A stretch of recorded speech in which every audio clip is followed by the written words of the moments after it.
Hello everyone and welcome back to another episode of the Digital TCG podcast here. I'm your host Lumus and as you can see I am joined by plenty of people. We'll go through the usuals that we normally have had in the past. We've got Shiro, Adam and Trevor and some other regulars that have joined us in the past before. We have Laura, Lucas and Connor. And for the first time ever joining us in the podcast, we have Sean and Jace. We've doing the Bristol regionals this weekend. None of us made day two, I'll say that right now, but we will be going through our round by rounds like we did for Glasgow, and if there is time, we don't feel like it's too late, myself, Trevor, and Sean will be going through our 3v3 rounds as well. That being said, we're going to start off with our overall feels of how we felt the weekend went, our vibes of the matches and the organisation, and yes, this is semi, for those of us that went, a comparison to Dusseldorf. Shiro. Hello. As you can tell, As the biggest hater of Dusseldorf. How did you feel about this weekend compared to Nationals? It was alright. The vendor was good. That was the highlight. The three vendors? There was three vendors this There was time. three vendors. And that that was was a big improvement over that- last year. over last year, over just like it was hype. I will say, I will give the vendors one downside. Only one of them was there for card games that were not being played this weekend. I started the day with like essentially no ult darts in my red hybrid stack, and I basically fully ult darted it. Yeah, the vendors had a lot of good stock as well. Like Yeah. it was nice. I kept going back, that stock kept getting refreshed. yeah. Like the one in the middle, which is the one from last Glasgow that we all went to and stuff. yeah. Like that, He remembered us. yeah, like I don't even think he realised I was part of your group because obviously I never went to him and stuff. I was too busy with the rounds. But he was actually buying that much stuff in to try and put in like big sales. I remember, as there was one point I went up and spoke, and he was telling me that their price gun had jammed and they were trying to fix it. So he was doing really good business. Yeah. And I don't know if you guys remember, like, last fall at Bristol. Yeah. Like, The vendor was maybe horrific. after 2 rounds, that vendor was pretty much done. All I can say is I got called a responsible adult by Adam and the vendor. I bought or Amy bought me 2 analog use that we had to refund because they were water damaged last Bristol. They were I remember Yeah, that vividly. the vendor at last Bristol. I don't think was here. I don't think it was Griffin or Griffin's No, here? definitely Yeah. not. I don't think it was Griffin. I've got, you mean the one that from that was from Glasgow? No. No, from Bristol. Oh, Last year. I don't think they were here. They were And like to be fair, they didn't stock a lot of Digimon, so like it was No, just a case mostly of they one probably place shouldn't last have been the vendors all. no. It wasn't honestly, really their fault. The vendor was that good. Just to give them a shout out here, as we have their business card. They are Tartarus TCG. For those that may be dyslexic like myself, TARTARUS-TCG. They've been the vendors at one I went to years ago in London. They have a They've really been in it good. for a while. They have a really good relationship with OPA. They Yeah. have a very good relation, and it's easy to see why. They're great guys, Yeah. honestly. But, Um, that was the middle group as well, right? Yeah, that's the Yes. middle bit. They, Yeah, they also See- had, like, just generic bulk, so there's stuff that Yeah. you need Oh, to yeah. pick up. 100%. One of them were opening a lot of ADO1, so there was a lot of ADO1 bulk as well. One Not of- only that, there was quite a few people that were friends with the store that were like they bought 81, opened it there at the vendor, And a cycled lot through everything, and was just like, right, I've gotten the 4 cards I wanted, have everything else. One of the guys that actually like, I don't think he works for them, but he's like he does, participate. He like sort of volunteers for them sometimes when they get really busy. He's like good friends with them. He's actually the guy that I keep playing in every single regionals except this one. Who was like on Royal Knights and Demon Lords like the past 3 regionals.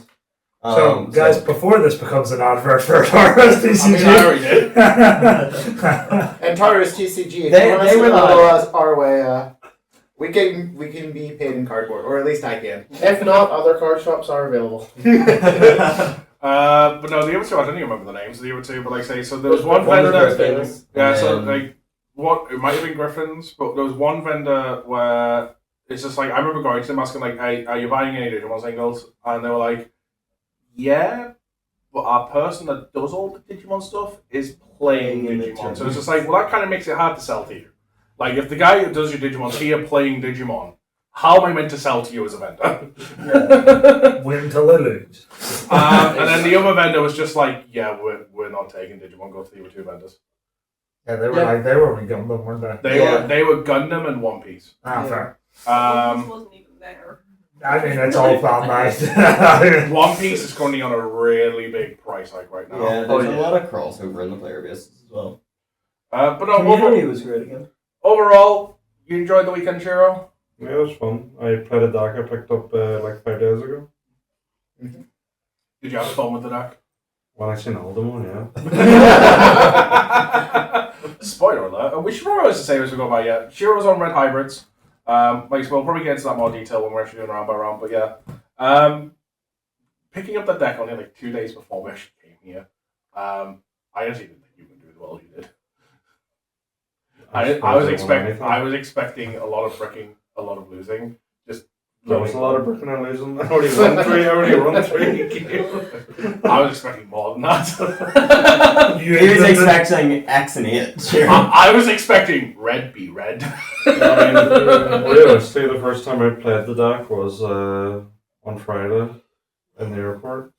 Or not the airport, where did we go? I got to play it. Oh, it was in here actually. Yeah. Literally, That might be the first time you played it. I'm going. It was like proper first time. But I was like, the idea, I'm going to go to this regionals. We get to the accommodation where we're staying. Right, here's the deck I'm playing, and I've never played it, and we're playing tomorrow. Who would ever do that? And something about this house. It is 100%. Fun fact, the last Bristol regionals, I wasn't there, but these all were, and this is the same accommodation they got last time. Yeah. Yeah. Handy. Adam, how was your overall experience? It was really good. I mean, like obviously the vendor was the highlight. Won't go into that again. But loads and loads of cards. Got some from players as well. The community was great. The community was fantastic. Community was fantastic. I have proof. The community was fantastic. I think we mentioned this before. Just to help you stop you from standing up and maybe doing this. So, for those that are podcast listeners and don't see the video, Adam had a thing. We printed a T-shirt as a joke, which was a Numimon X, and it was like it can. I think he's wearing it right now. Yeah, he's wearing it. And it was like it can come back T-shirt. So I funded this. So Connor did fund this. So at which point Adam's like, I want to make this a thing. So we got a second T-shirt for like say those that aren't watching the video right now, because you're on the podcast. It's a Mirage Galgamon. It can come back T-shirt, and that's all it was going to be. Was just be the picture and this. It can come back like the last T-shirt was. The owner of our local card shop had a fantastic idea of on the back of it we get signatures written. So now you're going to sign a petition of, yes, I agree, this card can come back. Just to count this, 15. You've counted 15 already? 15 signatures on the back of this T-shirt of Mirage Galgamon can come back. I was hoping for more. I'm going to be honest, I took it today again. So I wore it yesterday and people were signing my back. I didn't wear it today. I took it in my bag and like 2 or 3 more people signed today. And one of them is one of the people in like Elixir's group. I have never seen someone grab the marker so fucking quick. I had the T-shirt on the table. Someone was signing it. He was like, "What are we doing?" And I picked up the T-shirt. I showed him, and he went, "Give me that fucking pen!" And he wrote so aggressive. It's not even a signature. It's just this one that's like a little scribble. But he was like, "Yes. Please stop drawing cards, please." Now, Adam, did any Sharpie leak onto your back when people were signing it on you? I don't know. I haven't looked at my own back. Fair point. All I can say is my back felt wet for most of the day. So that's what happened whenever the first of us signed his T-shirt. Adam turns to us and goes, "My back feels wet." It felt. I think it was more just cold, but it felt kind of wet. And then Amy went to me, "Oh yeah, if you sweat even a little bit, that's going to stain your back." And I just went, "Well, we ball." So, if you haven't noticed, in a future regionals, Adam wants to keep this thing going of a different card every time. Trevor, who is about to speak in a moment, wants us all to have our own unique ones and compare at the end of the weekend who got the most signatures. If you like that idea, please put in the comments down below. What cards you think should be on a T-shirt will bring great controversy, and if we should each have one, or should it just be Adam's thing? And don't say Greymon X. Be creative. No, that's mine. Mega Digimon Fusion. Nah, I was about to say that. Actually, yeah. Spicy pick. Can Anything come else? back to 0.5. No, just the community was great again. You know, Yeah. Honestly, speaking of creators, to bring that up briefly, so many people I recognize again, like more and more. there was actually one guy, you might be watching it right now, after like we were done with the rounds of Swiss, approached me and stuff, was like, love the videos, keep them up, you're doing well, dude. I really love the Examon stuff. I'm like, hello, what? Like, I had to get him to repeat himself like 4 times because honestly, it was really loud. It was really loud. Really It loud. was loud. I could barely The hear speakers were brutal. it wasn't just the speakers, it was the crowd. Like, the mumbling was loud. Yeah, but the speakers made it worse. So, also, I think it is like the difference of the vignette. Last time I was in like a conference room, so there was carpeting on the floor and things like It was that. great. This was in what leads to like the gates to the football stadium. So like it was more. It was hard. It was like a floors. hall, Floors, yeah. echoey. It was- Echoey, yeah. It was just past, what do you call it, like eating places when the football stadium would be open. So Yeah. I would say it was like Let's sort go of for it. a hall type area that's in there. Yeah. Trevor, what did you think of the regionals this time? I mean, yes, when I wasn't bricked, it was great. Trevor, why are you bricked up at regionals? Bandai, fix your card game, that's all I can say. Now, you want to say? I mean, it was great. I had a good time. What deck were you playing? Well, I mean, Adam didn't say his deck. I mean, Yeah, at the very least, when you mention rounds, we can mention decks. we'll get to that. We'll get to that. Laura. I had an overall really good experience. Every player I played against was really accommodating to the game state and everything. It was just overall enjoyable. Plus, the noise problem was very, very bad. I didn't I did know not like the noise. If You you did can hear notice, no, anytime anyone spoke to you, you had to get it repeated like 20 times. Yeah. I think that's the point. That was the point. Sure, if you couldn't hear me before, the noise is the problem here. You're not going to hear me now. Yeah, a few of us are actually, you can hear it mostly in Trevor. Like, a few of us are actually losing our voices. Like, be it by, you can tell by the way they're talking, or people are feeling in their throats. Just because of how loud we had to speak to talk to our opponents over this weekend. I had to have someone repeat the same move 5 times because I couldn't hear him. I haven't done so much. He was trying to explain what he'd done, and I was like, I can't hear a word. The speakers are going, the people are talking. Yeah, go ahead. The announcer was like shouting into the mic. Why was that happening? That's his job, though. Like, Adam does a fantastic job. Oh, he's a great announcer. And was it Adam again? Adam was the announcer. Wow. Adam's always the announcer. He I always- loved the, like, when he was giving his speech and stuff of just like welcome Digimon players, and someone just shouts love you, and he's like love you too, random stranger. See when he announced the lunch break, like the start of the lunch break, and everyone went, Yeah! Fun fact, I started that. It all happened simultaneously. It looked like some sort of hive mind. Any other comments? No, other than my throat sore. Understandable. I will say, Amy also did come to this weekend, but she is not feeling great, so she's up Her social battery is pretty much gone. dead. But she had a great time. She said every one of her opponents was almost every one of her opponents was really, really lovely, and that's about it. Yeah. So overall, I had a fantastic weekend. Great players going against matches wise. Like I say, the community's fantastic. The community is like I said this in like our Dusseldorf video. The community is one of the biggest things that keeps me in this game right now because I make it very transparent. I'm not a fan of where the meta currently is. I'm not a fan of where the card game looks like it's going. Again, Bandai, fix your card game. Go ahead. Ultimately, it is the community keeping me in this. I sit there like before this flipping these 3, Adam, Shearer, and Trevor, they can tell you like I was ready to quit. I was like, fuck this game. I'm gonna throw everything away. Especially last Sunday. Like last Sunday was the worst. Oh yeah. not allowed to do that. And it was just I like don't want to have his someday. fire practicing, thinking about the matter. Honestly, I was just getting depressed. And then we arrived here and just being with mates and stuff, just everyone here and stuff, getting to the venue, just meeting up with the community there and stuff and talking to people. That alone lifted my spirits. That's what keeps me in this card game right now. And in the hopium that we'll see a better time on the other side. Reboot 2020. Well, BT30 Bandai. BT30. well, I mean, the funniness is that the anime got rebooted in 2020 when they launched the card game. Maybe they'll reboot the card game. Overall, Now they have. Do you not remember the original card game? Yeah, you're right. And the card game after that. And the one. Yeah. One final comment I will say before moving on to Lucas next. Like I say, if you see us at any of future regionals and stuff, like some of us might be there, we might be there as a full group.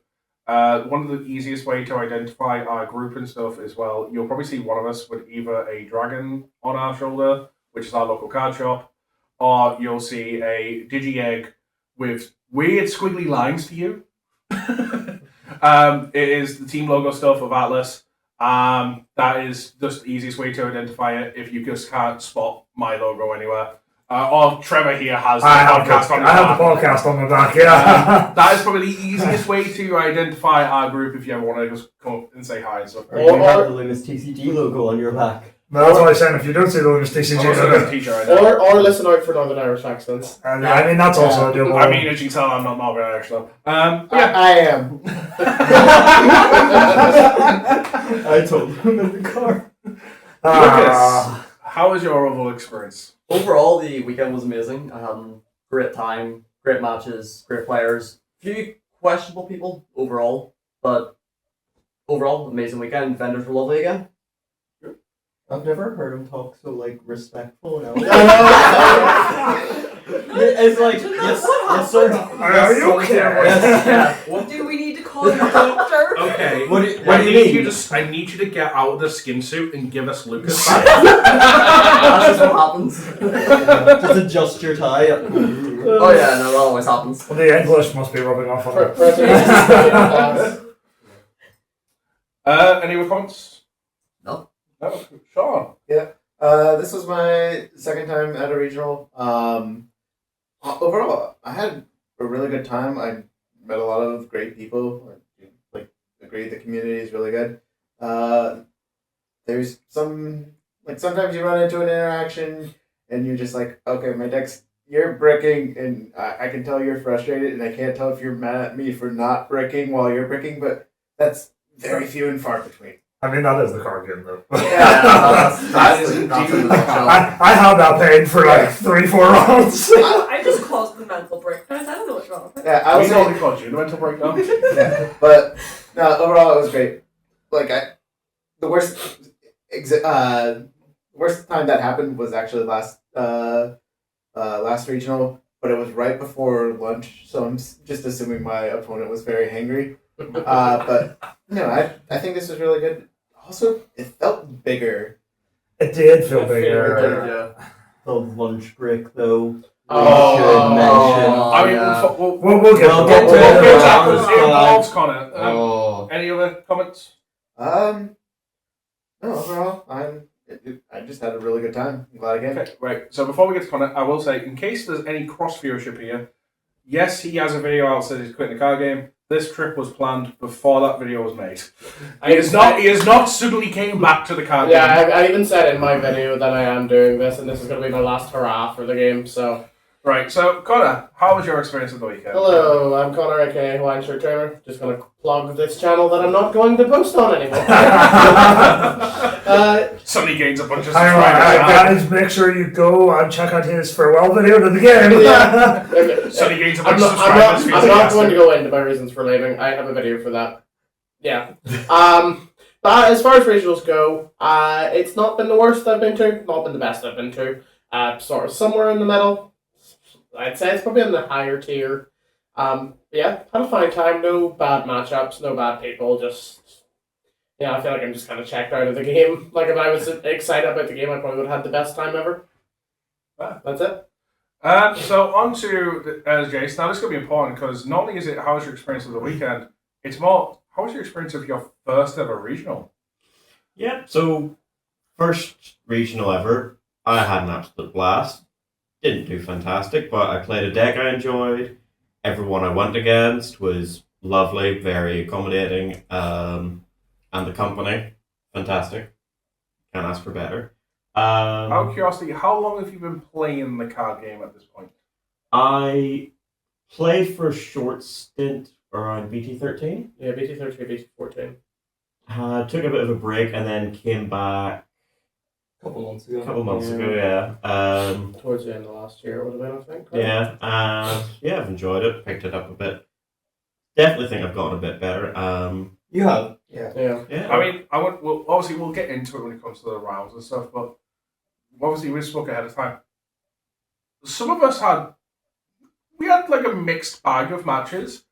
You had a rough time. You really experienced You're like a regional. decoy beacon for all of I'm us. gonna be real. Out of everyone, I do think Jace got the worst matchups overall. And if it's not the worst matchups, it's pretty darn close. Which is pretty, like, I feel sorry for you, because, like, it's your first regional, it's like, oh, Lord! Yeah, And look how happy he is. I went in. I don't really know what the meta cards are. I just know I have my cards. I like my cards.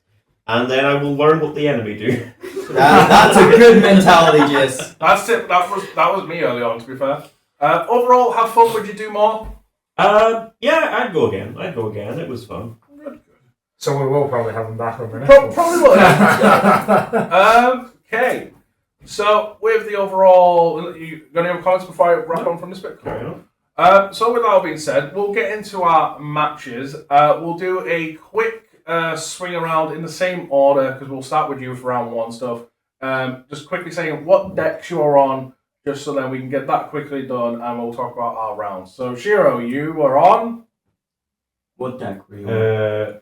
I don't want to say red hybrids because my version was just Emperor Grade because I wanted to go into Emperor Grade. RGB hybrids. That was my whole plan. I was like, I want to use the triple option card now, so I will use the triple option card to go into Emperor. He just wanted a big boy on board. Every time I use that triple option card to go into Emperor, my opponent was like, "Oh, that's so cool," and I'm like, "Yeah, it is. It's really cool." Yeah, designed to do He that. just wanted to feel good. Adam, what deck were you on? I was on Shine, the best deck in the game. Sure. Your results say otherwise. The best deck they have ever made. The greatest. Top 16 in the winner say otherwise. Trevor, Give it a month. Trevor, what deck were you on? Control Royal Base. Lara? I was on Sakuya again. I was on Sfaga. I was giving it a last hurrah because honestly, as the next step going forward, that deck's not living for much longer. Lucas. Millennium Loop. Sean. I was on Gallantmon. I was running the one with Staccatos and Warping, otherwise known as the best deck in our hearts. That's right. I like it, so. Connor. I was on the most powerful combination of machine and Digimon, of Digimon and Appmon, the almighty Ex Machinamon. Got so far up here and then went so far down. Jace, what deck were you on? I was on Lissamon. And for the sake of it, Adam, what deck was Amy on? Amy was on TS, Olympus, Megazoo. And also, she may have said to you ahead of time, do you know what her over vibes and feels from this weekend were? Again, she said, yeah, all her opponents were, or most of her opponents were really, really lovely. One or two, less so. But overall, she had a really good time again. She always does. It's just, she's not a very social person, so she just gets fucking drained, from it. I just wanted to make sure her words were included so we didn't just throw words over it. Okay, so we're going to go round by round. We had 8 rounds of Swiss. None of us made take 2, so there's going to be no top cut compared to the last time we did this because I had to go into top cut things. And me too. Yes, and you as well. Bristol, and you weren't here for, we would have had top cut on Yeah, that as well. because I made top cut. Oh yeah, sorry, I made top cut last time. Not on Shine. And then, like say, if there is time and stuff, depending on like how the vibes go, we'll talk about our 3v3 because we did 5 rounds of that. So, Jace, why don't you tell us? I know you're not experienced, so you may not know the deck, so do your best to maybe describe stuff and we can help you out. What was your round 1 and was there anything of note? So, round 1 was the first, first game. Very first game. Yep. Okay. This was my first ever interaction with puppets. Oh, it yeah. started. Before this Obviously, one, did you see puppets? I did, yes. You did? Did you see Yes. puppets? Did you see puppets? Yep. Did you see puppets? Yes. Did you? Technically, yes. Did you see puppets? Did you see puppets? No. Cool, we're the only two that didn't see puppets. I thought a lot more of us didn't see puppets. Yeah, I didn't see it once. I didn't see a lot of decks today. Anything you know about puppets? Like the matchup, any funny interactions? Did you learn anything? yeah, so going in, I just thought, oh, this person's getting quite lucky. Foreshadowing. Jace doesn't know Puppets has 2 emblems and 2 separate tamers. Yeah. They only run the good one, to be fair, for the emblem. Again, first game of the day, I hadn't really warmed up. I had a few misplays on my part to go into returning back to my turn whenever I could have set them to 1. Didn't go great. Game 2, I played out the new Dynasmon with nothing in security. Yeah. But no, the opponent, they were lovely. They were said they were running the nice puppets. Nice. There's a nice. I was about to say there's a nice puppets. Shiro, can Wait. you As the run puppet me player, through Shiro, can you tell us what nice puppets is? Now, what's nice puppet, sure? What is this? Run puppets, I guess. But yeah, overall, fun game. And to be continued. This will not be the last you hear about puppets. That's so long. Connor, what was your round? So my round 1 was against the lovely guy. He was a new player, first ever regionals, sort of like Chase. Been playing probably about the same length of time. And was It would also be on nice a if they were paired together, wouldn't it? and was also on a Demon Lord deck. He was on Digimon, which I thought was an interesting parallel. Yeah, so he seemed to know his deck quite well. I had to remind him a couple of things here and there, like throwing for his egg and stuff, but new player, that happens. I mean, you're used to it, you're teaching Jace. True. Jesus Connor's replacement just now wants to know. Jace's Connor's friend. Oh my god, he's upgraded from Connor's friend. So He's what- become Connor's Connor's friend. replacement. So when you see a Hawaiian Hawaiian shirt tamer. Hawaiian shirt tamer posting content again, and suddenly Connor's not there, but it's Jace. You'll understand why. I really want you to Photoshop Jace's face onto your thumbnail for your game. Slowly takes over my channel. Like it's like It's an ARG. It's like Blue's Clues when Steve went off to college and handed it off to the next guy. Oh, No, don't the compare yourself to guy was Steve. lovely. Guy was lovely. He knew his deck quite well. Unfortunately, he bricked quite badly. Felt bad for him, but I was like, this is probably going to be my only win this event, so I didn't really take it easy on him. And yeah, I actually meant to catch up with him today or towards the end of the event, see how he was getting on. I didn't get the chance. Yeah, not really much to say about that one. To be honest, there's a few. I think I haven't recorded a few of us throughout the day and stuff. But there's people like, obviously, we've been to quite a few originals. We're getting known in the community. People are recognizing each other, and like you'll catch someone in passing, like you're in ways at the table, or you've just finished round, you need to quickly nip to the bathroom before next one. Yeah, we'll talk later. And then you can't find each other. Yeah. They've disappeared to the ether. Normally, the next time you talk is at the next regional. Normally with the comments off, yeah, we'll talk later. Anything else to note? Not really. He had to get his sleeves changed at the end of it because he had the the Creepymon sleeves they did for EX10. Yeah. Apparently they aren't tournament legal. Oh. They're too reflective. Apparently. Hang on. Bandai. Wait. Fix your card game. I'm about to say, whoa. Bandai's official sleeves Are not not tournament legal. Yeah. Wait, those also only came 5 per pack, and they were in like he had to source 10 of those. 10 packs of those sleeves. Yes. Try to get one more time. Bandai, fix your card game. And your products. Honestly, that makes me wonder now because all the ones they set in like sets of 5 are obviously they're meant to be egg sleeves. Yeah, Yeah. It makes me wonder if all egg sleeves are not But they're probably not legal for thing proper for deck, like yeah. main deck.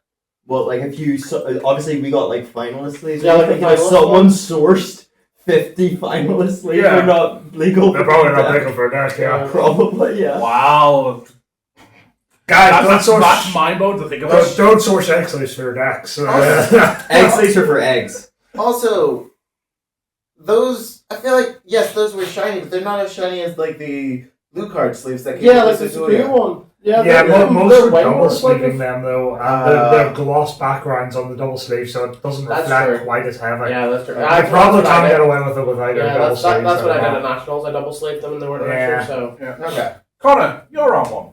I you just just told did you my run one. Connor, sorry, Sean. Sean, that's what I meant. Another blooper. Alright. That's the do. So my round 1, also against puppets, was a really good matchup. I did lose game 1, but game 2, my opponent mistimed the Nayamon, the egg, went to gain a memory back, and that saved me. That let me basically go for the win. And then game 3, I also went. I won as well. During game 2 and 3, my wins, there was a move that I had been working on that I jokingly call Super Gallant Kamikaze Attack, where I play out the I have. Oh, this is the one you've told me about when I was playing your deck. Yes, I have basically when. Why does this sound like a move that when you do it, you need to shout it out like a special anime It does, attack? yeah. Well, It's designed that way. Yeah, it's a parody of a DBZ attack. So when the new Gallant has a Tocado in its sources, it gets more DP. It's over 13k, which means the promo Gallant can kill it, and the War Growl has an inherit, which will play out a Tocado and a Guillemon. And as long as you have another Gallant in your hand, if it's the right Tocado, end of turn, you warp, you get to attack, and it just basically... You get 2 gallons for the price of 1. Yeah, recursion. And if you have the right deletion, the right sources, you can even do, if you have another different War Ground in the trash, you get memory back. You can actually keep turn. If you would thanks, I hate it. What? If you would like to see a dedicated video showing how this combo works, because that may sound confusing to you, because even I'm not following along because I need visuals, say in the comments below. We might get Sean to come and make a video to show you what the fuck he's talking about. It's 3 gallons for the price of 1 though. I understand what you're talking about. So do I. Fuck off! What? My favorite time doing it was on the sim against an Omnimon player who had both sources and Mega Knight. I went into the first one. They used the Mega Knight. I would have deleted one of their sources. They went into Mega Knight or to Omnimon using the option. So I ran into that. I died. I played out my stuff, which then played out the next Gallantmon sources, which then went into it and then deleted their other source. They had no way to ace, no way to answer, and I got to swing into security, and they were just like, I'm done. Rage quit. Disconnect it. You win. Sean was telling me about this when I was playing against him on Gallant. Interesting. Anything else to know about your round 1? No, just it was a. I will say I was a little afraid when it was puppets round 1 because puppets, if they can go from 1 memory to 2 memory with 3 or more bodies on the board before you know it. Lucas, your round 1. My round 1 was against Medusimal. It was overall a great matchup. Game 1 is pretty standard. We could find pieces first. Same with game 2. Game 3 was just a race of either I apply too much pressure or he applies too much pressure. I ended up getting turn 2 OTK by Starakumon, which was always a fun experience. Yeah. Thankfully, didn't play against any more Medusa, but my opponent, however, made it to top 4 by the end of day 2. That's really good. Nice. Which is absolutely amazing. To help split this out a bit, just so we don't have Adam talking twice a lot of time, Adam, tell us about Amy's round 1. Okay. Yeah, I have the notes for 4 of us, by the way, just to let you guys know.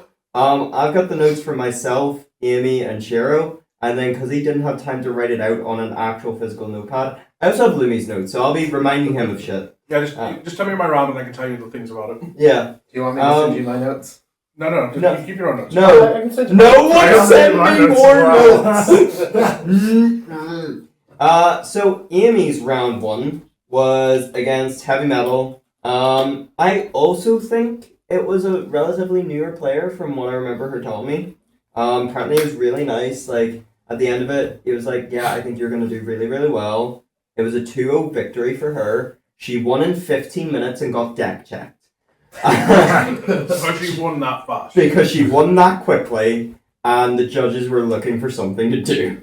Yeah, just got immediately deck checked. Everything was fine. Remembered the eggs this time. Go me. Have you been double checked by us every time since you forgot them? Yeah, to be fair, ever since you forgot those eggs, you've had at least one of us like, Yeah. can you go through my deck as well And as the app? even when I know, like when I handed you the decks, I knew they were right, but I was just doing it out of principle. It's just nice to get that confirmation of like, Yeah. I'm not going insane, I've not missed that. Honestly, if you're ever doing first regionals, get someone to check your deck. I just have fun with it, honestly. Like we said this last time, the last few fucking regional podcasts we've done. Just like, if it's your first regionals, just go to have a good time. Don't go to do well. But just If just you're- double check your deck. But for real, yeah, make sure your deck is Yeah, registered properly.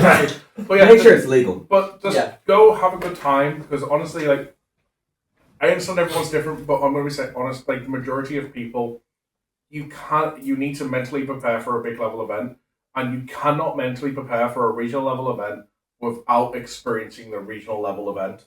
So the first one, I always just recommend players like, just go have fun. Don't try and place really high. Take your pet deck, take the meta deck, take whatever you want. I would actually probably So say you your say pet that deck. Louis did, but then you top your first regional? Your first Digimon regional. First Digimon I suppose regional. that's fair. That's fair. Yeah, I would say my first Digimon. I before Digimon, I played Yu-Gi-Oh. Yeah. I've been doing your originals. And I got to 2 Digimon Nationals before I started playing Digimon.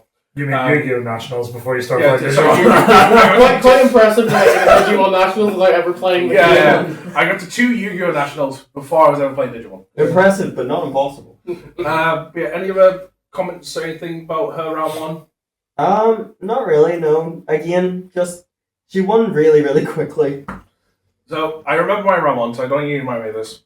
Lumus, what was your round 1? I've So- got it here. Yeah, so my round 1, I remember it because of one reason. We had a lovely comment because Bandai recently made a rule announcement change about tokens. And it was just like, okay, for this weekend, I think it's the next 2 weeks, they've announced that for next 2 weeks from when the rule was announced, don't worry, it's the same as old rules. But afterwards, you need to be using official Bandai tokens that have came in their products. You can take... Can you hold the phone there a second? Bandai, can we make sure the tokens are not too shiny to be used in the actual You sorry, go ahead. So either printed by official products, you can take the EX7 box topper flimsy tokens and write on them yourself, or you can print them off from their official website of like officially designated tokens. Also, to combat this as well, they plan on shipping a full supply of tokens to local game stores to lend out to players if they need them.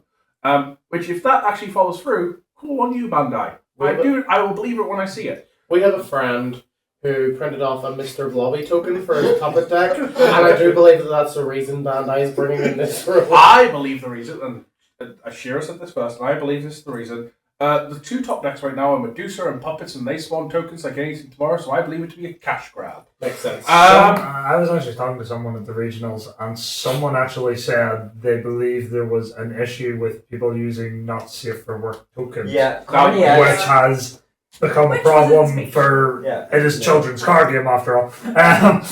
Yes, yes, as there is only one child in the room. Yes, we're adults playing a children's Me. card So, game. with that being said, with the tokens thing, Trevor made the comment of like, well, no one's ever going to play Dear Boromon at our regionals again because you spawn way too many tokens. There's at one point this man had 20 tokens on the board against I also had security attack plus 20 because I had the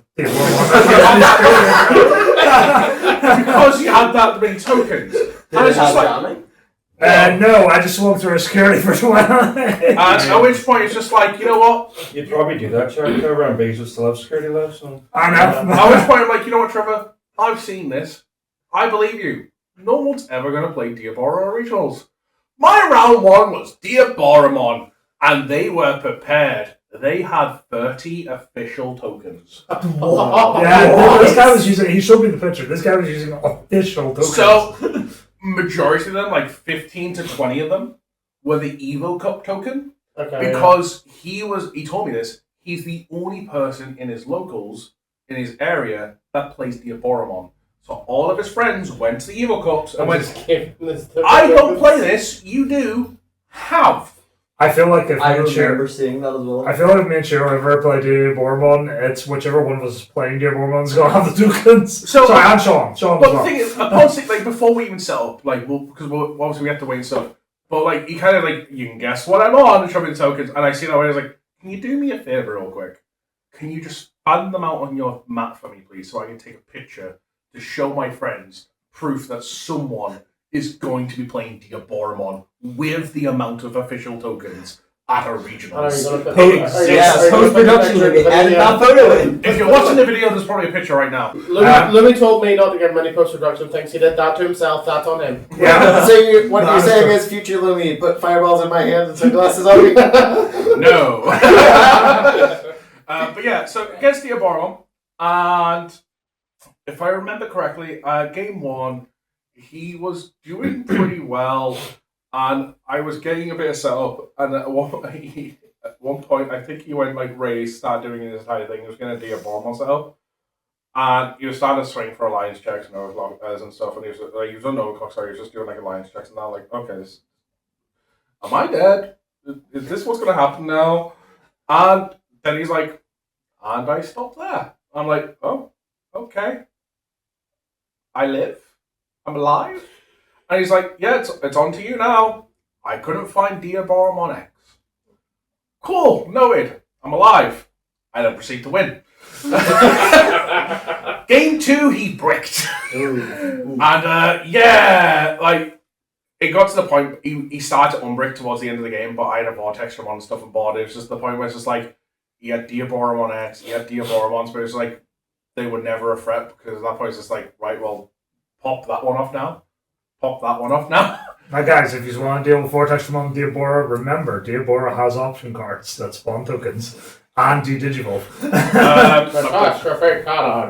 Not that it matters, because I don't think anyone's going to be playing Vortex Ramon for a very, very, very long time, if ever again, on originals. Look, you don't know. It might be local level. Like, but yeah, overall, fantastic dude. We had a great laugh in that. He did say, like, my mates like told me not to worry about Survivor. It's an offing deck. He then found out it wasn't. So yeah, I'm gonna be honest. That's a common theme for quite a few of my oddball games. Their friends told them it's a nothing deck, and it's just like, well, yet to have any proof, but we have been told apparently Safagamon may top 16. I'm actually looking forward to seeing that deck list to see what the hell they're running. Post-production Lube has had a chance. He will probably have a list in the top 16. No. Right here. Right about here. Well, top 16 decks. Yes, They'll just be floating not around. the actual like pictures, just the list of I'm going to decks. say, I'm not putting actually on the list. Laura, the round one. My round one was puppets. Again. There's a recurring theme here. We saw a lot of puppets this Yeah, weekend. there was too many puppets. Game one, it was either Who Outsped Who. It was great. Got the ruin mode turn 2. It was great. Game 2 and 3, however, was a massacre of mice. The familiar tokens was just like, everywhere, and they kept like popping bodies and just no. I don't like puppets. Puppets or no. Found I take notes. Ban puppets! Somewhere, John Bandai is writing puppets are no. Is this the great time where we tell you, Laura, that obviously in EX12, based on Shambhala, Kaguya, one of the puppets, is a Shambhala Digimon. So we already knew she was getting support because she's part of the big group like the Olympus 12. They recently announced Digimon World has done Digimon New Century, which is based in Shambhala. Syndromon's making her appearance there. The other puppet. The puppets are getting more support. I would love a slow. Restrict the puppets! I love a slow zoom in on Laura's disturbed face as you were telling her that. And then also, if you can get the No. I was gonna say, This is going to be a recurring joke. Yes. if you can get the rights to it, Hello Darkness, my old friend does it. No. That's a really big no. I don't have that But money. no, overall, it was a really fun game. The person I was playing against, lovely guy. He actually respected the deck I played as well, which was really something for me because it's Digimon. No one really respects it, you know? I've seen quite a few Skugel. Yeah, a lot of people were playing that. I played against it. Yeah. So did I. Don't mind me. So did I. But overall, it was really Cool. fun. I was making sure it's not overheating or But it something. was It's still going. traumatizing. And I Guys, do not want to see puppets again. if he leaves this in, you'll see how Ruby sneaks across the room. Oh, no, you will see it. I'm sneaking because the camera's on a very, very fine, sensitive Eric. Baby chair. baby chair. I'll put it this way: I could do one stomp and you're falling over, and it wouldn't be my fault. I'll say you're drunk.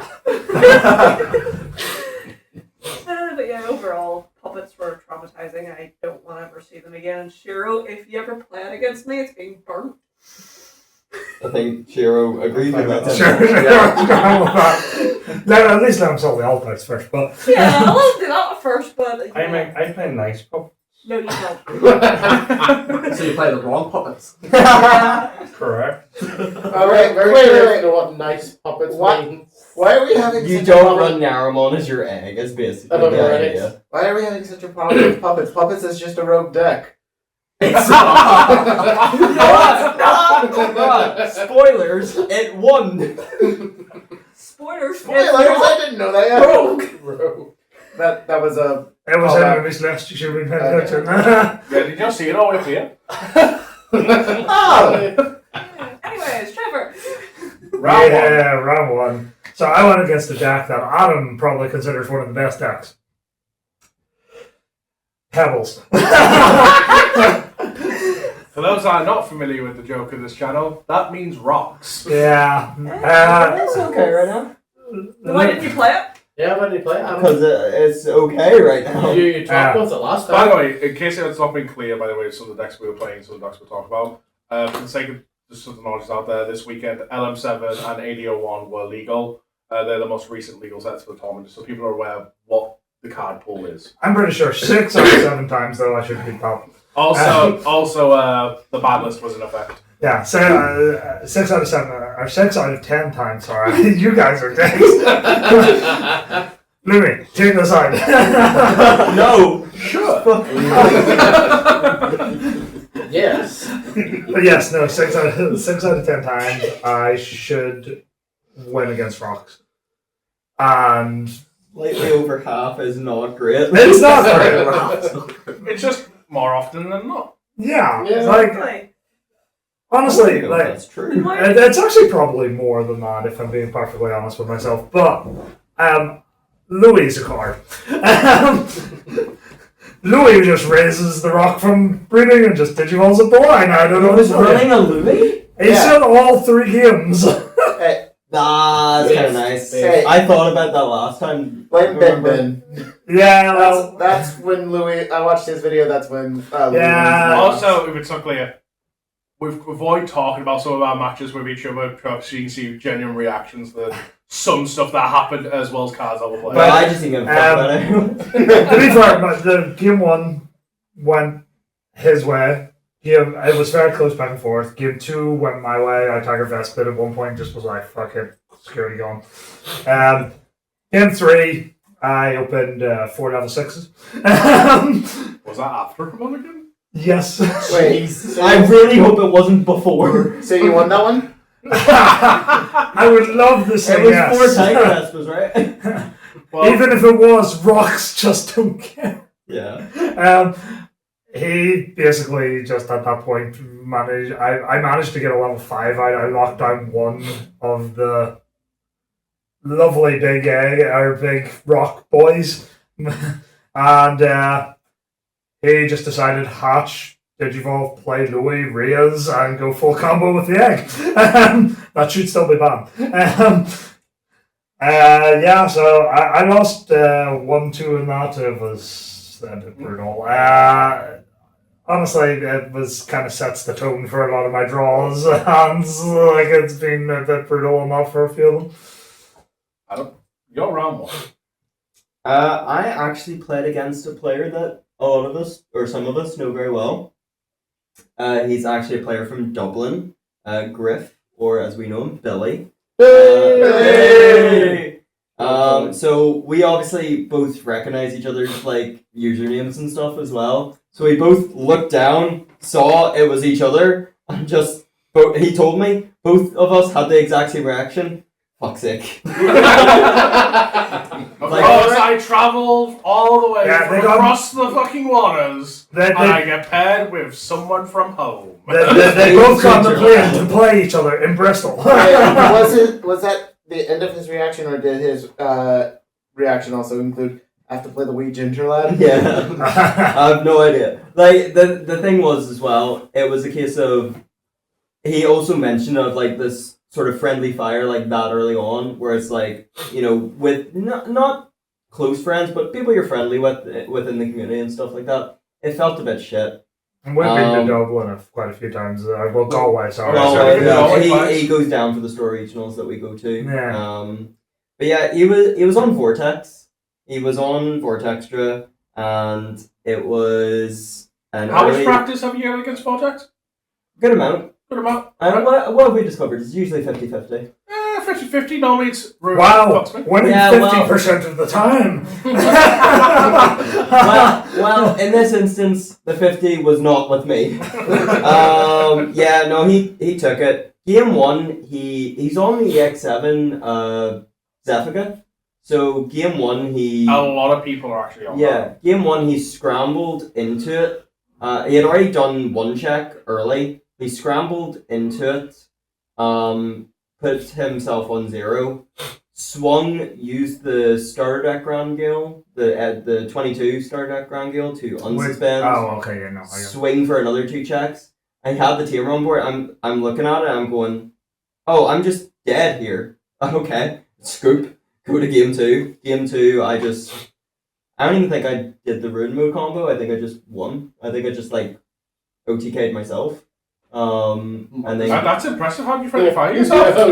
no, I think I did burst mode. I think I burst moded and just trashed. And then game Did you 3. trash your own scooter? No. Then game 3, it was just sort of back and forth. I think I bricked a little bit on 5s as far as I remember. I couldn't really see either of my 2 level 5s, and it just kind of sucked at that point. But yeah. I know your pimp. Yeah. It was I didn't see close. 3s, 4s, or 5s. Actually, you know what it really was? I did see the 5. I didn't see the tamer to play off of it. I didn't have anything on board tamer wise. He had swung at one point and he could have gone for like an extra check, but he decided not to. It got to my turn. I was like, Billy, why can you hit a Marcus? Why couldn't you hit a Marcus? Because he'd done 3 checks. And he was like, that's why I didn't swing for that 4th. That was going to be the Marcus, and it was. It was going to be the Marcus. But yeah, a lot of lists are actually on the EX7 Sapphire just because it's going to attack +1. Yeah. I very can't good. remember exactly what in my build they're playing over it. I think it's Might be medievals, it's honestly. either the medieval or it's the structured X Safaga. It's one of those two that I'm on that they're normally playing the EX7 Safaga. I did not see either medieval or structure deck in his list. He might also be on triple EX11 Safaga then. Yeah, it was at least 2. I believe when I was talking to Billy, he was actually saying that he is running the 4 Vortextras and doing a lot of the warp instead. He's on like he's to, really on OTK tower. Yeah, he's going for the Vortextra as fast and as effectively as He's possible. building big tower with Vortex with OTK lines. Yeah. Yeah. Okay. Yeah, that's about it. Okay, what was Shiro's round 1 so he can tell us about it? Shiro, you were playing against Mastumon. Yes, I was. That realization, was I? Oh, I God. say Mastermon. They got into one Mastermon, and then when they got into the Mastermon, they looked through their trash in their hand for like 10 minutes, and then tried to play a Digimon, and at which point I just pointed at the Crimson Blaze on the board.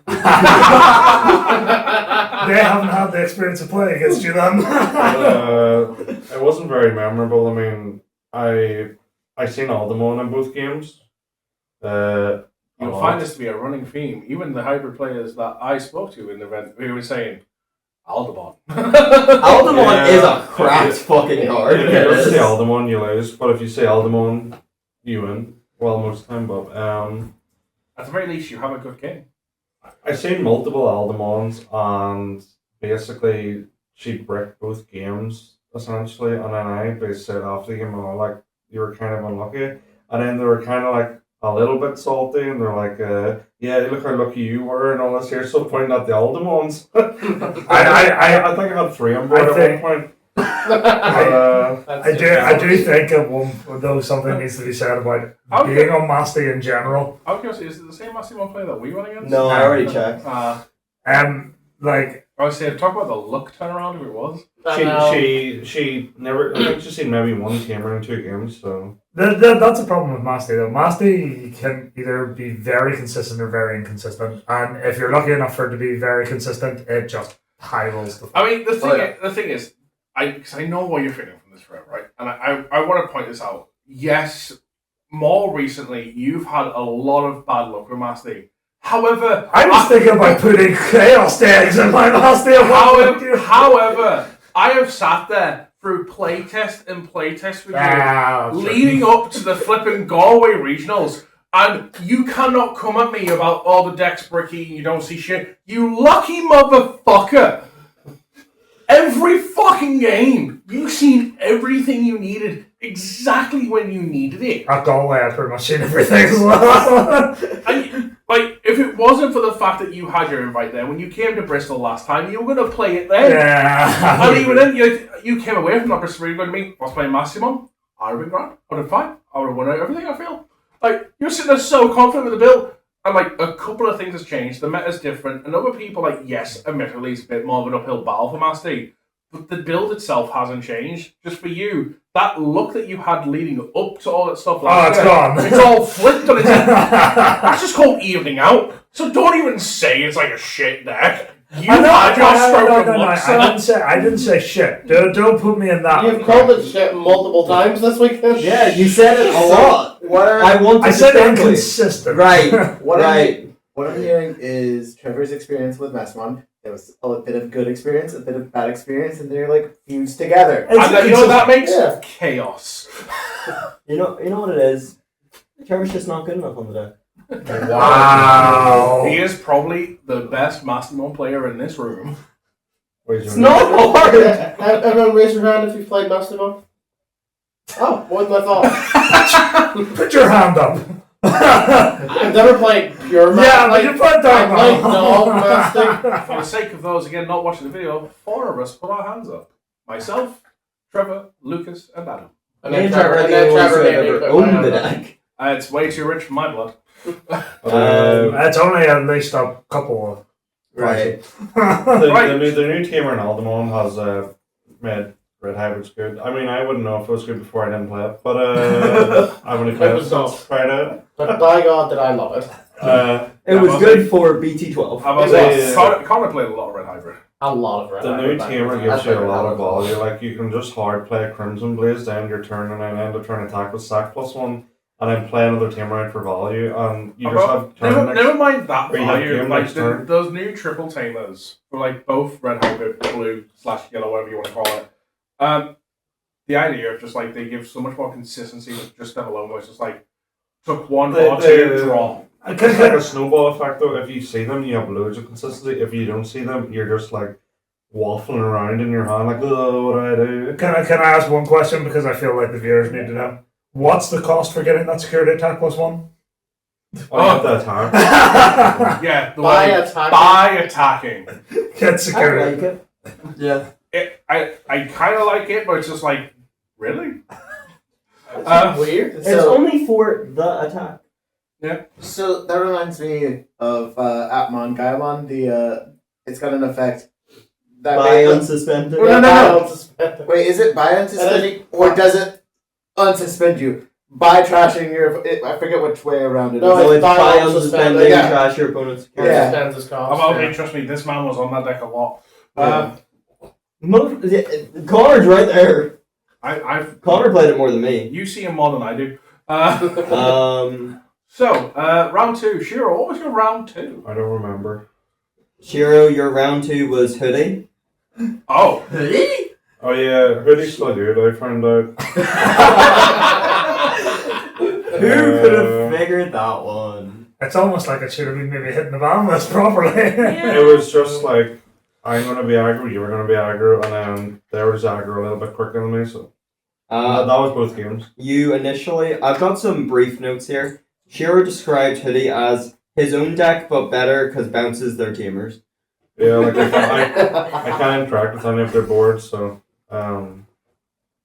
yeah.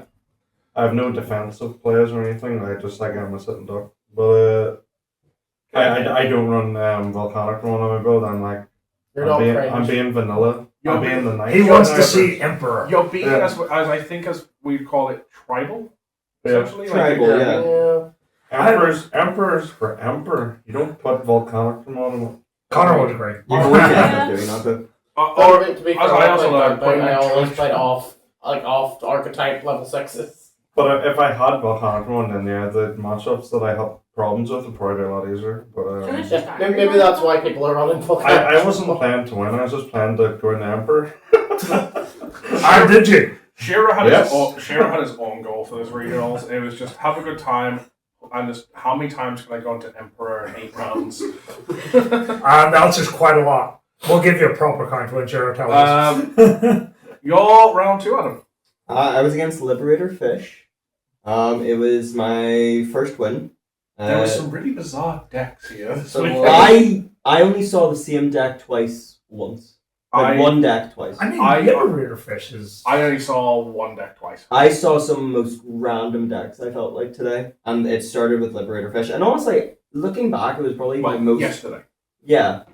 yesterday.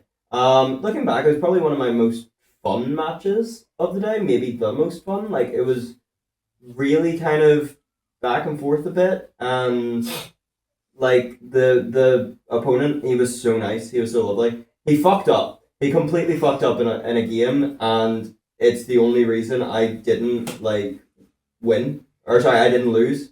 So he was OTKing me, or he could have done, but he did. So he done Arimon's swing. He tucked the Honku that has the inheritable to unsuspend underneath. To unsuspend the Arimon. Did second to last check. Swung the Arimon to do the last check, but he didn't activate the inheritable. He just tucked to unsuspend again from tucking another thing. And it's the only reason I didn't lose. Like, I gave him pause to do his effects and stuff. I was like, yeah. He was just like, swing. I was like, that it? He was like, yeah. I was like, cool. At the end of the match, I was like, dude, you fucked up in this game. I'm going to tell you this so you don't do it for the rest of the day. Because he just, he could have won straight there, but instead we went to game 3. So if you are a watcher and you are Bristol and you went against Fish from round 3 onwards and they suddenly were killing you with plays, please feel free to shout in the comments, F you Adam.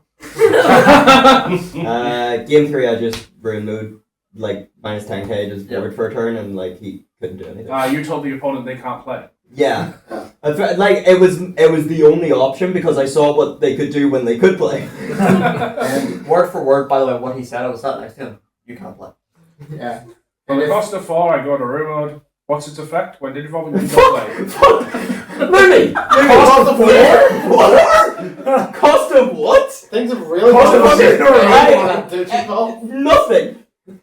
Cost of 0 every time. I think I spent one I memory know, that it's entire fucking turn. shine. It's always cost of no. At most, this man pays fucking 1. Yeah. Yeah. And that's normally for the Digivolve. to the Jew. No, that's for the default to ruin mode. I'm sorry, apologies. I mean, if you ignore the memory gates and all your turn about your draws, and we're not just playing Yu-Gi-Oh! Exactly. Yeah.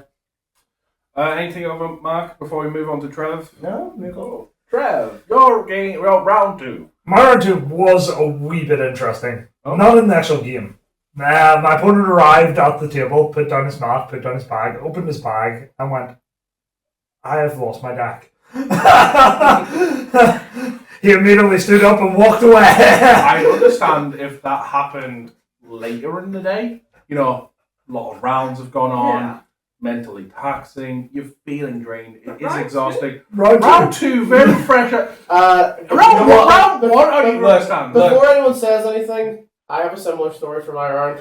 Well, we'll get to We'll that. get to that. You say that, but what you don't know is round 1, Trevor's opponent was playing against puppets. Well, he should have been fine then. But he eventually gets back after the round started a bit. There's a wee bit of time gone, not enough to clarify a game loss or anything. He arrived back, gets out his deck, starts shuffling up, puts it down, that's all well good. And he hatches Fluffy Mom. I was like, this is going to be interesting. The thing is, like, as much as you've all had playtests against me on Vortex, I have warned you all, like, this is a different variant of a build that some people could be on. Honestly, like, yeah. It got to a point where I was cycling Hornet Erasers to the top of my security, and then And they using were hating life. I was using the Hornet Erasers to clear everything but the Vortextra because they kept going like this. I guess. So they were playing the Swarm versions. Yeah. I'm guessing they had Deramon. Probably, I never saw it. It ended in a draw, though, in round 1, in overtime. Game 1 ended in a draw in overtime. I couldn't close it out. He just kept going to Vortextras. He got to 2, and I couldn't do anything. Two-time Trev. There's a reason for the nickname. So I ended up drawing, yes. I guess if you can't get over them, you just have to keep sitting and letting them get the Vortextras. I'm pretty sure he had 2 long. I had 1 locked down, and the other one was blew up by a Hornet Eraser. He never got past my first security, and I never killed him because there was always a Vortextra. I can feel the disappointment. Raw! I know! I don't know what to tell you. You were 100% a better player than him, but... Well, thank you. With that, anyone? But there is one other thing. The guy was dead on. Very normal guy. He did take forever explaining everything every card did that he played. I was like, I have a friend that literally plays this deck non-stop. Continue to explain everything every card did that he played. Is what it is. I mean, can't blame him for making sure his opponent understands, right? Maybe he was trying to make sure he understood. I did that as well, yeah. He didn't know where he put his deck in the first place. What's the saying? Reading the card helps you understand the card. Reading the card explains the card, Explains and it is a Tolarian college. I mean, to be Nothing can help you To be understand. fair, it's like the weird trait we've learned recently about Adam. He can't remember cards unless he touches them. Right. That is true. Right. If there's like an effect placed on like one of my cards on the board, I touch the card to remember like what's like affecting it at that point. I don't feel like that's weird. That is very weird. It's one of those little things that I found just helps me. Like Touching the card explains the card. Well done. I didn't know you printed them real. You get this point, John. So, Well, Yeah, that's Laura, round 2. My round 2 was Medusamon. Mhm. My opponent bricked. She couldn't see her level 5s, level 6s, and it was just basically kill her as soon as she tries to find them because I knew I was sort of fucked if she did. She kept searching, and it was just, yeah, no, I'm just going to kill you as quick as possible, put you out of your misery. Love you nuts. As someone who plays Medusa, they were thinking you. When Yeah. when you break on Medusa, it's painful. Yeah, Yeah. considering I just seen her face during game 1 and I was like, okay, she's breaking. Maybe this is just going to be a one game thing. Let's be honest though. You're playing Medusa. You should be expecting a good amount of bricking. It's red. Yeah. Red's just got this unique skill. You could somehow make a red deck, and every card in the deck has got some printed on it, be it on play, when digivolving, when moving. Use this card in some way, draw one. And you will still somehow break because red's just got that magic power. I want to remind you, gas was a thing, and they didn't have a problem bricking. That was a blue deck. Yes, but every card in it says, when attacking, draw one. When did you only draw one? Yeah, that's why it was a blue deck. Yeah. But Yeah. no, as soon as I got the game 2, she just realised she couldn't do anything. And I was like, okay, we're just going to do the OTK turn 2. I might have broken down her spirit for the entire rest of the day, and I do apologise for that. If you are watching this, Do you really? no. Since when did I ever mean my apologies? That's true. Anything else to note? She was really sweet and she understood why I was trying to kill her, but yeah. Shoot us on wild. Stab. I understand why you're doing this. Yeah. Providing your reasons. Lumi, do you remember your round 2? If I remember correctly, it was Medusa. Yes. Medusa, yes. So I have a very interesting note here. I think it's what it was. What's my note? They did not scramble. Yes. Oh, Yes. this game. Yes, I remember this. So, going to game 1, and like honestly, I was expecting my results to be a lot worse than what they actually ended up being over this entire tournament. Because from the moment Vortex got announced, all of my friends were picking up this card. It's an I amazing didn't. card, and Don't you fucking He didn't actually. Yeah, he didn't. And it was just like, everyone else was though. It was just like, honestly, it put my confidence all the way up here. And it was like, I had to the point where it was like, Trevor and Adam were going, yo, you better fucking win this regionals. You better fucking win. And I'm like, I'm feeling. Didn't say win. And it was just like, I definitely didn't say one because I thought I was going to win. I didn't my ego was getting bloated a knew bit. it. And I was floating on cloud 9. And as every week went on and every practice match, I realized this Digimon's bark is way worse than its fucking bite. This is not that scary, and the meta is way worse.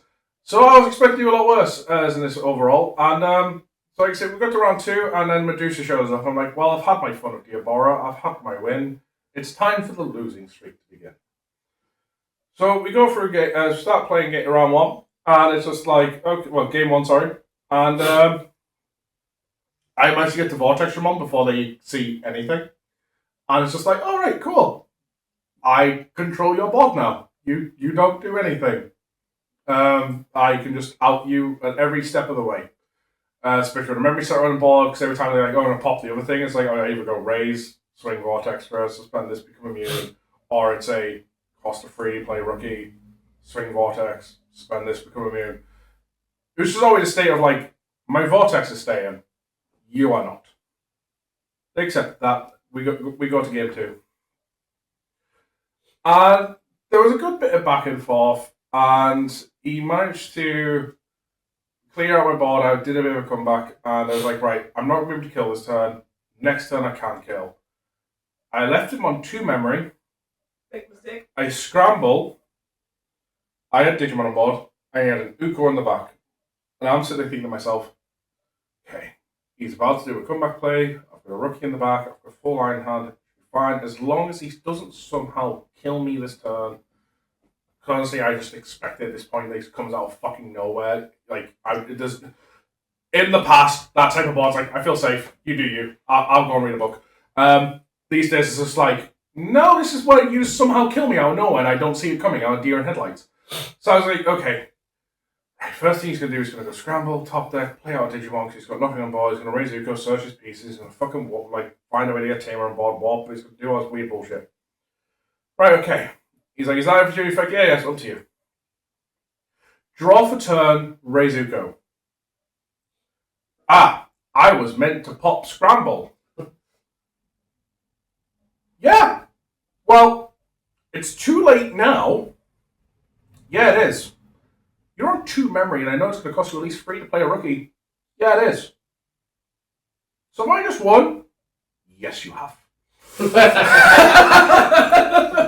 So he didn't pop Scramble. So I won against Medusa round 2. With that being said, what was Amy's round 2? Amy's round 2 was against.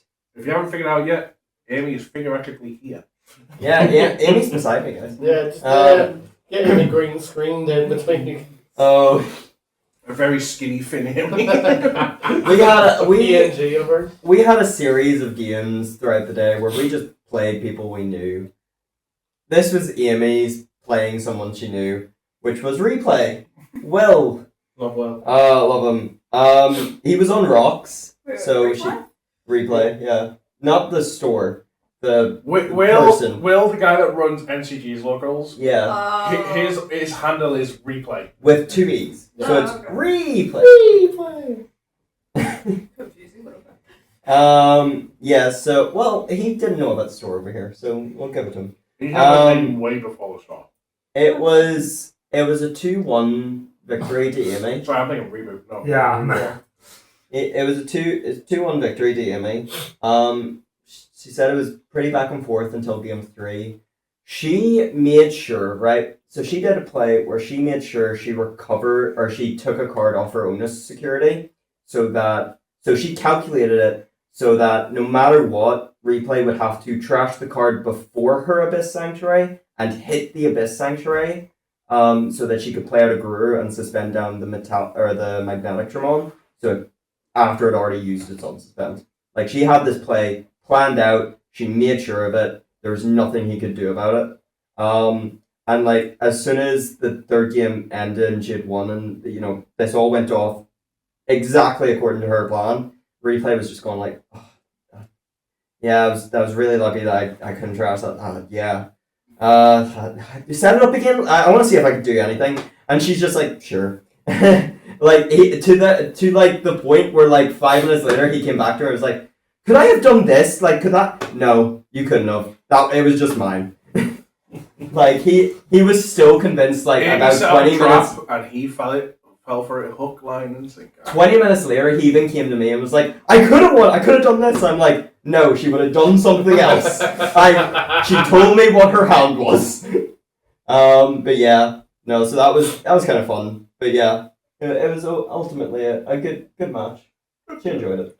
Lucas, round 2 for you. My round 2 was against Sakumon. It was, to put it bluntly, just sad. For you or them? For them.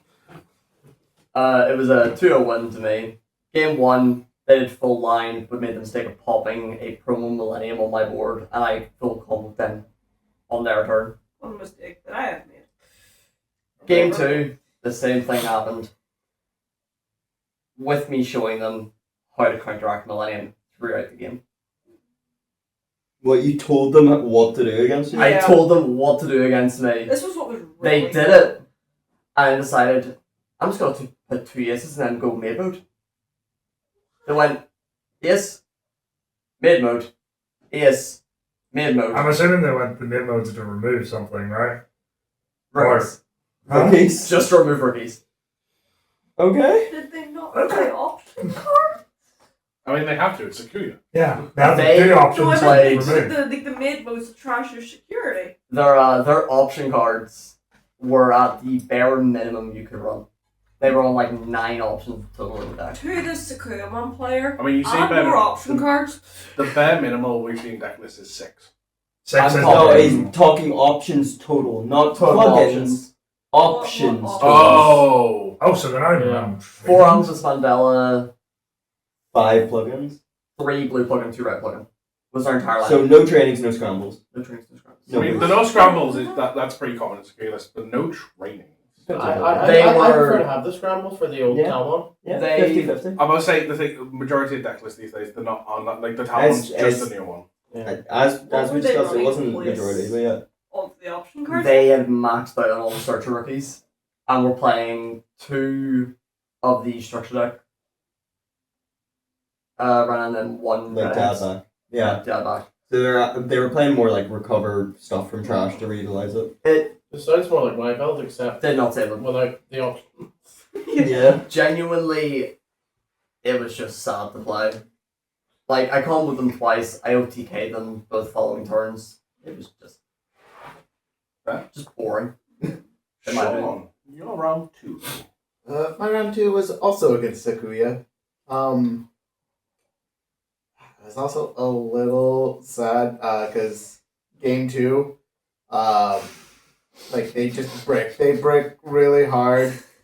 It was the kind of bricking.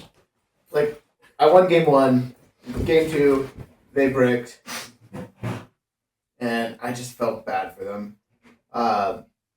Game 1, I ended up winning because I was deciding, do I play something to search? Do I play a Crimson Blaze? Can't decide. I can either memory choke you or I can stop you from playing out tokens and stuff. You've already got your stuff set up, so even if I lay down you 1, you can probably go a full combo and all that. So let me just Crimson Blaze you. I Crimson Blaze them. Leave them on 3. They go up. They start playing. They start going. Like, okay. And this is where I'm going to go into my level 6, and now I'll play out. Can't do that. All right, then I will go into my. I'm going to go into Sakuya X. This is where I would play out a token if I could. And just like, they did enough damage to me to do stuff, but they didn't have a blocker because they didn't see the black plugin. And it's like, you're just going to raise now and swing for game, aren't you? I was like, yeah. This is where he was meant to go road mode and stop that race. Well, don't forget, ski builds are also right now, they're very split on if they're running remote. Majority are, Yeah. but some of them are still running like the Iron Boots. Is that all of note before I go on 2? Yeah. Connor. Okay, so I'm gonna start by explaining what happened between rounds. Oh, is this? This is what I think it is. It's not like that. That's later on. That's later Oh, on. that's later on? That's later on. Are you thinking the collapse? Yes. That's later. That's later. That's between round 4 and 5. That is zero. Yes. Yes. Jeez. Yes. We got when we got back from lunch. Oh, wow. I didn't think it was that late. Jeez, okay. So I went to the vendors at the start of the day. I came in with an X Machinum on deck with a couple of ults here and there. Then saw I the know which rest one. of the I ults know that you I want. need. Yeah. So I bought them up and put them in the deck. After round 1, I went and sold my regular art versions to one of the vendors. Bought some packs of 81, which I later would sell the results of those to Sean over here. But I go back, get ready for round 2. Go sit down opposite my opponent, put my deck down, and realize, where the hell's my playmat? Because I don't carry a bag or anything to regional, I just put it in my pockets because I'm like that. He raw dogs it. Yeah, I raw dog it, as Adam says. One of the easiest way to identify him, like I remember this from flipping Glasgow. This man walking with a hoodie with one like the Red coal. The red cola deck box mat. His pocket, because it was one of those hoodies where the pocket just went right all the way through. It just became a kangaroo pouch. Yeah. Yeah. He was So, that thing. I run back to the vendors, grab my playmat from the vendors table, run back to my opponent. I'm sorry. I've seen you run. Yeah. Me running is a funny sight. And thankfully, it was a nice guy. He was dead on about it. He's actually a guy I'd seen quite a lot of regionals, but never actually played or spoken to, so it was nice to get to chat to him. He was on Millennium, which is actually quite a good matchup for my deck. It's like the one good matchup I have. Game 1 was the start of a trend that I noticed across a lot of my games, and that was not seeing Unchained. The very vital The very vital. the very vital tamer that only has one copy of her name in existence in the game, which means you're only allowed to play 4 of her in your deck because there is no other Unchained. Actually, one of the most inconsistent Liberator tamers there is. It's gotten to the point Just wait till where they get a second one. It's already gotten to the point where I've considered running, the whichever Mirai it is that lets you end of turn DNA. Yeah, just forecast. Yeah, just to have that as a backup. But I lost that, obviously. Game 2 was a good back and forth game. I was able to grind it out against his combos and such. Drained out his security and hit for game. Game 3, he bricked. Very bad. To the point where he was just hard slamming Millennies and passing turn every turn to try to do something against me. Because I got into the Metatromon combo, but I was able to keep suspending his things, swinging over them, de-digivolving 2 and clearing whatever he was trying to do without being able to play another one off the crackback and stuff. So I won that. That was 2-1 to me that round. And yeah, that's all I really have to say.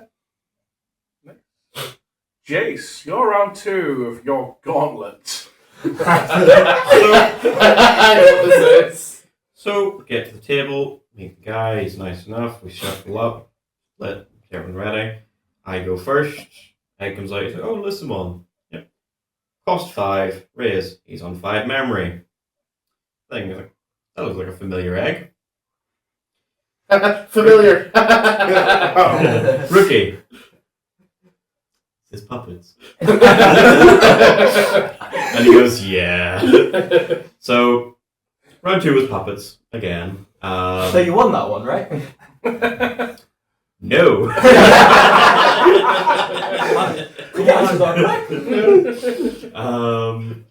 So, I still wasn't really familiar with how puppets played out. Familiar.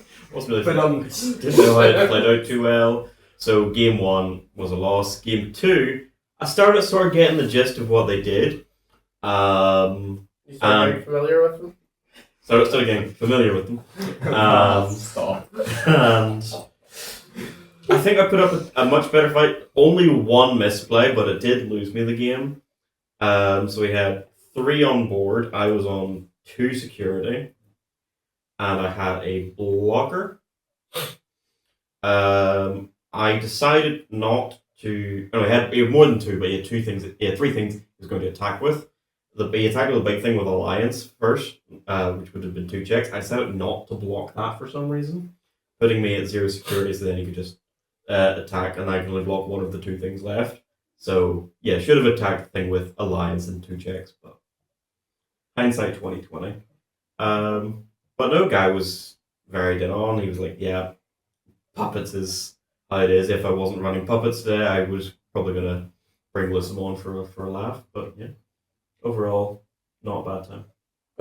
Besides being puppets. Besides being puppets. So, in the continuation of your gauntlet, what was your round 3? Round 3 was Millenniumon, I believe. Oh. Yes, Millenniumon. So obviously chatting with the guy. Crazy. Yeah, right? Wait to hear the rest of his rounds. Yeah, so sit down and I ask him. So obviously, I'm kind of familiar with how this works. So Familiar. It doesn't work against Millennium. you're gonna They don't have familiar tokens. Yeah, he hasn't said Millennia has started They playing. do have 1 more clock though. Yeah, so you're gonna get paired with someone who's doing roughly the same as you performance-wise. So if you know, how your game's been going, it's like not great. So we start up, and just from his reaction, is like, yeah, I've bricked. So I'm like, oh, fair enough. Game 1. Funny interaction on game 1. There was a point where I was on 2 memory, and I wanted to set him to 1. So I played an Amber, tried to pass from that, and he goes, are you gonna do the effect of the option you played? I was like, it has an effect? Oh yeah! Because up until this point, I'd only seen Amber in securities, and like, oh yeah, it doesn't do anything. Memory boosts are a brand new type of card. You know, it takes a while to get used to them. So it's like, oh yeah, I can do a thing with that. Thanks. Oh, by the way, real quick, we haven't mentioned it yet. We should also probably mention it was 256 players at the regionals this weekend. And I didn't see puppets or Millennium on once. Lucky. Funny enough, neither did I. I didn't at the main of that. Well, I seem to do so. Well, that's different. But yeah, the rest of the second game, it was more evenly played. It was very back and forthy, but I did manage to pull out the wins. That was my first win of the day against Millennium on round 3. I got puppets. Familiar story. So round 3 was the beginning of me, for what I call the Liberator Gauntlet, of me getting my ass handed to me by Liberator decks. Well, So why'd you let them do that? I wonder. It's almost as if those decks are designed to beat me. Connor, did you feel liberated? Hold on. You understand my pain from last year then, when I played Ghost solo time. I will say, here's the thing that makes it more really comical thematic here. You played Unchanged deck, the main antagonist I of the went comic, against all. and you went against all of the main characters Yes. from the comic. Yes, I did. So it was literally just the Liberator crew band together to go, no. So Puppets was the first of that. My opponent sat down opposite me, and he was like, "Yeah, I need a piss, so let's make this quick." Oh. That's And made not it what quick. you want. He did. The game was over in about 10 minutes, so I just pack up my stuff and I go. Did you get deck checks? No, I did not. Did your opponent get that checked? No, he did not. So I was just like packing up and I was like, "Enjoy your piss, mate." Connor felt what it was like to be that one piss Greymon altar from anyone. I will say, so I forgot to mention it in round 2. This guy was the second person of the day to call my deck based. Yes. So that's all I really need. Yeah, personalized dead on guy. Hang on, if that's all you really need, why are you quitting the game? Let's address this other thing, because we didn't address it before we go round 2. You're quitting the game, but you bought alt tarts. After already deciding you're quitting the game, you bought alt tarts for your deck. I like shiny cardboard. God damn it, Libby Colton might like that, man. Yeah, I know. You like to shake the cardboard. Look, I don't know why, but when you were saying that, I thought we were going to go back to piss for some reason. Just to circle back around to the elephant in the room. What lasted longer, the game or his piss? His piss probably did last longer, based on how long he said he'd been holding it. Oh. We will not get into any more stories of the piss man. Wait, the piss man, Marcus Davis? so, Sean, round 3. So round three was my first loss. I'm gonna go ahead and say that, but it was a really enjoyable game. I looked it up. The guy I was up against, I believe he finished in the top 4. He definitely made top cut. So just really great guy. So game 1, I ended up winning. He was on TS. Like I think more. I remember seeing more Venus, Minerva, things like that.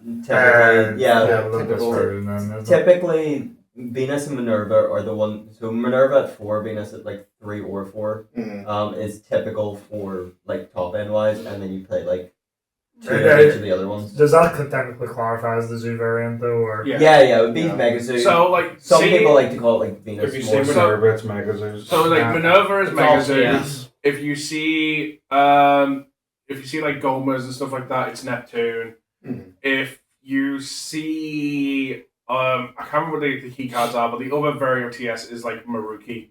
Like that's the other big one, and they've got a few cards you can look out for. But like it's really hard. Like they're kind of the 3 different TS builds at the moment. It's all TS. They're all TS to It me. is indeed. Yeah. It's a slop fest. Yeah. and it's only going to get more slot test. 2 more sets of TS support. Potentially free. Yeah. Continue, Sean. But yeah, it was really close. Game 2 potentially could have won. So I won game 1. Game 2 could have won. I had in my hand pretty much I think my full combo. I just needed to be memory efficient enough for it. And I didn't do the math right. So when I went into Growlix and had to toss something, I was like, I've got my combo. I don't need this Crimson Blaze. So I tossed the Crimson Blaze, started going through my combo, realized I miscounted, gave them some memory. They start playing out stuff. Their board is super wide, and I was like, I wish I had a Crimson Blaze right now. Sean, just to circle back, did you say you didn't do the math right. Sean, what do you do for work again? I'm an engineer. For all you at home, don't trust engineers with math. They go far enough in their math. Like, I have a theory that like you can only learn so much math at a time. So by the time you're at like Calc 2, Calc 3, you're starting to forget arithmetic.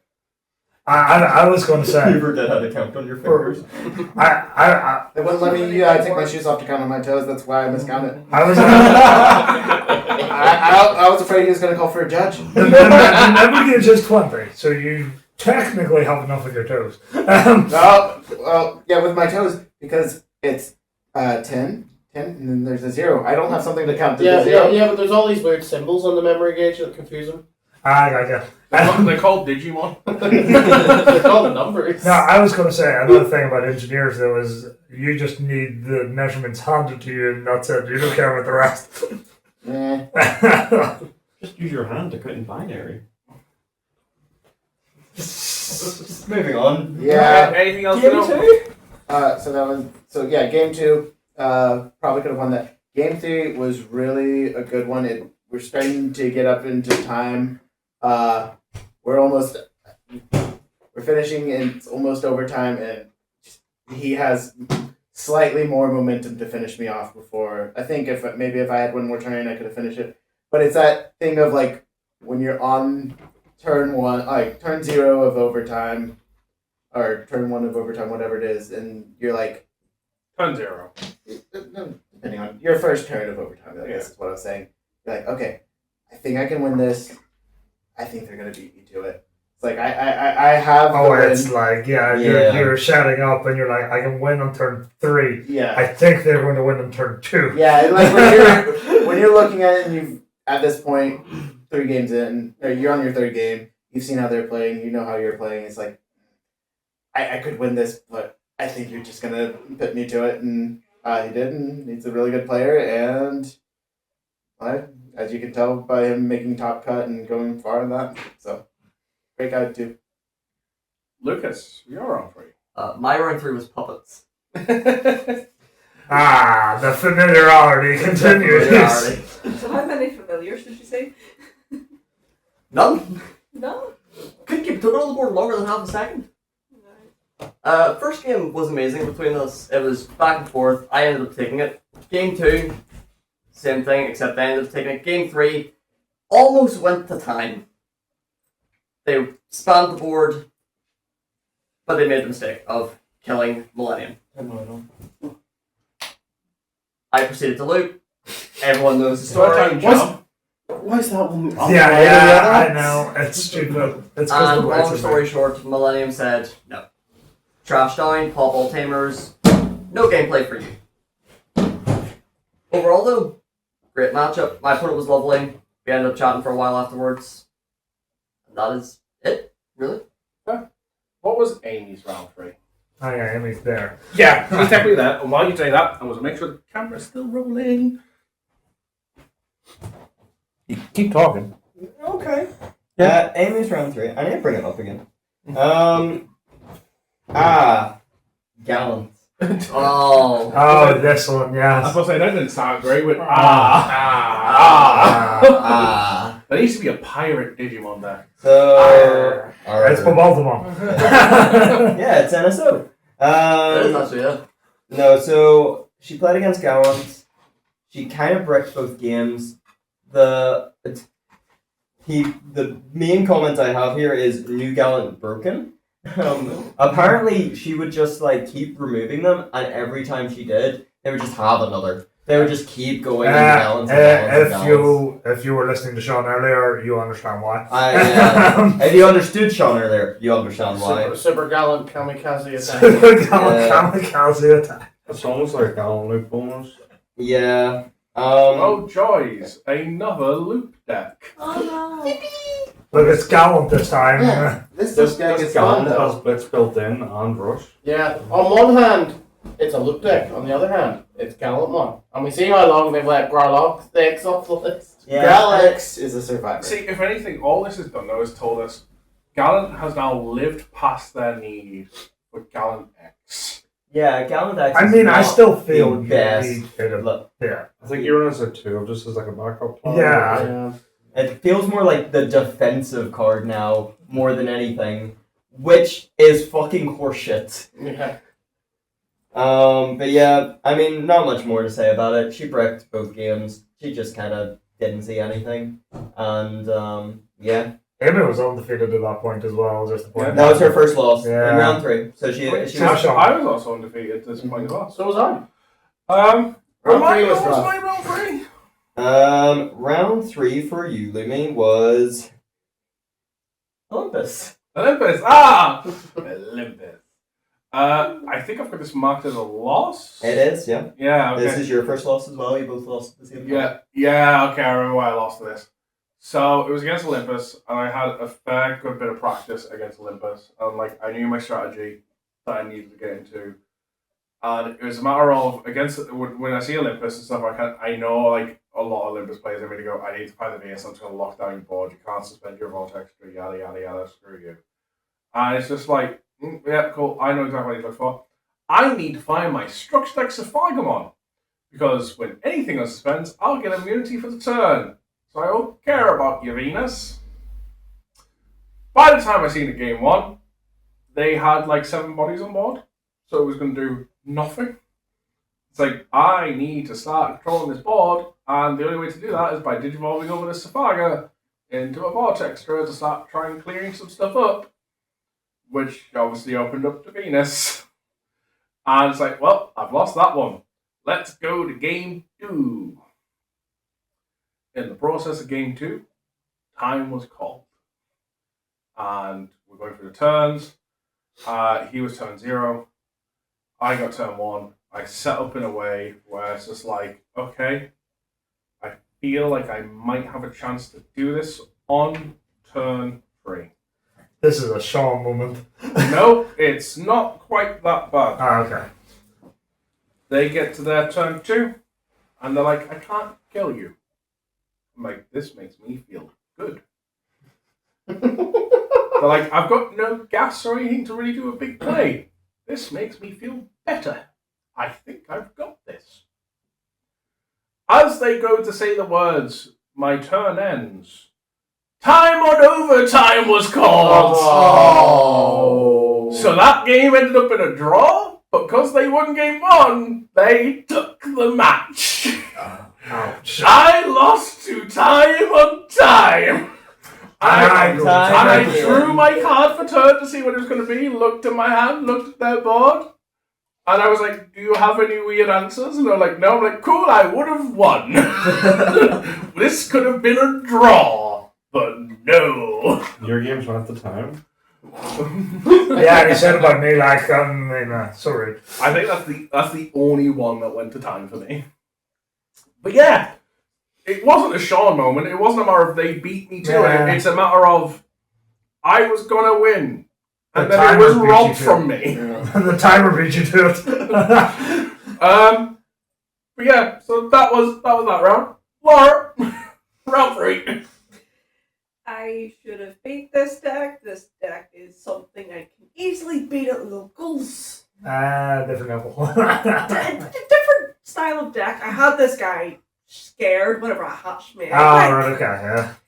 I lost to Savaga. Ah. I always beat you. I usually, yeah, but that's a different style of deck. This guy seen that I was on Sakuyamon, and in his mind went, oh shit. He hit the Digimon plugin in security, he was hating life until he seen all his pieces and seen I was bricking, and just went, yeah, no, you're dead.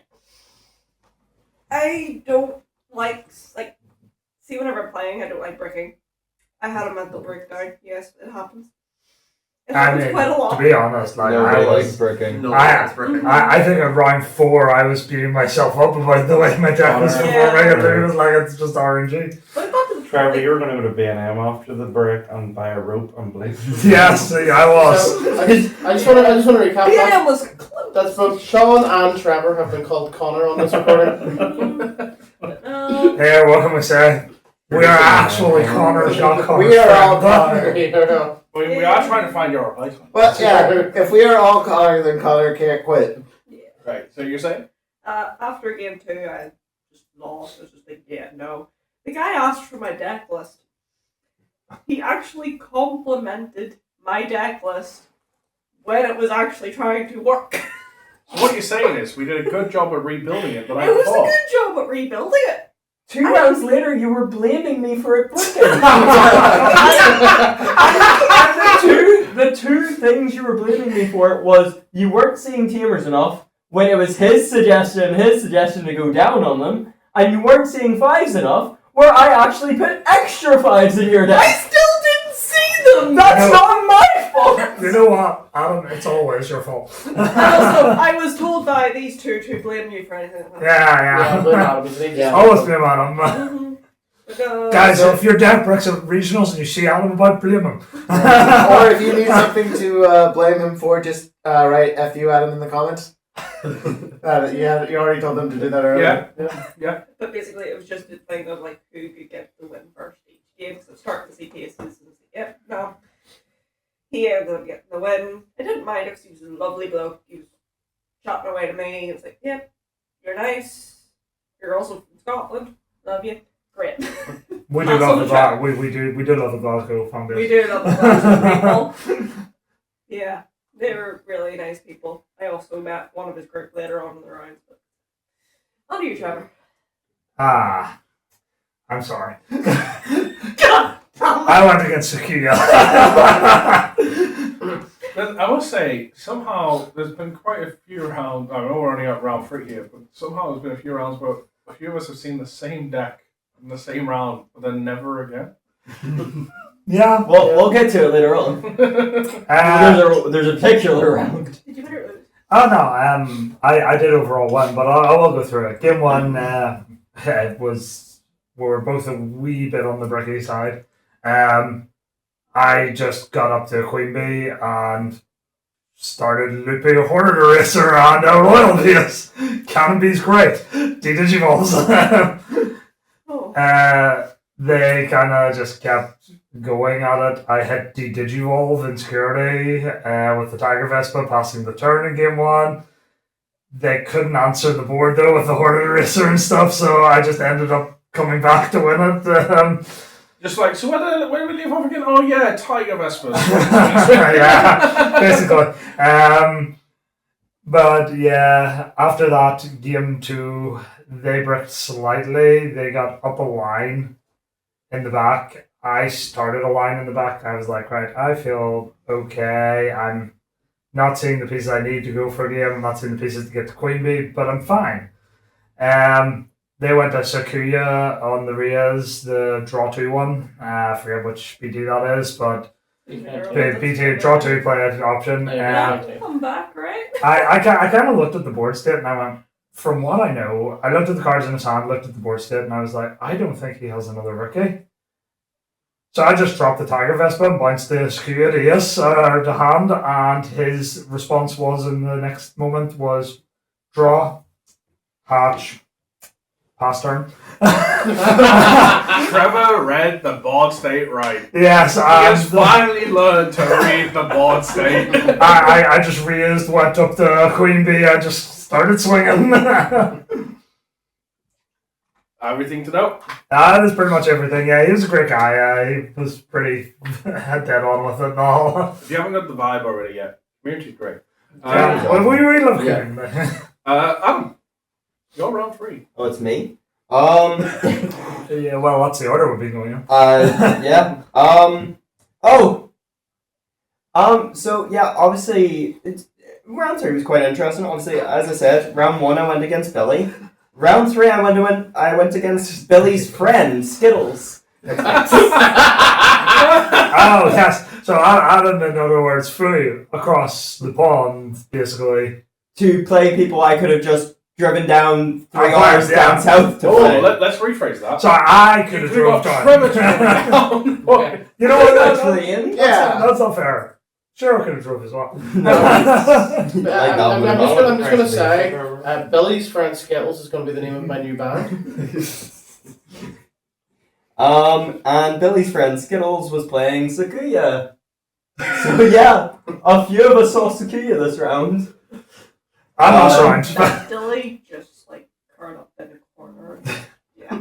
I, however, did not win. And the reason I did not win was because, so in game 3... How could you not win? You only got the best deck in the fall. Question. How did user you error? lose? Yeah, that's what even so, even Lara is confused that you lost. I completely fucked it.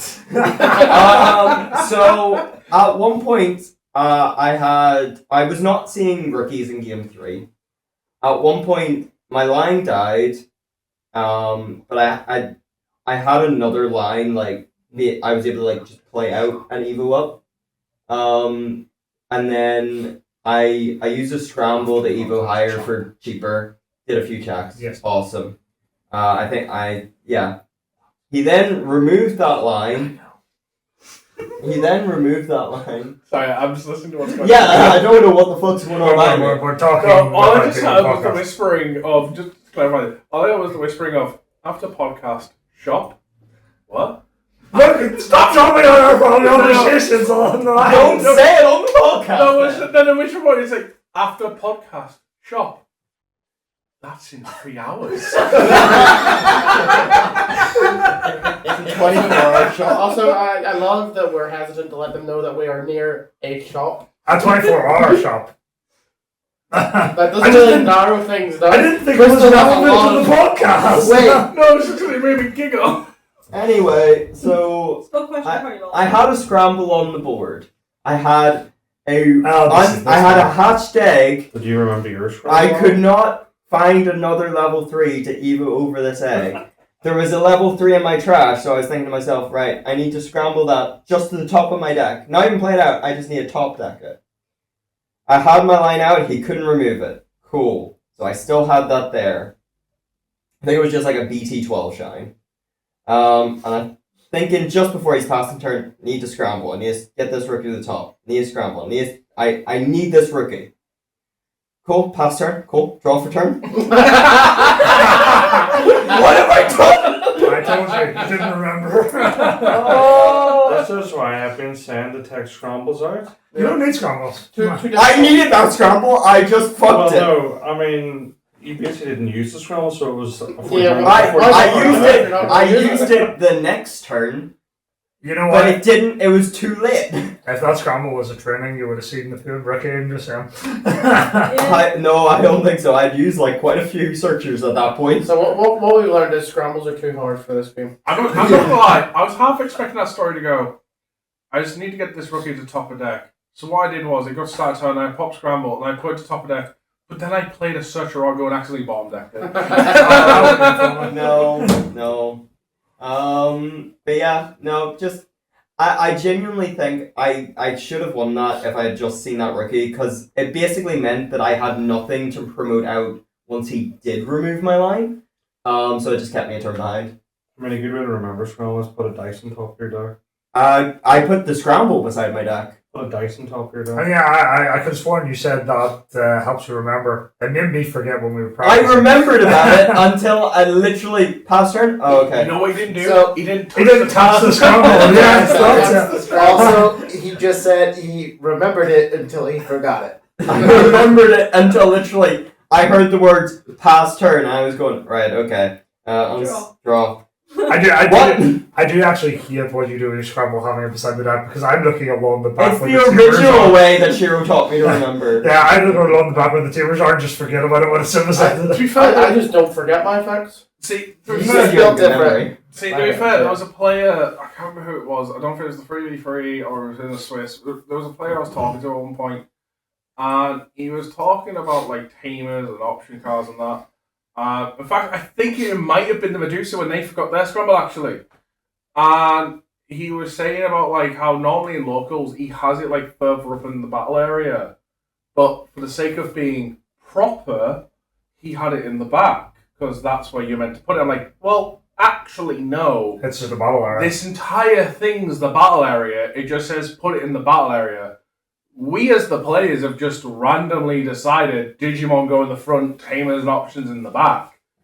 There's nothing People stopping you. shout at me when I leave Marcus's up at the front, though. That's And by because they're people, not I mean Digimon. my girlfriend. Well, like, there's That's no- because they're not tamers at that point. Wait, But there's They no- are. They're always tamers. It's just sometimes they're also But yeah, there's Digimon. nothing To actually be stopping fair, you. I can kind of see the argument there. Like, if you leave them up, it could lead the opponent to think they are. Yeah, that's what happened with me and Adam in the practice game. I Yeah. did everything and did it perfectly, and then he went scramble, and I was like, "You had a scramble?" Because it was beside the stack, not in the back. I had left along the teamers in the back. But yeah, like technically though, like there's no rule that says your tamers and options have to be in the back. No, 100%, yeah. Like you can technically put your Digimon in the back and your tamers in the front. Oh, Really? I'm gonna do that at my next local and just see how Yeah. many people just lose their mind. Really early on, I wanted to play like that. Like I wanted to just go to a local. That's why you play Shine. and play all the options and tamers out front, and play all my Digimon in the back. And then I tried that in a casual. I can't remember against who, and then realized I was fucking myself over. And I was like, It's gonna happen. Adam, is my that, line's getting too tall. How does this work? Adam, is that why you play Shine? Because you want your teamers up front.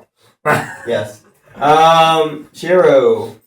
Heroes round 3. Round 3, you were against Olympus. Did I win? No. Wait, sorry. Let me run this back. Shiro, round 3, you were against Olympus. I can beat Olympus if I say Aldemon. Okay. Did you see Audemars? I don't know. What am I notes though? Game Is there Mega didn't see all of them? Mega Brick Game 1, Game 2 deck worked, Game 3 no Alda. So the answer is, you did not see Audemars. I love my system. I will shake his hand for that one. Does this jog anything in your memory to comment about Shiro to get a bit of talking? What? He was saying, does it jog anything in your memory to get a bit of talking in? I think it was actually really fun. The second game was really fun. Because I seen Aldemon. The first game wasn't fun because I didn't see Aldemon.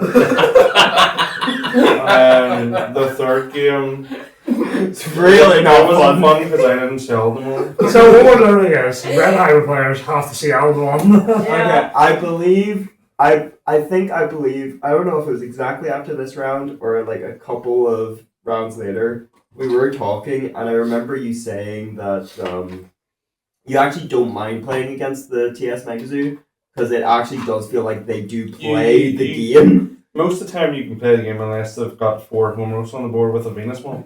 Yeah. That's the only downside. But Bandai decided to print a Hina-like card that gives memory at the start of turn, but your megas are easier to play out than Volcanic Dramon and Magnetic Dramon, or Metallic Dramon. And you get multiple Digivolts in the same turn. It's like, yeah, okay, whatever. But Venus is the only hard card really for Red Hybrids because you can suspend every tamer on the board. If you have a rookie and raising, it's fine. You can raise, go into Aldemon if you say Aldemon, and If you see all of them. play a fresh tamer out, and then go into another Aldemon with Rush. But no, I actually have a question for the judges in the room. What If does I Avalon do? prevent a home roast from suspending, that means it can't activate the... That means it can't suspend, yes. It means it can't suspend. It means it can't activate the draw when it It will suspends. still It draw. will draw. Will still draw. Yes, that The draws. effect isn't Yeah. suspend to draw, the effect Its is effect is suspend and draw. And draw. What does it do Right, when it suspends? so So the the idea thing is the thing the idea is meant to be so to make it fair, if you're at high enough Yes, memory, it yeah, suspends fair. itself. It suspends itself so it can't reactivate effects at the end of turns because it can't suspend to do that.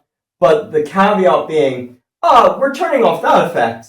Let's give them a draw as well. So Well, it's suspend and draw, Yeah, not suspend suspend and draw. to draw. It's not by suspending draw. Because that would make it a choice. So that's like the effect that like happens when it suspends. So That's that if you have more memory. Aggregate So- complex. Suspend and draw. well, so no, the thing that makes Suspend it and No. then draw. no. So outside that, the other one is at the end of turn, they can suspend the tamer to reactivate one of the Digivolve and on plays, or is it just Or on plays. Or on plays. I'm saying like that's the other one they can do Digivolve and on plays, right? Yeah, it's Yeah, like or- on play. Yeah, so you can have to reactivate one of the Digivolve effects or on play effects of one of your Olympus 12 Digimon. That explains the mental breakdown I had a few words there. It's all becoming clearer. are we reading a tamer or a novel right now? Both. Both. You know what? Why don't we continue this novel? What was Shiro's round for? Rocks. Now this is just before break for what lunch. was my notes? What was my notes? Well, you won the match. So you saw Alderman then? So you saw Alderman, yeah. Whenever you explain this to me, Oh, I yes. was quite confused. You They let did. me read what I said. Oh yeah, so I'm playing the Emperor Greymon variant, and I really like the BT-18 Emperor, which strips sources and suspends. I always say that's the old Emperor Greymon when it's the third Emperor Greymon we Yeah. got. The old RGB. Basically, the guy I was against kept putting like delete Digimon into the line and like the other stuff, the draw one, the memory one.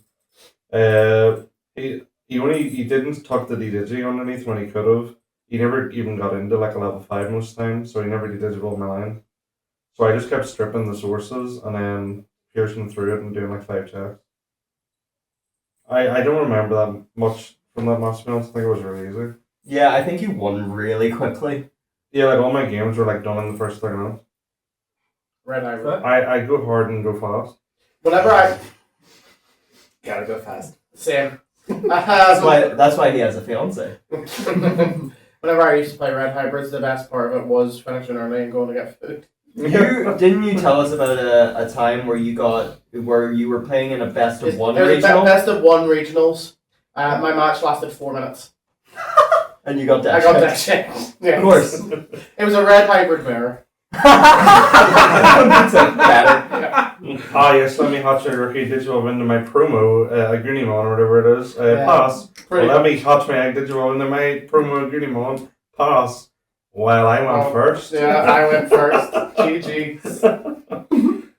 GG Nori. Adam, you're on for. I again played someone I relatively know. I played Was there one a point of you come to this regionals to fight new people? Apparently not. I played against one of the players I played against last Bristol. One of my Royal Knight players, and he was on it again. Right. Greymon. Interesting.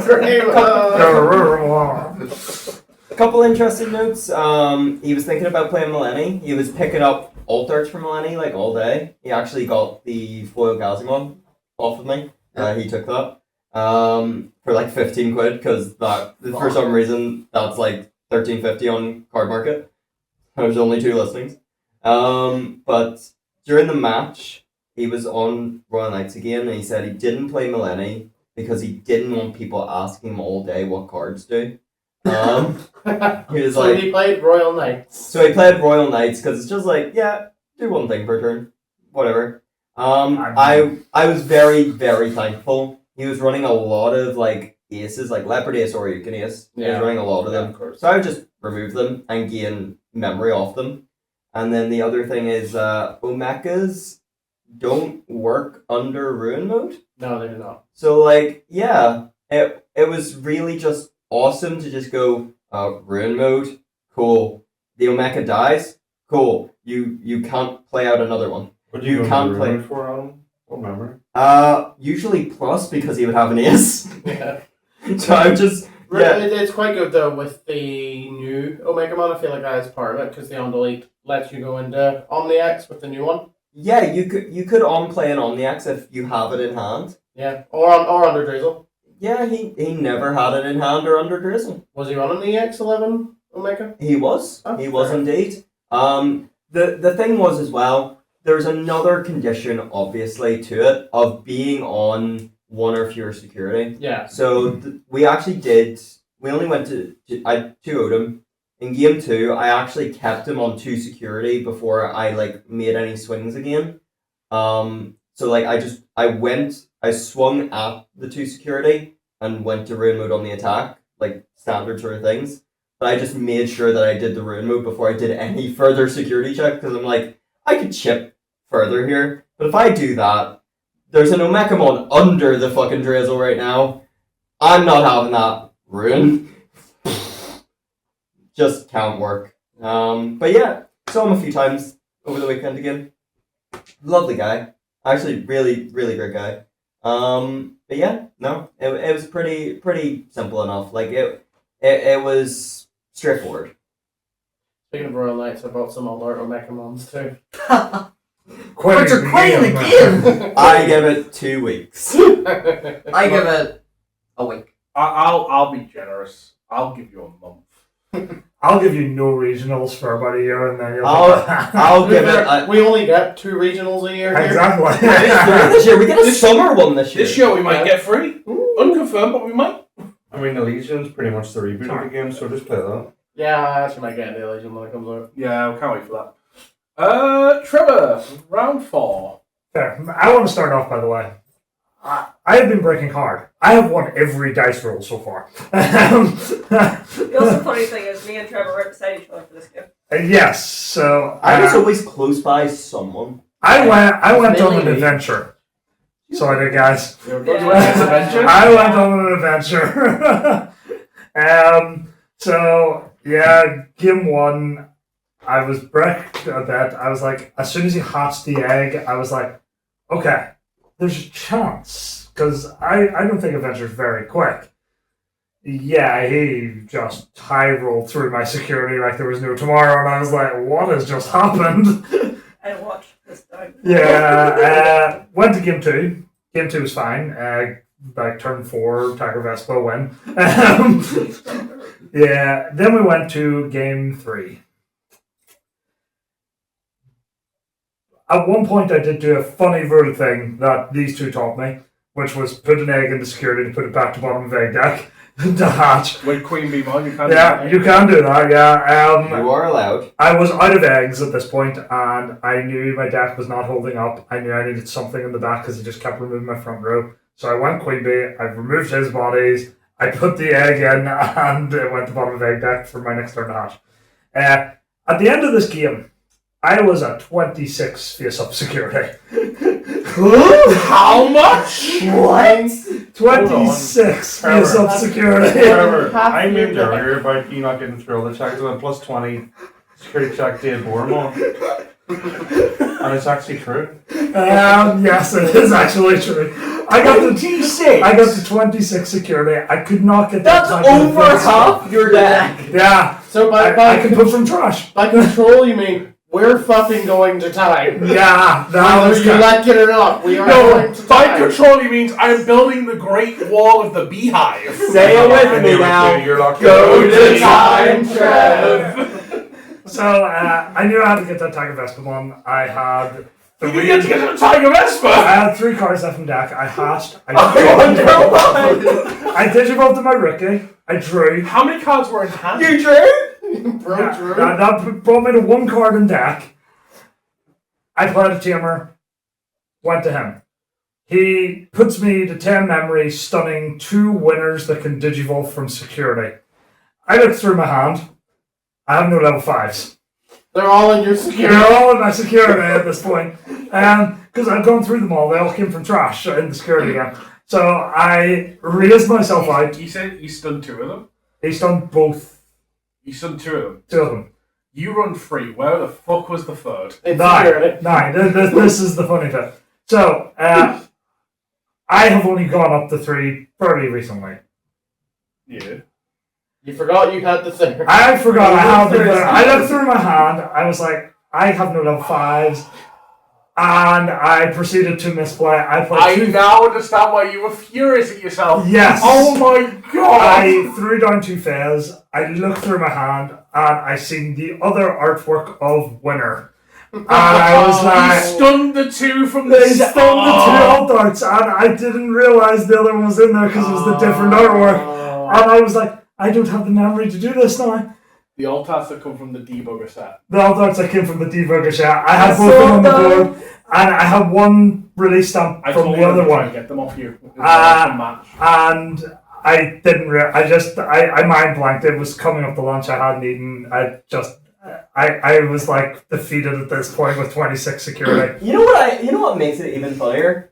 A week ago, I remember you driving us home, me and Amy, and we had a conversation. I said to you, I think sometimes, Trevor, you just do too much. You you should actually, like, even if you can do something, doesn't mean you should. And you agreed with me. He was like, yeah, maybe I shouldn't load everything into my security. I have to wonder, at what point in that game did the adventure player just look at security and go, I give up trying to tackle? Oh, that was When you told me his win con became deck out, you didn't say I was at 26 security. No, that was no fucking wonder. No, literally, I don't know when his game plan changed, but he refused to swing every Every time. around security number 15. No, Yeah. no, Well, well that's before 12. that. I had one. I put as soon as I went to Queen Bee, like turn 2, he never swung at security. Like I was just sitting there going, I can't do anything because everything's here. What's the most aggressive deck right now? Medusa? Medusa. That wouldn't even do it. No. Medusa could fucking do a fair chunk, like. Yeah. It could do a fair chunk, the only deck that I think could do that, Medusa would never Nasty Galactic. But yes, Nasty Galactic could just Or be like, Digimon. oh, you're at 3 or you're at 1. I would love to watch that. Well- 26 security. DNA, beats away for your mastery, trash to your round 3. Technically, right. If you're playing Ancient Greymon, you could have Flamemon, a Goodymon, Burning Greymon, a Goodymon, Burning Greymon, a Goodymon, Burning Greymon, a Goodymon, Burning Greymon, and so on, so on. Metal Greymon, Ultra Mode, Ultra Mode, Ultra Mode, Ultra Mode, Ultra Mode, Ultra Mode, Ultra Mode. Bring out Ancient Greymon, swing in 26 decks. You could. You And do. you just had that math on the fly. yes. I've played a lot of Red Hive. But that's not even counting all the Atomic Infernos. Exactly. But yeah, Oh, fire Fire rockets. BT1 ties. By attacking, gain sec +1. Yeah. I was, needless to say, raging with myself at that point when I. Yeah, I understand now. This was turn 2 of overtime as well. So I was. Yep.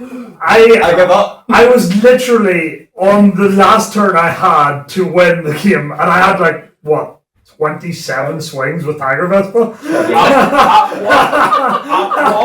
At what point? I kind of want to know what DP or Digimon was sitting at with like. But At least 30. at what point did you realise you had the winner?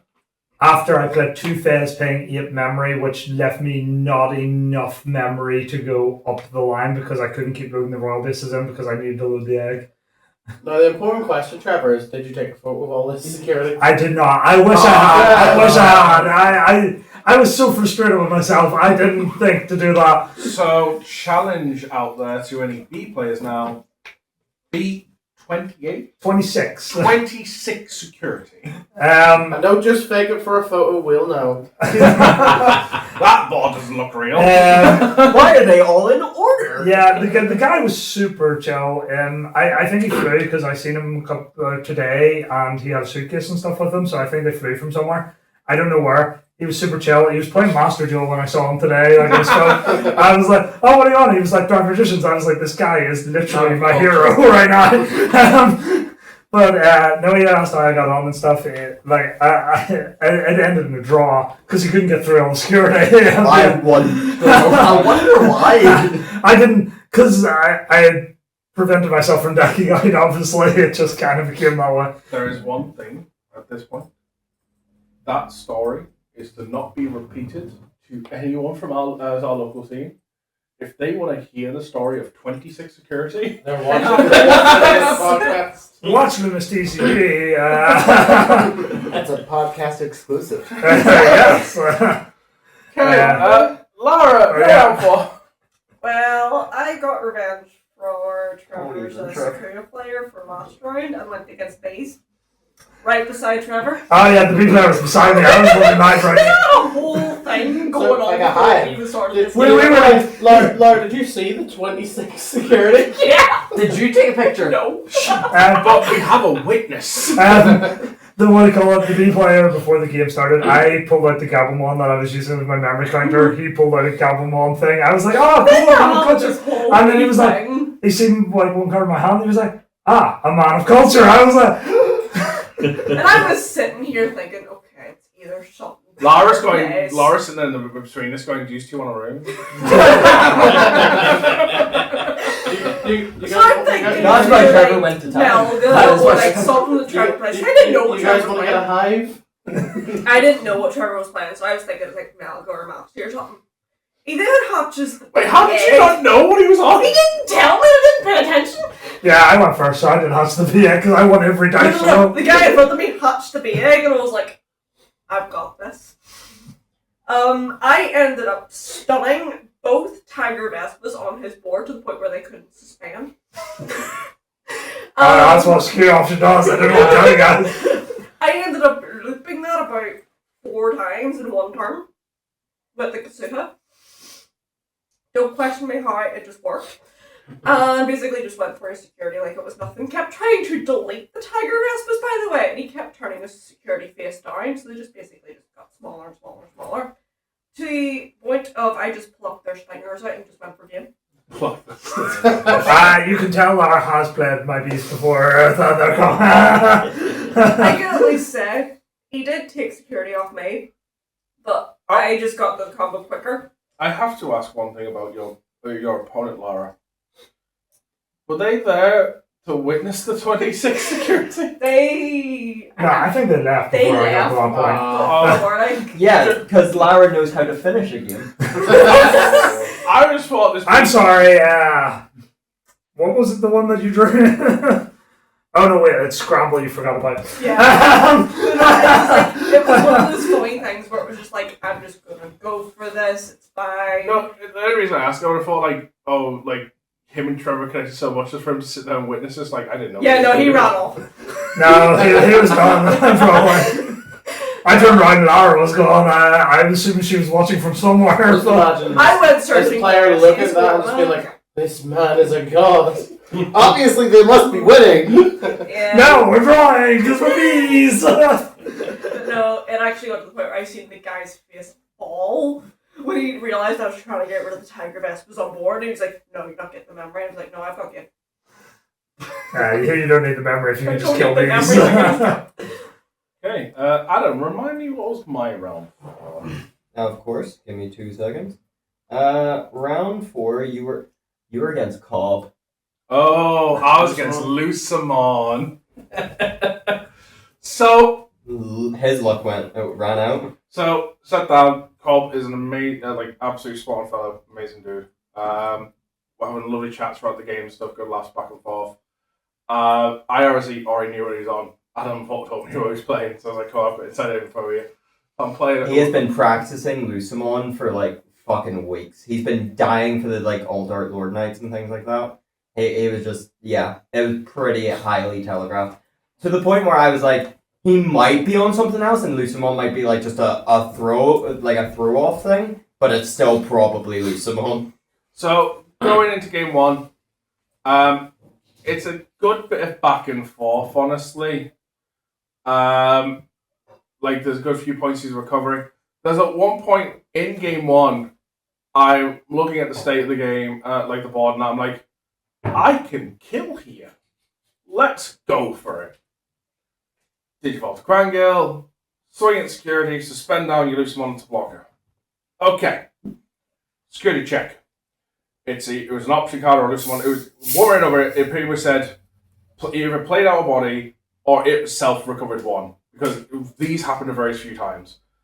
I was essentially just like, cool, so you recover one again, still on 4. Right. Did you also Safaga and suspend? And suspend. And it was a body they played out due to an option card that then recovered in 1. I was like, the Safaga will now suspend down this body. Okay. Swing with Safaga, trigger all turns, play something else out. Trigger the Grangale, because you can no unsuspended bodies, unsuspend. Trying to get as much damage as possible since I can't kill you now because you recover 1. Hit another card, an option card. This one just says recover 1. I'm like, fuck sake. Will you stop? No. Swing again. Hit a card. Recover 1. Can you go to free security?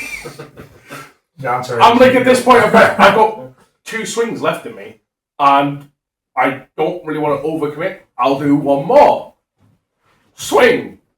Recover 1. Fucking stop! I swear! So that turn he is still on 4 security even though I attacked 4 times. So your problem there was assuming that there was no bullshit and only some security Yeah. stack. Yeah. That's never an assumption you should make. In my entire time playing Lusamon, they've never had that type of bullshit access. Because by the time they did, the only person I knew that played the deck stopped playing it. Fair. Because in our group was the counter to Lucamon, Mastimon. I trashed the 3. I mean, like, Would you like to trash your security and let me recover one, or Recover. remove your things? Oh, you can recover. I'll go. Oh, you can recover. I'll go. You can recover. Trevor, I'm on 9 security. Cool. Now you're on 3. Yeah, we don't. Mastermind players don't care about security Next sizes. Mastermind's going to trash you to 3 and gain a memory for each Funny one. enough, Cobb did tell you before you sat down. It was like the one thing I didn't want to say. No, you said this afterwards. Yeah, or was it after? He said it after. And he sit there and you go, so at which point we get to game 2, and at which point I get quite a good hand. I am accelerated very fast into the game state. And he's trying to do what he can. He gets some stuff set up. He had like the tamer and that, and he had a good bit. But I just end up in a position where it's just like right place, right time type stuff. Where it's like I had like double memory set a tamer, and it was like, okay, go into this Grand Gale, it'll set up a body. And stuff. And it was just like, okay, swing of security. And it was like, okay, this effect allows me to play a Lucamon type thing. And it was just like, okay, cool. Would you like to kill something or let me recover? I'll kill this thing. Going to continue my line going forward. This as the explosive, I get play on a new body type thing. Right, okay, this now lets me digivolve into okay. Would you like to kill something or would you like to let me? I'll get rid of a tamer. Cool. And like through all these checks, would you like to kill something? No, I'll keep killing you. You're not going to recover this time. No. Yeah, I'll keep killing. Oh, you're dead. Whoops. Didn't realize I had the line. I won. And I was just like, okay. And then at which point we're talking away, he goes, so there was 2 matchups I was hoping to not get. I can't remember what he said the first one was. I think it was Mastermind. But, yeah, actually, my That would have been obvious. yeah, I guess it's like so. There was two. It was either Masty or Galactic for the exact same reason. It was. I think. It was yeah, trash until it was Master. He was like. So he's like. There was two matches I really didn't want to go against. One was Master, and I went over into that round 1. I'm like, all right. What was the second one? This. Sorry. So yeah, like the dude was amazing though. Like good laugh and stuff back and forth and that. Yeah, I just accidentally. I do it a lot with Safaga. Like I actually don't see the line to kill, and I'm just like I'm just gonna go for a heavy damage, and then I get so far. I'm like, oh, I can win. Whoops. Yeah. Lucas. My round 4. Sorry, wait. Actually, Amy. It was Amy. Hold on, let me put on my wig. I don't have to talk like her as well, man. Amy, when did you Amy, when did you become ginger? Amy, is Amy ginger actually? That's a good question. No! Oh. She does her hair. I was like, wait a minute. Yeah, at least one. Amy is a natural blonde, but through so much hair product and hair dye over the years, It's turned to brunette. it's more brown now, naturally. I was about to say at least one of them has to have a soul in that relationship. Okay, fair. Yeah, Amy played against Crossheart. She said that it was fun to see Crossheart, but so she sat down and like it was obviously like first turn or two, like it's obviously Crossheart, and the player starts talking to her and he's like, oh yeah, no, it's really good right now. It's like it's actually a lot of fun again. It's like and you can do like a lot with it and people won't expect it. It's like and it's clear that she's playing TS from this point already. And he's going, and she goes, oh, that's fair, but I think it's probably like a bad matchup to me. And he's like, oh, why is that? And he's like, oh, well, Venus. And he's like, I don't know. I mean, I don't really know what the cards do. I've never really played against TS before. We'll see. And then she got a Venus out, stunned everything, and then he went, oh, I understand now. So it was a 2-0 win to Amy. Yeah, Venus do that. So that cross-heart player got learned a lesson. Yeah, well, again, he was a lovely guy. Like, almost all her players, lovely people. Like, she had really great conversations with them. But there was, like, some clear matches where it's just like, yeah, they were just overwhelmingly in her favor of, like, she just sees one card that's a counter to everything, and it's like, yeah, it just wins. Don't we have to talk towards the camera? I do. Is. I do feel as well though, like currently at the minute, there's decks that just do good against other decks and lose hard to another deck is really good. Hi. But no, that's what I mean. Like it's just constantly like a circle. There is quite a lot of decks in meta at the minute. Yeah. Oh, rock, paper, scissors. Yeah. I'll say with Venus as well. I was going up against it one time, and like I think I had actually gone through the full like Geo X, Growl X, War Growl. Oh, I am so sorry. I have a feeling this is me. Well, I went all the way up through the line, and then they play a Venus, and then they're like, "All right, I'll strip all your sources." I was like, "All of them?" Yeah. And they're like, yeah. I was like, This was definitely me. yeah, and I looked at the card, and I was just like, I'm not looking at the card because I don't believe you. I'm just looking at the card because I'm surprised that this was printed. Because it's like, normally when it's source stripping, like when it's normal blue source stripping, It's an amount of sources. yeah, or amount, or for each of X, strip this many Yeah, cards. but you need to remember it's TS, so Yeah. Just Sean, I feel like I was on TS Neptune and it was me. No, it was yesterday.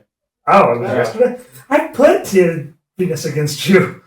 I think I've also In Jargon scale, I Right, but that's a normal, like, I would normally be on, like, a normal, like, like shorter yeah, stack. 3, 4, 5. So 3, when 4, 5. when you've gone strip all your sources, he's probably thinking you mean like, oh, I just have the correct. I don't know, sources. he was on Gallant when I did it. I have not played Gallant until more recently, until, like, the 8001. Yeah, it wasn't Idea 1 stuff like that.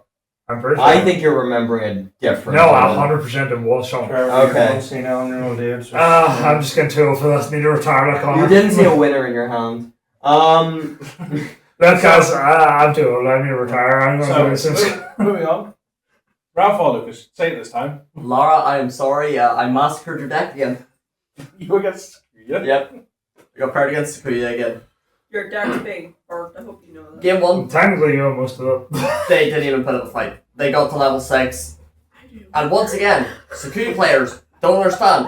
Pop Millennium, no more board. That was a very quick game. Game 2, he goes really wide. 14 bodies on board. 14 in Sakuya? 14 Yeah. on Sakuya. Even I was kind of impressed by this.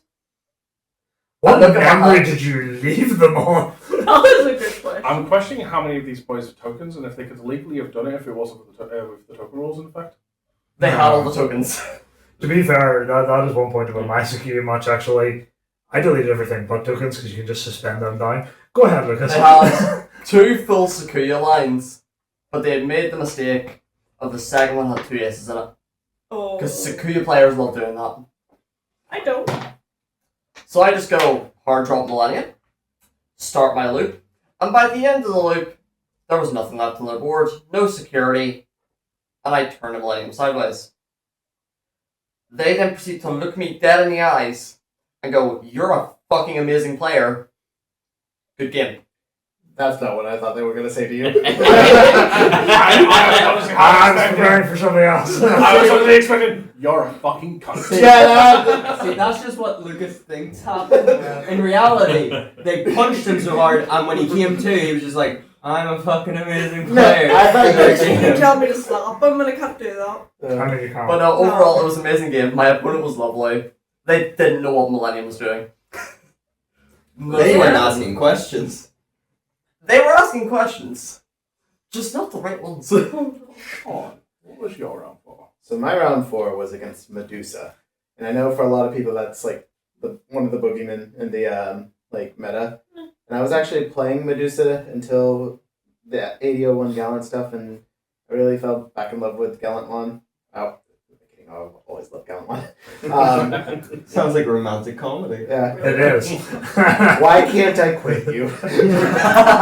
But, like, a lot of people I've spoken to were like, oh yeah, Medusa's really tough, especially against Gallant. Like, Medusa's the better Digimon, however you want to pronounce it. Like, that's the better Digimon deck. And I was like, I actually don't mind going up against Medusa. Because I know, like, I know that Medusa's biggest weakness is if you can clear their first body. Yes, that's a big hurdle, but if you can clear their first stack, they have a hard time recovering. And the first game, I could not do that. I got out aggroed. It was over pretty quickly. Game 2, though, every time they would start to build up their line, my Gallant kept deleting. I kept removing their board. It helps that the Tocado, the new Gallant, when you have a Tocado under it, it's unaffected. So even if they have a Starako, they're like, oh, you're trying to delete something? We'll delete you. Nope. Okay, it's deleted. So, that effect doesn't happen. So, game 2 and 3, no matter what they were able to do, I kept answering, and I ended up winning that one. Good job. Yeah. I do have the point out. I hate the Bondi Quinton card that says, I am protected by deleting your lowest DP. The thing is, though, because it says what by, though, it means there are a couple of ways out, but Not having a board we'll talk is about why. You never don't have a board against them. But we'll talk about why that particular part of the effect fucked me over in the later round. Trust me, that's coming from me as well. Yeah, I don't have more to say about that. I think I don't remember my opponent that much for this one because this was my first Medusa player, and I think when I saw that, I got a little bit of tunnel vision. I was like, okay, was I just overconfident? Was it just me practicing on the sim, and sometimes you don't get the best players on the sim and all that? So Never mind getting the best players on the sim. Sometimes you don't get the right rules on the sim. Yeah, true. But so I literally, you could probably show me a picture of this person, and I was like, I've never met this person in my life, and I apologize, but that also means How un-Canadian of you, Sean. yeah, that also means you weren't a jerk. So good for you. And on that note, Connor. I remember Connor. No, round 4 was the continuing of the Liberator beatdown with the deck that my dear friend Lumi over here is so familiar with. Vortex. The deck that is literally designed to beat me. Yeah. How does it feel, Connor? How does it feel? Beat me, it did. Honestly, I was fantastic there after that moment. You go, so I beat it. I wish. I got very close to one of the games, but no. Vortex Dramon is a bitch. We got this. Yeah. Yeah. If you're able to run options, not too bad, but I don't know what you're talking about. I did consider adding some giant missiles into the deck. I don't know if that would have made a difference, but who knows? Trust me, I've been through, because I was considering option cards just for the mirror match, The mirror. and I have been through every green removal option. They're not great. We do not have a single green removal option that is good that costs less than 7. Yeah. I don't know what you guys talk about. Mine costs 0. That's why you just do what Argo does, and you move over to yellow, and you just use Heaven's Judgment. Yeah. To be fair, yeah. Cool, I get to... well, I mean, right. Let's say we did have his judgment, right? I get to, for me, in a mirror match, I get to minus 12. Because You've seen if you have medieval on board. Yeah, he's got a point. I mean, So I don't know what to tell you. Oh, wait. What was your threshold? Sorry? You said not more than 7? Grand Del Sol. If you would use this, if you have 2 or more suspended green Digimon, reduce it by 2. Less than 7. Yeah! Yeah. It's 2, though. It's 6. Yeah, this is Vortex, come on. This is Vortex. Is Grand also not a cost of 8? It's a cost of 8, Yes, but it reduces itself. But no, Does it? It's Yes. 6. Reduces it down to 6, but here's the problem. I want to let Sean know why he's wrong, where the problem is here. So everyone else knows what Vortex Ramon's all turns effect is, right? Yeah. Right. So the idea is a mirror match, they have a Vortex Ramon on board.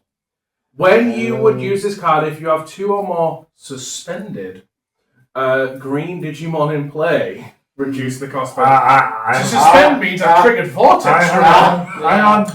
Okay, yep. I'm curious. No. Thank you. Because can you not just go, so I go to Grand Gil, I suspend, I play out Gilmon, I digivolve to Grand Gil, I suspend, I play Gilmon, I digivolve to... And by the time you've done all that, they've then gone Vortex Ramon. Yeah, but they probably have about 60 bodies. Does Heaven's Judgment count Tamer colors?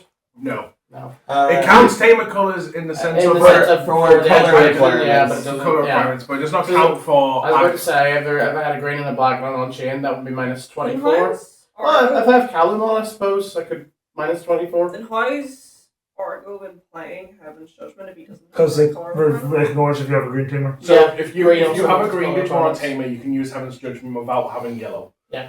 But Heaven's Judgment will then do minus 6 for every color. 6,000, but then it does it again for every coloured Oh Digimon my god, you I can have. run it in red hybrids now. Heaven's Judgment is Wait. literally the removal card of Tribute. It still doesn't Yeah. meet the criteria. It's 7 cost. Yeah. Yeah, it's 7 cost.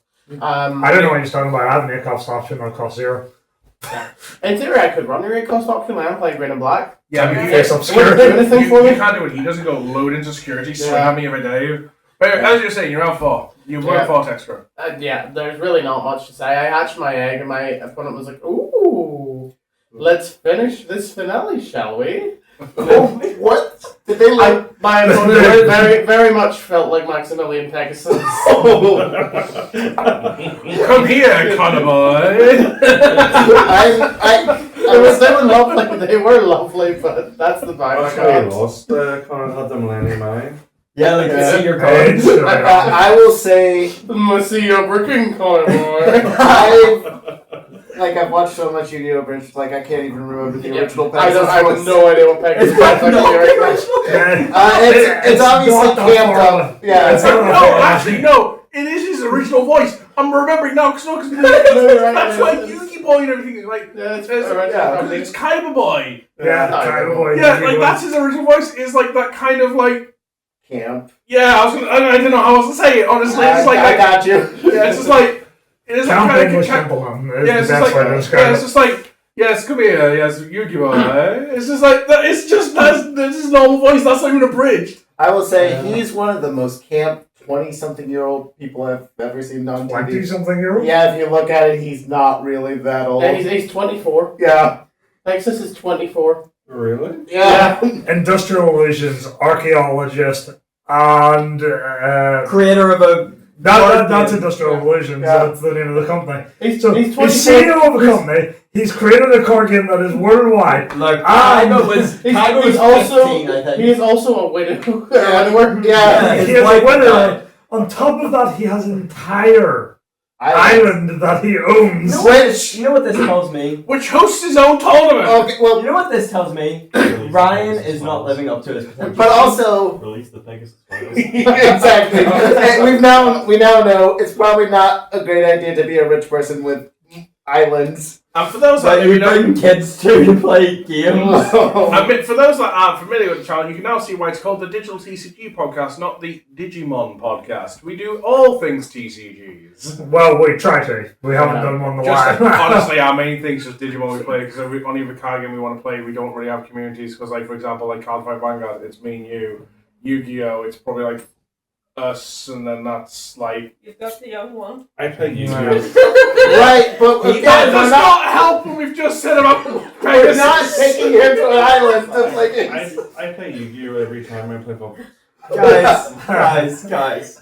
Back to the Jess, would you like to talk about your round 4? What was your round 4, please? Round 4, my opponent was probably my favorite person as an opponent for the entire day. He was super chill. He was all fist bumps and stuff like that. And he literally cheered whenever I flipped my egg. Like, yes. Well, that's not a good Yeah, one. free win. No, he genuinely. Okay. Lunch. He loves Lumus, and he was also dying for lunch.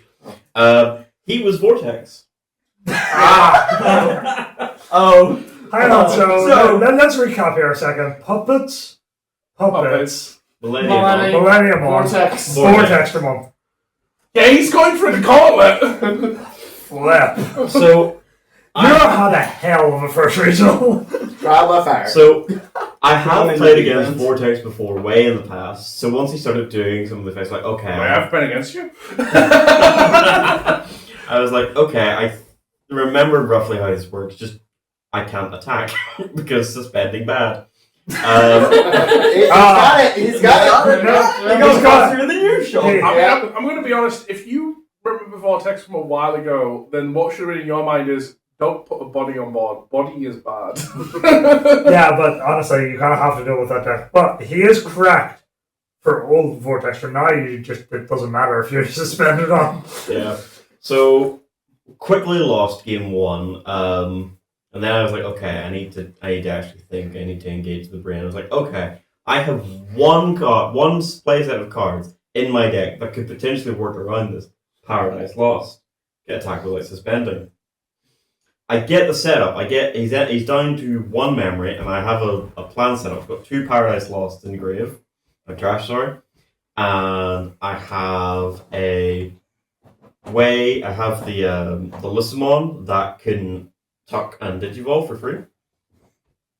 And I have Docusons in play. So the plan was go to end turn, trash the Paradise Lost, swing without suspending, do a digivolve, do the Docusons, bring it back to my turn, end turn again, do the second Paradise Lost. It died to security. No. First Paradise Lost, swing without attacking. Yes. That unsuspended attacker became suspended. Yes, and then it died. Over to you. James experienced. Make the plan, execute the plan, expect the plan to go off the rails, and make a new plan. Throw away the plan. Throw away everything calculated and just. Yeah, so I did not anticipate the ace. On hindsight, I probably should have gone to the Lord Knight I had in hand and Digivolve first, but that's how things go.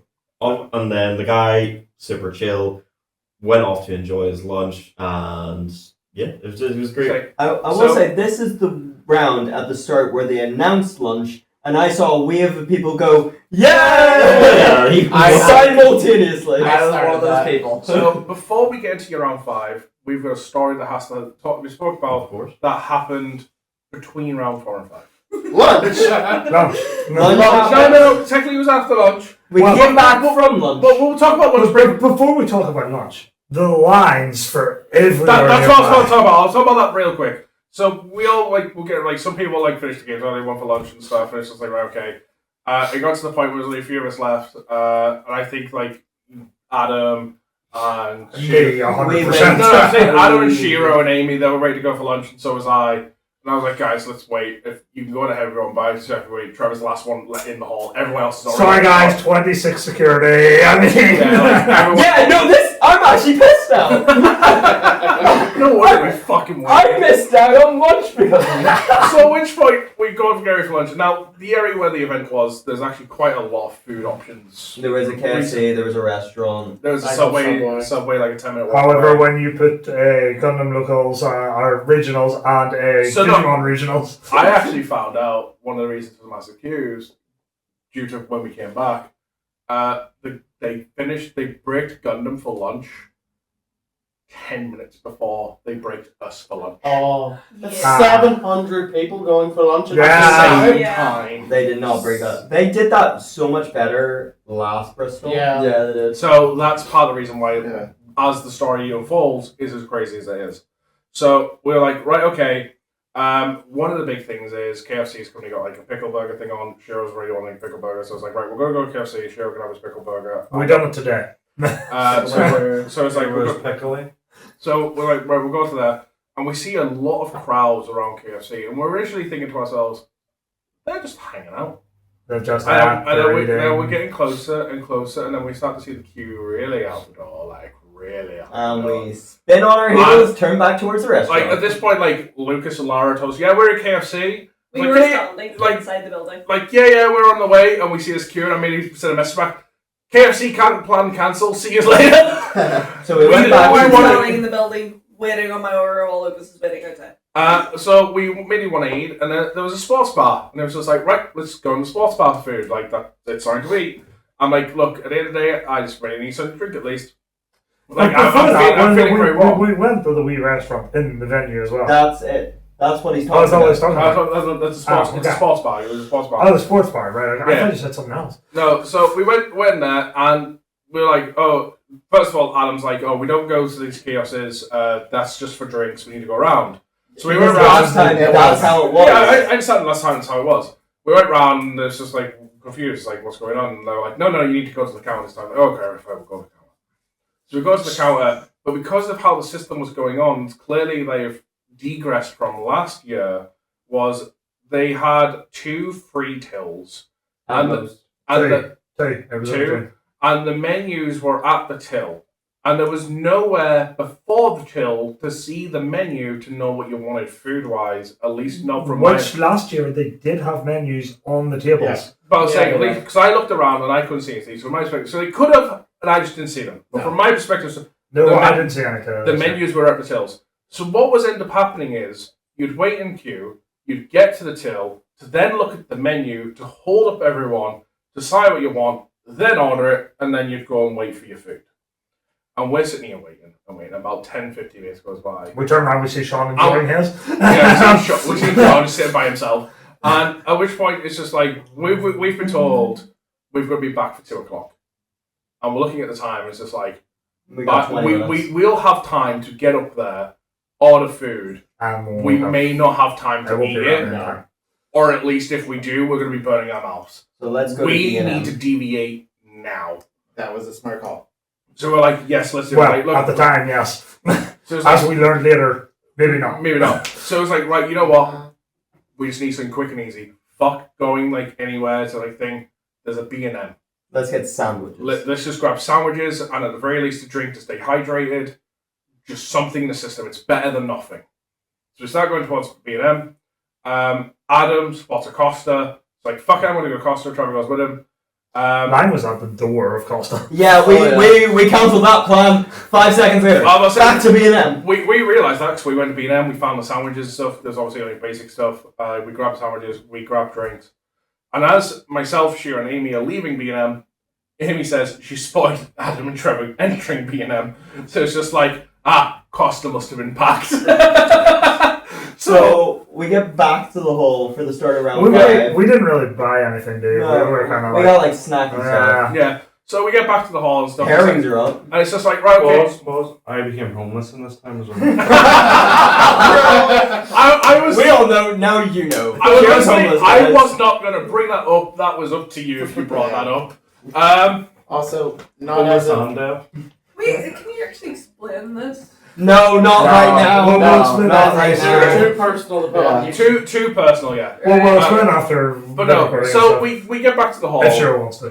We get back to the hall and we're sitting there hanging around for a bit, and it's just like, right, Digimon players, your round 5 is now live. Go to your tables, but do not play. No. It's just like, okay, yep, just gonna wait for everyone and stuff.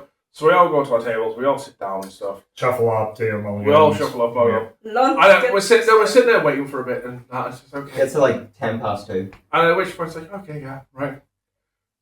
Digimon players, because there's still a lot of people away at lunch, round 5 will now start at 2:30. And we're all sitting there like, are you kidding us? Wait, what? What do you mean?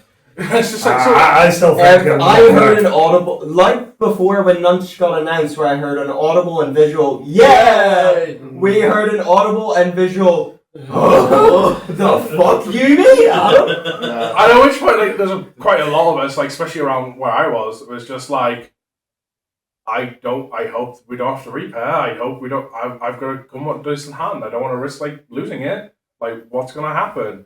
And the judges were like, yeah, if you just want to keep your stuff and just as long as you don't go away and stuff, pack up your thing, like, you just leave it as it is. Like, right, okay, cool, awesome.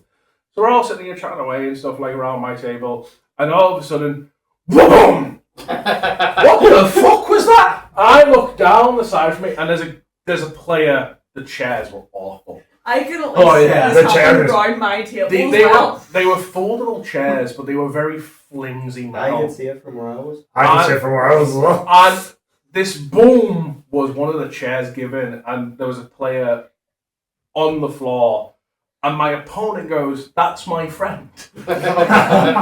Then shouts to the guy 2 seats away next to me, because he's on my side of the table, because that's also the friend, go and check on him. Yeah, will do. So he gets up to go and check on him. During this point... About 5 minutes later. Wait. During this point as well, it was either just at this point, after, before, somewhere along about this point, 2 players were in between that guy that got sent away, look at their results. They've been paired in round 4, and their results weren't right. So the judge told them, go to HQ and get it fixed. So at that point, there was now the looming threat of a repair happening. So they went to HQ, they came back before stuff. So I think it's actually before the chair drop. So it's like they came back and stuff, and it's like, yeah, this is going to fix the points. Pairings are saying the same. It's like, right, okay, cool. And like I say, the chair thing happened. So at which point, it's like, boom, the gets checked 5 minutes later. I hear it. It's right behind me. This is right up for me as well. We hear the boom, and we're looking around, and like it's behind me, and so when I look around, and to keep tradition at every regionals I've been to with this guy, it's Connor. He's fallen. His chair's now collapsed, and I turn to my opponent and go, "That's my friend." I know. It's even funnier from my perspective because he's literally behind me. He is exactly behind me and to my right by one chair, and I hear it. I hear this boom, and I recognize the noise from 5 minutes earlier of the other chair collapse, and I go, "Oh, it's happening again." I turn around. I see him on the ground. You look and I stare at him for like 5 or 6 seconds, and I just go, "Oh fuck, that's Connor!" Because I didn't recognize him. Adam, at this point, you look back at me and go, "Oh god." I'm looking at Adam, going, "Check on him." I was just sitting there on the ground, and I look back and I see Adam behind me, and I'm like, "Hi." To be honest, I looked up. Well, the judge came around, took your chair away. The round then started. You were about to play standing, and I was just like, "Fuck it, Connor, take my chair. You've just fallen. I'll stand." And he was like, you were like, "No," and I was like, "Take it." And then we could see the judge coming with the other chair. I was like, "Okay." I wasn't hurt or anything. I was just slightly dizzy. Funny enough, I looked right and I see Connor, and I was like on his own, and I was like, he got up, he looked right. Yeah. You look fine. I was like, okay, it's fine. This isn't like Dusseldorf where I actually injured myself. That close. I'm going to be honest, that's not came up on a podcast yet, that story. Yeah, sure. He tripped on a branch and near died. Do you want to tell that story, Lemmy? We'll do it another time. Another time.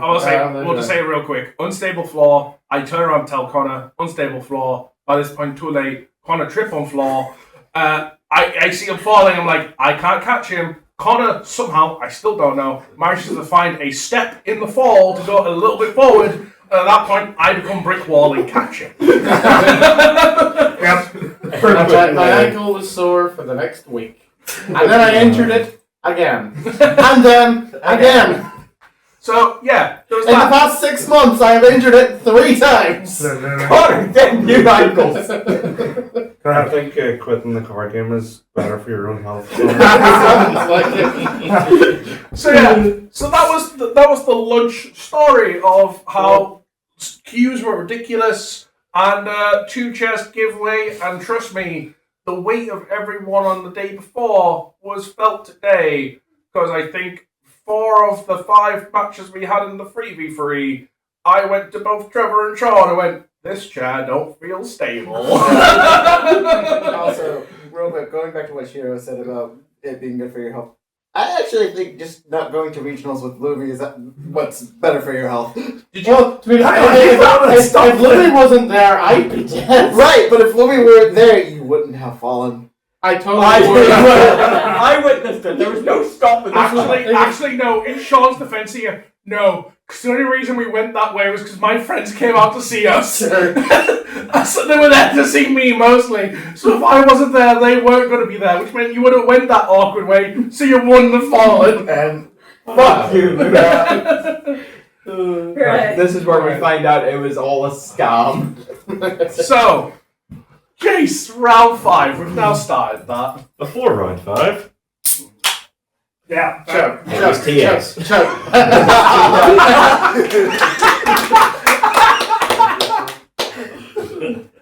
I'm sorry, 2 seconds. That was Did felt. you say TS?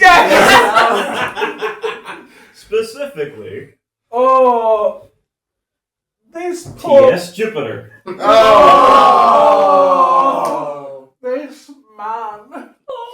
So you won that, I'm right? just adding each stone to your I'm not going to lie, I'm going to have a very important question for you when we get to the end results of round 8. Okay. So, this match was difficult not only in the sense that it's TS, but in the sense that I was seated right beside a speaker, and my opponent had a face mask on. So it's like, I can't hear shit.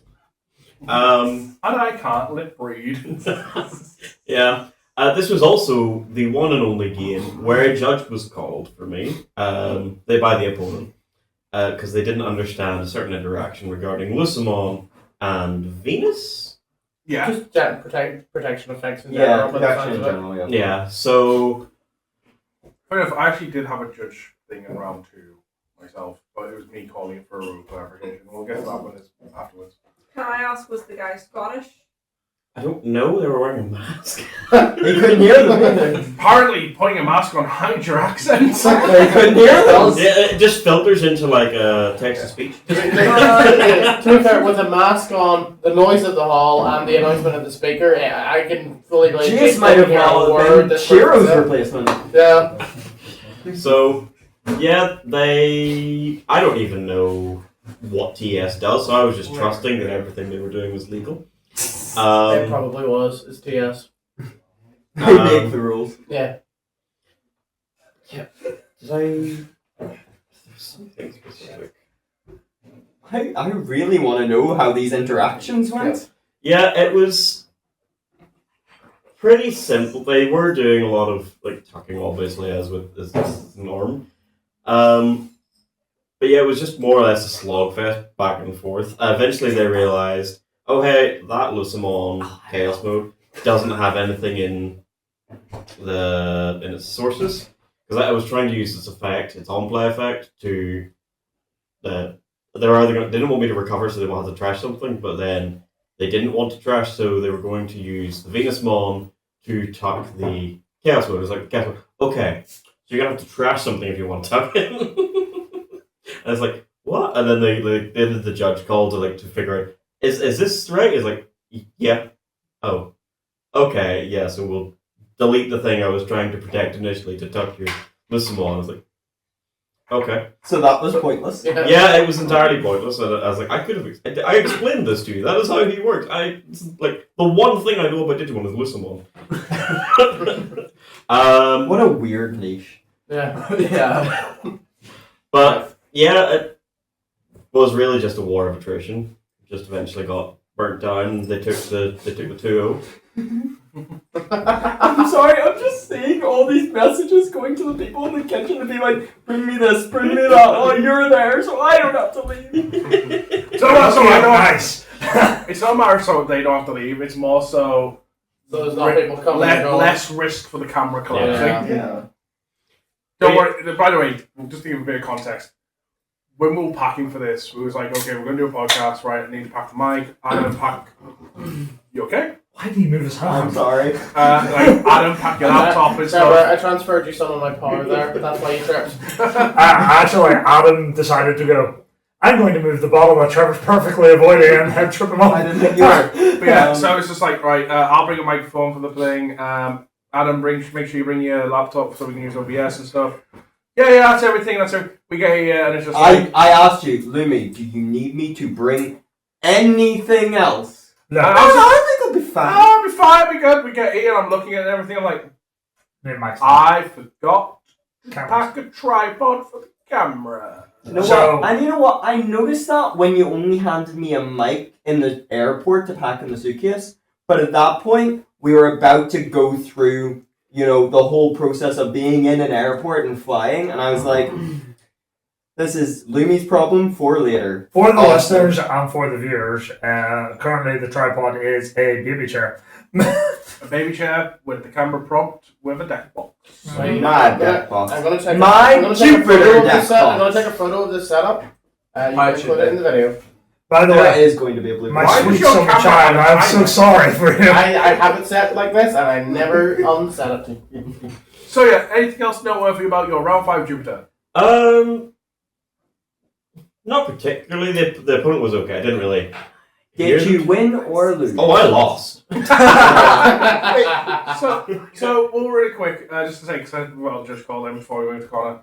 So yeah, I had an interaction because I can remember it because it's so weird timing. So the Medusa player, they had the floodgate rookie on board that says your opponent can't gain memory except by tamer effects. They were playing that Yes, in Medusa? yes. Probably So for the mirror. I'm aware of all my alternate effects of if I delete this, you want a battle, get a memory, I'm going to get a memory because I've deleted it. I had the inheritable if I win a battle. I'm like, Oh, yeah, I you don't. I don't know the timing of this exactly. One moment, just to make sure we're doing this right, you might have called Judge just to check this interaction real quick. Like, yeah, sure, no problem. So it's like, right, Judge, come on, quick, come on. And funny enough, the 2 judge calls that I've been experienced a part of, the initial judge that came over went, I don't know, let me go and get a bigger judge. That actually happened in the 3v3. That's what I'm saying. That's the other one. Yeah, that's the one. So this judge, he went and went, The tiger comes fair, good one. So he went and got another judge, and they came over, and it's just like, yeah. Another judge seen 2 judges piling on my table in round 2, so the 3rd judge came over. This is gonna be good. Each time it's just getting like- a bigger and bigger judge. So- By the time it was over, there was a 7-foot tall man standing over. I was going to say, I'm sure the tournament organizer was never just taking So it's just like, so each one's like, so what's going on here? It's just like, so I just want to check the interaction. I'm not trying to like rule track or anything. I generally can't remember how this works. He has a floodgate rookie on thing. I said I can't gain memory except by tamer effects. I've swung into it for piercing, and I have an inheritable says I win. If I win the battle, I gain the memory. But I know winning the battle is kind of a weird state. It's not quite deleted, but it's marked for deletion. What goes on here? So they had to, like, 2 of them were looking up and stuff, and it's like, okay, winning the battle means it's actually deleted, so it's actually not on the field technically anymore, so you will gain the memory. What? No. Fuck. No, this was actually from official Bandai documents. What? Yes! Okay. That's Bandai, fix your card game. Yes. Yes. Bandai, fix your card game. So yeah, this was like from official... That's not how winning the battle. What? Yeah. Bandai, fix your rules. For Bandai, me, Bandai, not for anything. For Fix your me, card game. because I Bandai rules. disagree. Bandai, get some help. Essentially the stating is, winning the battle is the exact same process. I have won the battle, and now I am deleting you. Deletion is a part of the winning the battle. Just the differences with effects like barrier and that, I still win the battle, but with barrier prevents the second half of it, where with the alternative of deleting. If I win the battle and delete. So there's the What- big grey area. So like the winning the battle is still, I've still deleted the Digimon technically according to the documents. So it's like it's gone. According to literally what's written in the CRM, that's not correct. Everything about the battle written in CRM is just you compare DP and see who's bigger. That's it. That's the full line of text. I think I actually asked about it as soon as Vortex 1 came out. Yeah, that's I the think I full asked you line that. of text in the CRM. Yeah. So what Bandai has said about that interaction conflicts with what they have written in the comprehensive Oh my rules gosh, manual. it's almost like, what do you call it? It's Being like a Yugi. It's like like being a they don't Yu-Gi-Oh! care. It's almost like a Yu-Gi-Oh! Judge comp or thing. Yeah. It works this way because Konami say so. So this one is just, it works this way because Bandai say so. Bandai said so and also didn't say so. Yeah. Yeah, so just to know, that's the thing, like, I had 3 judges, and 2 of them were looking up, and 2 of them came to the same conclusion of, apparently, it's deleted, and I gained the memory. I'm like, okay, cool. I'm going to ultimately say, it did not matter in the ultimate context of that particular match and stuff. It did not matter in that particular turn. It made 0 difference. There was no memory gain or anything like that. So in terms of context of, like, did it change anything in that match? No, it did not. It's just, I wanted to make sure the interaction was done correctly, was all. But yeah, Connor, round 5. Round After you five. fell off the chair. After I fell off the chair. Yeah, I thought I he was going prepared to stop. play standing up. I was ready. I He tried was my prepared best. to play card I games. saw him, he was like this. He was, I he tried was my prepared best, to, James. he was prepared to play card games like an anime character where they do not sit. No, I literally said to my opponent, I was like, if we all had dual discs, this wouldn't happen. But no. Bandai, get your discs. my opponent was on Medusa. He was a nice guy. So he game 1. He sets up a load of trainings and memory boosts and stuff. And I'm just like, you gonna digivolve over that Demetro, man? And he's like, I will eventually. Didn't see his level 5s, so I was able just to take victory there. Game 2, he does his whole thing, combos up into Medusamon, gives me a shit ton of tokens, and Crimson Blazes me for 0. And then I'm like, alright, Instaract for game. And he's like, I wish I could. I won 2-0 because my opponent bricked both times. Red be red. Red be red. Medusa be Medusa. That's Medusa. why if you get rid of the stack, no problem. Yeah, so it was easy to deal with Strakamon because he never got into it. Yeah. Sean, round 5. To continue the theme of playing similar decks in similar rounds, so like Jace, I also went up against Jupiter, TS Jupiter. Don't worry, that thing will continue from Connor to me later. And to a lot more people. Yeah. Sean, can I just ask you a question? How do you like playing against Jupiter? I will say the first game, I had control. I was like, man, if this continues to go this way, I owe Adam a drink for giving me practice against Jupiter. Like, this is, like, I know what I'm doing. Game 2, they had control. I was like, okay, it's still a balanced game, Game 3, I had them, like, and it was just like, okay, all I need to do is just play down my Guillemon, warp, and attack, and I win. Where's my Guillemon? Search. Where's my Guillemon? Search. Where's my Guillemon? So that was me when I was practicing your deck and I couldn't find the Gallimon. Yeah. We both do this problem. And So what you're saying is, Sean, red be red. red, red. So, Adam, I will not owe you a drink. It doesn't sound like my fault. But The practice didn't help him win though. the person I was up against was so nice. They were so lovely.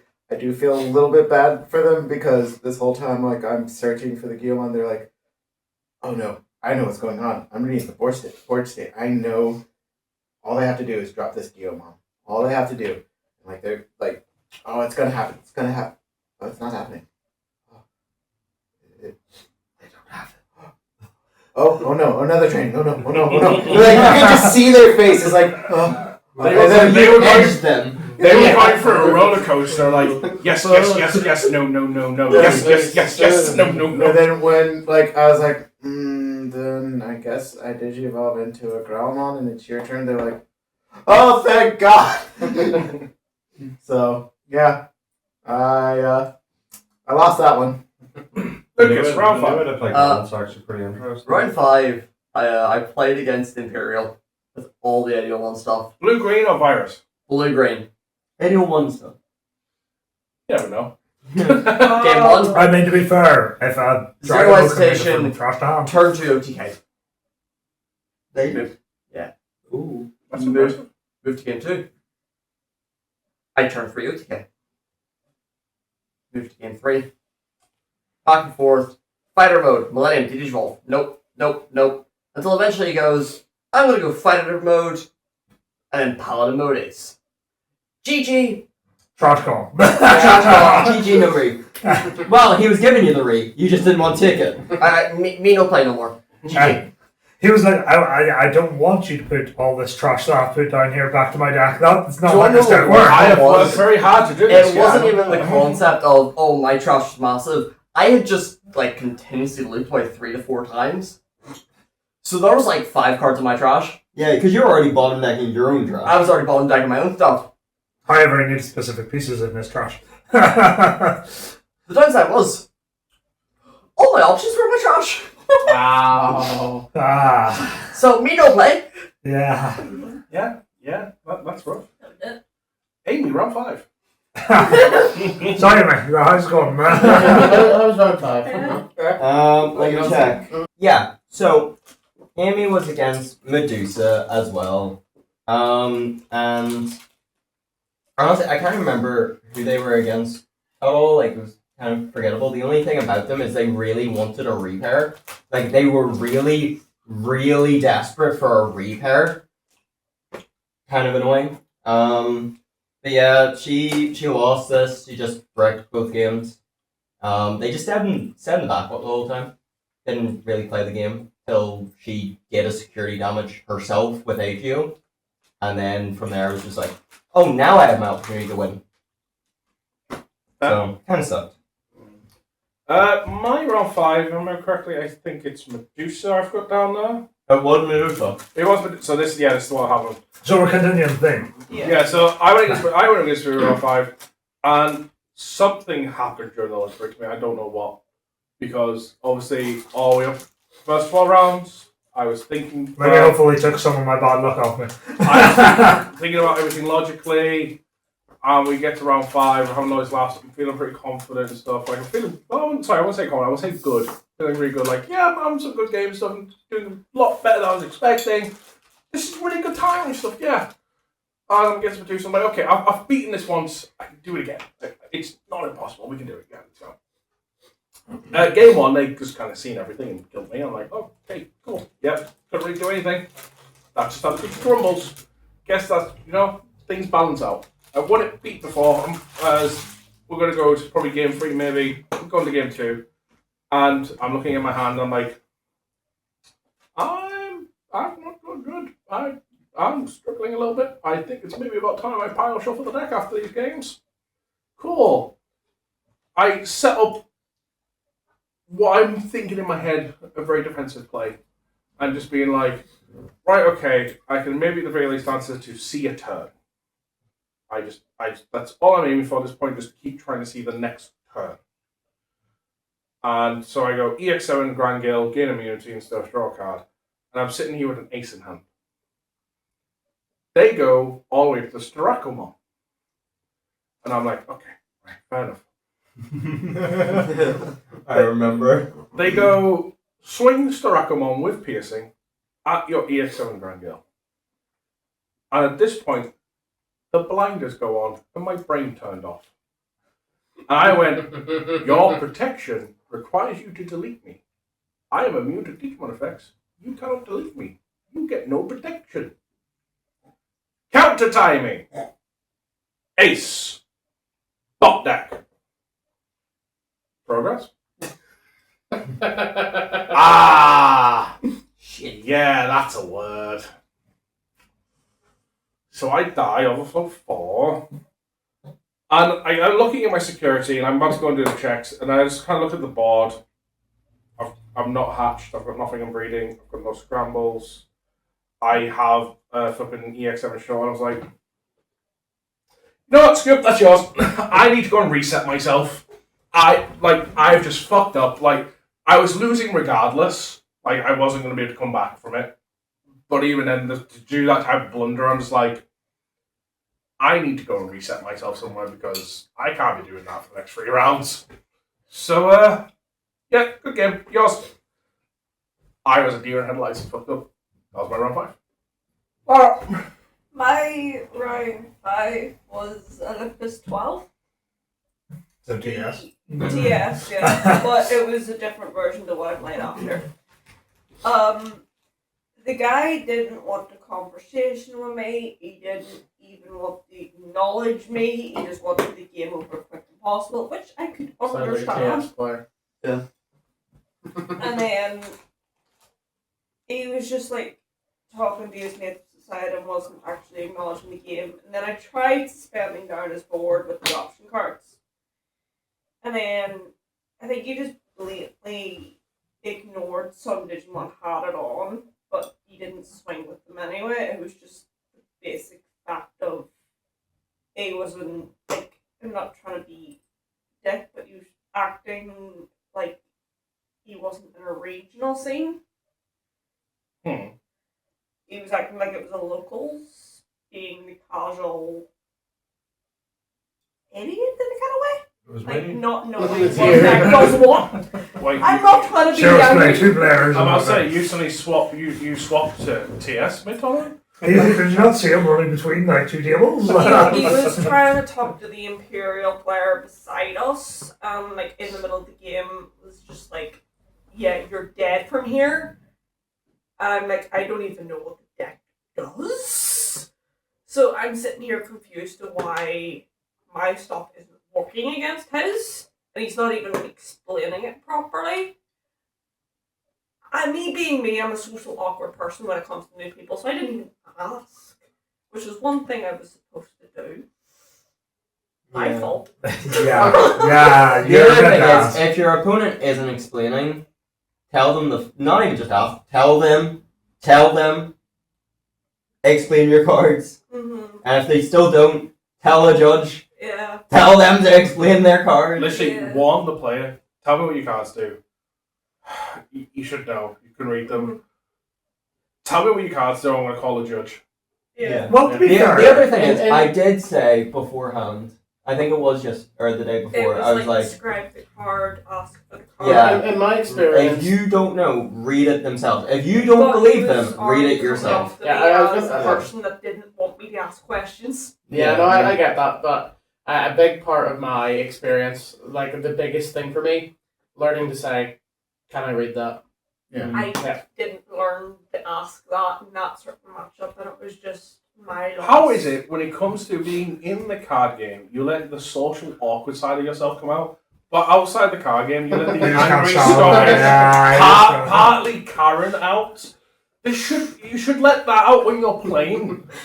we need to reverse them. Not even reverse Well, it them. came out in the next game. We don't even need to reverse them, Like, Trevor. that We came out- need the Scottish angry Karen in her to come out when she's playing card games and just annihilate the social awkwardness altogether. I think it was However. just like the new setting, and plus with everything else that went on during launch, it was like, okay, we just need to get this done.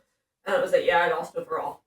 But it was a deck that I had never played against, and I was like, I'm just going to learn from what I'm based off here and have fun with it, whether regards to lose or win. So you're playing a lot of DS against me and Jimmy and Adam then in order to learn it. When I eventually got to build me as well, I'm fair be same thing as Adam, but me as well. I did. Slightly I different did builds. one thing Yeah, that slightly different really, really pissed them off though, which was you can't suspend your Comoros. I love it. That's the funnest thing ever. So to be fair, for you to talk about my build, I've ordered everything that's like from the old at 4%. I like doing so like so, tactical I like treats, doing all it. that stuff. I've Can't got all that suspend. ordered. I No, you will, can't I will say, suspend as someone that plays Homerosis, good job, but fuck you. Maybe, Trevor, maybe don't make the card So, so broken, and it'll not I be a problem. think fuck didn't you make for the even card. playing Homer. Yeah. That's what. I'm Ginger, I blame you. If you agree with Shiro, type FU in the comment. FU Adam in the comments. There's going to be a lot of FU Adams in this comment. Yeah. By the way, when we're saying this, we don't mean type the word fuck. We No. actually mean just F-U. space U space Adam. If you think Homeworks is broken, And when he says F-U space, Adam. he doesn't mean the word space. He means the space bar. If you want to go really specific and you can't be confused on a different Adam, type in the words SOL. I can't wait for the T-shirt next year where Homer's on the F-U, front of it, saying I can come back. S-O-L, F-U, S-O-L, F-U, S-O-L. On you, Trevor. So yes, to go past this for a while, round 5. So after lunch, After 2 trade drops. after 2 cherry drops, this was before that. Player shuts down against me. I've seen him before. I've played him before. I've played him in Glasgow. My first Glasgow, I believe. He was on Gallant, if I remember back then. I watch him pull out his deck box. I watch him lift out the deck, lift out the eggs, and then lift out a second thing. I was like, oh. To continue the theme, it was Medusa. I had to sit and watch this guy with the tokens go, I'm against Medusa. This is not. As soon as they put the tokens down on the board, you're just like, oh god. Yeah, At that point, you're questioning: is it Medusa or is it puppets? Is it Course. Medusa or is it puppets? I was living in Also, the. he is. If I'm being honest, I was living in the hope it was puppets because if you know Royal Base, you know it's. There's 2 ways to win it. One of them is not seeing Medusa. But yes, so I went into it. He actually bricked a wee bit in the first. I won the dice roll again, by the way, guys. So when I brick, I've seen the win Okay. dice rolls. I've run every dice roll, and my hands have been awful in the first game. So, but basically, had to. He was taking a wee bit longer to find his pieces. That was fine. I got down my 2 emblems. That was grand. Looked at my hand. I only have the old Vespamon in hand, so no protections. I was like, I don't have a way up my line, I don't have a winner, this is not going well. So I started digivolving the back, and next thing I knew, I was dead. Typical Medusa. So he seen all the pieces, that was fine. I was like, right, give him 2. It's fine. Went into game 2. Was going back and forth a wee bit. What I call Captain McQueen Bee. Couldn't find my raw bases. Still haven't found a Cannon Bee, which is the main thing, because we want to digivolve Medusa. Well, Starako mostly, but yeah, flipping. He ended up in 2 Medusas at one point, and I was just like, I have no rights to this. He is just hammering my security down. I'm like sitting with like 1 royal base, and I'm like, cool, I can play things. It does nothing against this board. The best thing I could do was stun the Starako and be like, can't unsuspend. The worst part about the Medusa match, Wendy, is you're like strongest against Horned Eraser, and Starako just says, fuck that card especially. Yeah! As we said, they don't even have to say, fuck that card especially. You go, fuck one of these other cards. Swing into your Horned Eraser. Oh, yeah, I mean, anyway. on top of that, you have to try and delete their other bodies still. So, yeah. And safe to say, I lost that 1-2-0. Yeah, it was just unfortunate. Medusa is Medusa. I don't know what to say on that one. Adam, round 5. So obviously there was obviously a bit of space because of this lunch break where we were just talking with our opponent, bit of downtime, sitting at the table waiting for the game to begin. I saw tokens next to his deck. Cool. Either puppets or Medusa. You're living my nightmare, sure you are. It's either puppets or Medusa. I'm like thinking through. I'm like, I'm pretty fine with Medusa. I think it's more puppets I'm kind of worried about, but both are like, I can be fine against. Whatever. Cool. And he's talking with his hands, and he almost, I can see his eggs are getting caught on his sleeves, and they're like lifting up a bit, and he's almost knocking them over, and I go, here, dude, careful of your eggs. And I said, what's your eggs? And I think he misheard me because it was so loud. And he just goes, oh yeah, I play 4, they're all the same. And he just shows me his eggs. Damn, So I knew it was Medusa. But it was Medusa. He must have thought you said, what's your eggs? Yeah, that's what I'm thinking. Your eggs? And then, so I knew it was Medusa about 15 minutes before this match is even going ahead. So I'm like already like, okay, thinking of game plans. And he goes, oh, do you play all the same eggs? And I go, yep. I'm like, cool, this is happening. So I ended up losing game 1 because I did all 5 security of his. Even after 15 minutes, he had a formal plan, he still lost. I lost game 1. Every time I swung at the Marcus, it would die after the checks, like at security. Like it would die on the last check it did. It was doing like 2 or 3 every time. I did all 5 security. I healed myself up to 7 because there was 2 Marcuses on top. And I'm sitting there going, okay, I can't hit for game here. But I'm pretty confident Medusa can't do all 7. Maybe 7 and not be able to swing. I think that's kind of what I'm counting here. No, I'm wrong. No, they did all 7 swung for game, and I go. So maybe the reason they showed you your eggs is to just show you that you're doomed no matter what you do. To be fair, actually, that reminds me of something in my Medusa match that I actually forgot about. At one point, he set up 3 petrification tokens in Crimson Blaze, me trashing my last 3 security. My guy set up 5 petrification tokens in Crimson Blaze. My guy didn't do If that. there's anything to be learned, my guy. Next time on Dragon Ball Z, Medusa did do the 7 checks. I would say, Bandai, if you learn anything from this, Crimson Blaze, I understand it needs to exist. Not with Medusa.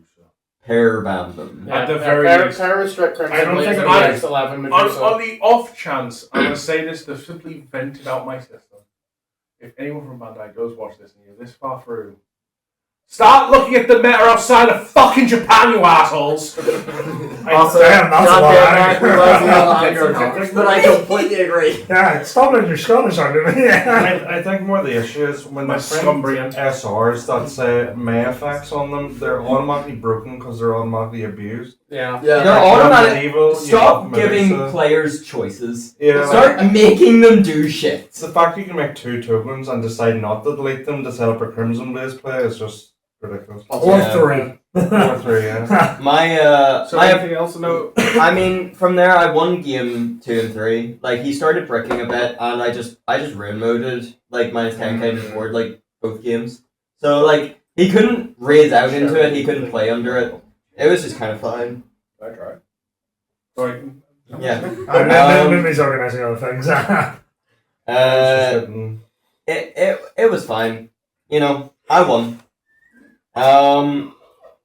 But yeah, that was it. So what was Shiro's round 5 so you can remember? Because there's no point asking him. Oh, No, I do remember this one. Oh, you because it do? annoyed me the so deck guy said, why would you play it if Medusomon exists? Oh, it was Jessmon. So Shiro, tell us about Jessmon. Proto I've Medusa. played a lot of Jessmon, and I know the high roll of Jessmon, you can do 3 checks, turn 2. To clarify, this was the pure red build. Yeah. You can have 4 bodies on board, so you essentially thread in game next turn. Did that 2 games in a row. Fuck. So You didn't see all the didn't ones? tell That's the problem. Right. Shiro, round 6. Round 5 is I finally don't over. remember guys. this one. It was my name. Mine. I went against Philly, like, got up and shook my hand, and I was really, really dead on. And we were just sitting talking about it. He actually reminded me of Lucas's dad a wee. Oh god. But, like, similar age as well, but, like, he was really, really friendly.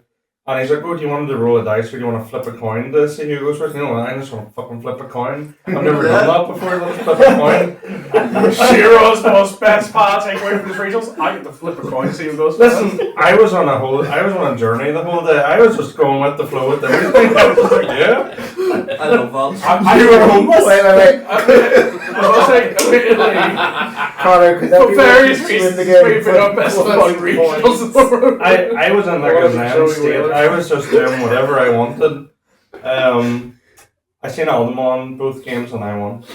I've written down from your notes, kind of overkill the man. Yeah. I think I have 3 Aldemons on board. So, if you don't see one, you see 3. There's- I had 3 seeing Aldemons on Aldemons. board. I was in the second game, so I went 2-0. And I was like to him, listen, I know I've won. He had 0 straight up and like I had 4 checks on board, but I really want to go into Emperor. So I did the whole Emperor play with the option card just to kill him with Emperor. That's why it was That's why it was overkill. Okay. It's fun game. Adam, round 6. We entered the first stage of a new trilogy. Round 6, I went against Mastamon. Oh, this. Oh. I went against a very nice girl playing Mastamon. She literally said to me, "Oh yeah, I didn't have time to learn anything new for this, so I just went with something like I knew inside and out." And I went, "Fair enough." To be fair, it's a comment that yourself and Trevor have in past regionals and stuff where it's like, I'm going to play this deck, and then you've went done the regionals and you've left the regionals going, I just wish I played this. I'd feel like I've been way better on something I know. Yeah, that is one of them I things. did not have that issue this time. Yeah, you tried something you changed the day before, and you were fine with it. I like it. I did get to see this girl's deck list actually at a later point in the day.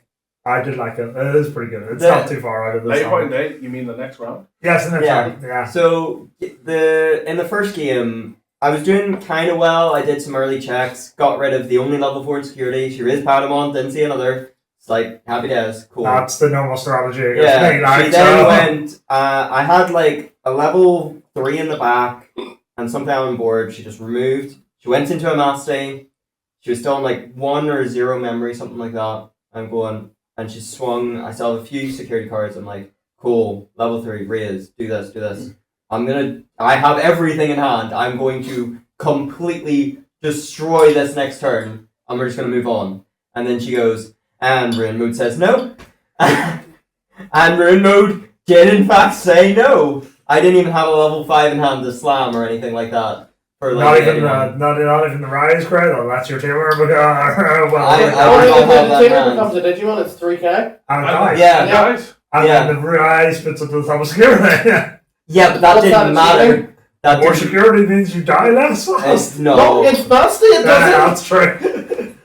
As the master player, you should know I this. do know that. I just wanted to say So yeah, didn't feel good. Went into game 2.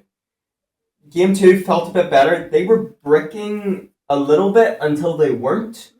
That's Because they weren't seeing like 4s really. They saw 1-4 the entire game, I think. But something miraculous happened where they got into 3 promo masties through the course of 2 turns. Sure, I I completely annihilated me by doing, because I don't know if you've read Promo Mastery. It basically says you win the game. Cheryl, I don't want you having any PTSD from Galway when I went to the 3 promo masters in one memory. Does that have the same text as Shanghai Bristol then? I basically removed a secret rare mastery, that partition that got them into the first promo. I played out the half of the second promo. Then Hard played one, end of turn DNA into a new promo. Done that, cool. They were sitting on 2 promos. They were both blockers. I was kind of playing around them. They blocked a few. I couldn't hit for game. And the next turn they were like, swing alliance. They hit a memory center Marcus. I removed the rookie. That was going to do an extra check. I'm like, okay, I might be fine here. Swung with the other promo. Didn't have alliance. Hits for 1 check. And then they just go and play out this, or swing, trash, play a body. They played a body both out of both promo masties when attacking, and then they just went and DNA this promo masty, trash your last security, hit swing for game because it's a fucking DNA stack. Cool. Yeah. And it felt bad. Genuinely, again, they were lovely, and I think I felt really down after it because it was my 3rd loss, so I was completely out of the running for top 16 at that point. And I was really down on it. I must say, I hope you didn't give Cheryl any PTSD from our match in Galway, where I went 3 promo masties in one memory. I just remember thinking, I have not played against Masty at all, in any practice whatsoever. I played some of the most fringe decks, I felt like. So, Trevor, round 6. I almost said 5. TS. Finally hit the TS players. So it was TSC. So it was. Adam actually seen some of this because he was still down and was wondering. He found me at one of the tables playing.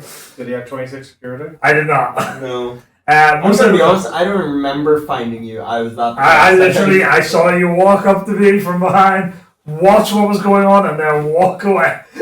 Because you watched me go Tiger Vespa, swing, swing, swing, swing, swing, swing, swing, swing, swing, kill. Yeah, I did. So what TS was it? Olympus? It was Zoo. So it had the Minerva. What I did, they got 2 Minervas out at one point, and I was like, right, I have to get rid of Minerva because I can't. They're all blockers. So I was like, right, go up my line, Vespamon, suspend, can't unsuspend. Tiger Vespius, bounce the hand, swing for the jacks for game. Then next game, seeing it was. I would like to say it was right before time was being called as well. Yeah, I was close to it, and I don't think I've ever seen you flip security cards as quick. You're like flip, swing, flip, swing, flip, swing. Oh yeah, I was making sure I wasn't going to time after that adventure shenanigans a few rounds ago. I'd learned my lesson. But on top of that, I didn't find a single queen bee across both games. So I was just Tiger Vespa swings. Yeah, I mean, I won 2-0. I don't know what else to say. I left them on a shit ton of memory at one point and it actually paired in my favour. Cool. Laura, round This 6. was my fun game of the day. A fun game? My fun game. I had this guy have a mental breakdown each game. I still lost, but he had a mental breakdown. This was against TS Jupitermon. Oh. Oh. Yeah, that doesn't go in Jupiter's favor from my experience. No. He was from Glasgow. He was a lovely guy. He was like, yeah, great, love life. Homero says no. So basically what happened was he's having bodies in the field. He was raising up the guy that's a Digimon, but it's not a Digimon. It's weird. AGO? That one. He was raising him up. Great. Love him. Homeros gives him an extra +1,000. Great.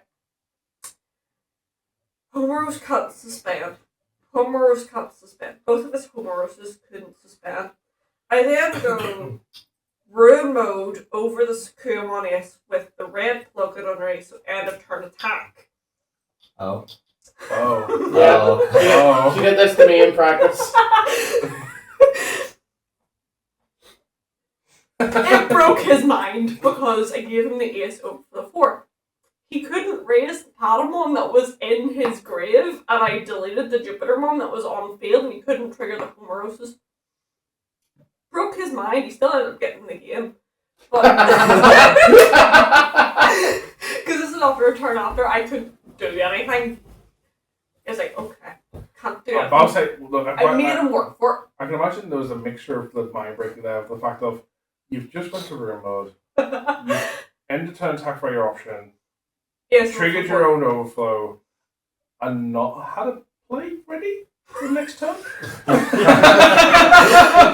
the main thing was his Homeroses couldn't suspend, he couldn't raise, and he couldn't play anything out that was over a certain amount. I ended up in 10 memory and still couldn't. What, you mean under a certain amount, right? Yeah, under. Like Yeah. under 10,000. Under 10,000, yeah. So with 2 Homeroses, that's 8,000? So TS was on minus 10k to the entire board. 2 Homeroses it couldn't suspend and still played through it. Yep. Yeah. Mostly because Lara No. couldn't play on the next turn. Yeah. No, he couldn't really play any Digimon out because he wasn't playing the Minerva or any of the usual plays. Yeah. So I was like, okay, I might have something to do. No, I don't. Okay, you've got game. Game 2 was the exact same way. To the point where we were both in tears, laughing our heads off on what's going on in the actual Wait, battlefield. game 2 is the same way as in you went to the room mode and attacked by the Yeah. I witnessed You this, know by what? the way. You know what? You can have a handshake for that one. Well done. I witnessed Well, this it's shit the exact happen, same and I way. watched them just both start crying, laughing. It was the most fun game I had ever had, and he actually gave me a handshake for it and asked. I had never seen a Sakuamon player do that. I love you. We're good. But it Cheers to was that. so funny. It was the one game I actually had fun playing because we could both laugh about it. I've learned that Shine is not the only deck that can do that. Yeah. Adam, while she finishes the rest of her story, can you get my match round 6 up? So I'm pretty sure Lars It's finished yeah. the story. finished. Right. It's 10 o'clock and we're only on round 6. Well, I'm trying to go quick. Yeah. So we need food. Best matchup possible. Yeah, you have to transition between. So round 6. I sit down and my opponent. I wasn't quite sure what they were on because I thought I seen one. I thought I seen something in their eggs and stuff. I was like, are they on this? After seeing the map that said a different deck, and I'm like, I'm confused what the fuck I might be up against here. We'll see what happens and stuff when we get into it. They go hatch, activate egg effect, tuck underneath. It's King Drazel, and I'm like, oh, it's shooting season, boys. It's You changed your bells on? pew, pew, pew, pew, pew. So it gets to the point where it's like, this is my best matchup. You want to play bodies? I work best with bodies. I love this. To the point where it's just like, right, as we go on to get, like, in game 1, where I get to the point where it's like, looking at my hand, like I can do stuff. It's not great. I can push things. I'm going to commit a line. That get some pressure on, just take things away. I go over to medieval. So I'm like, right, okay, you're gonna have to, like, any Raw Knight should play from this. Medieval can do stuff. During going up that line, I'm looking at my hand like, I'm ready to go with a second line. I'm gonna be good next turn. I'm good. And he looks and goes, well, there's only one thing I can do. For the cost of 9, 8, however much it is, because he already did his reduction on a Magnum, Uryukenes, minus 15 the medieval. Yeah. Right, yeah, okay. Fair. So I was hard playing, get my way up to a Vortextramon and proceed to win. Overflow 5 and thanks. Pretty standard, pretty standard. At that point, there's nothing you can do. Royal Knights is one of those few decks that still plays a lot of aces. Yeah. The overflow is so nice. Yeah. So I'm just like, okay, cool, right, we go to game 2. And so it's like, right, okay. I'm loving life. And I proceed to, I'm pretty sure, turn 3, I'm pretty sure I turn 3 Vortex Room on him. And I'm just like, this game's mine. He's got no answer to me. It's in the bag. It's going to be a wrap. That's going to be good. And we get so far along, and I'm looking at like, I believe I can just kill you this turn.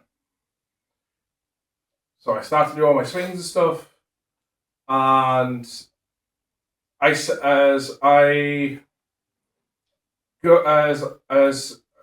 it was on game 1 I'm thinking of right now. So I go to try and go for game 1 as game on game 1, and he goes to play where he goes, right, okay, you've hit me to 0 security, we're going to do a Mechamon, plays, Digivolve to Omni.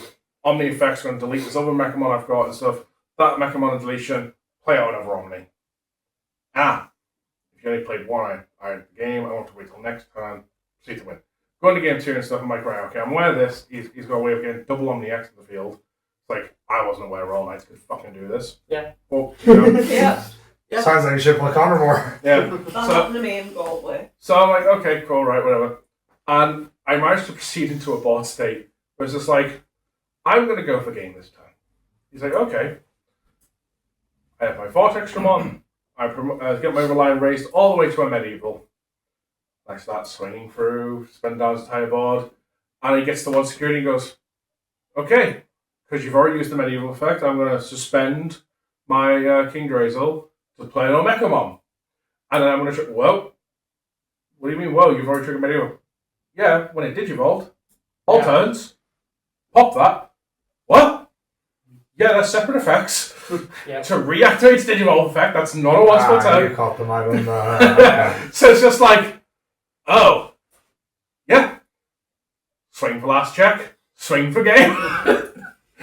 I've got a funny Royal Knights story about 2 Megamons, but now is not the time. Fair. I will tell I was you. trying to shake your after, hand. just to not- No, shut okay. I was just holding it. So just to keep the pattern as last time, I know they swapped around. We had a little technical issue earlier, but to keep the pattern going, Lucas, Amy.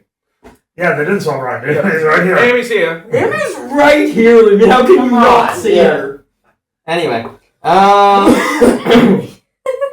Amy was against Puppets. Amy won against Puppets. It went to game 3, and her only comment was, "It was pretty even." I remember when my match finished. I went over to her. I stood a little bit too close to her, and she looked up at me, went, "Why are you so close?" And then I took a step back out of pure fear. Oh, the girlfriend anger. She was just so like, "What the fuck are you doing?" directly over my shoulder. I was like, I did not even realize how close I was. So At that point, I turned and that's when I went to find Trevor. So on the subject of girlfriend anger, and someone that knows it very well, Lucas, how was round 6? I played the one matchup I was never prepared for.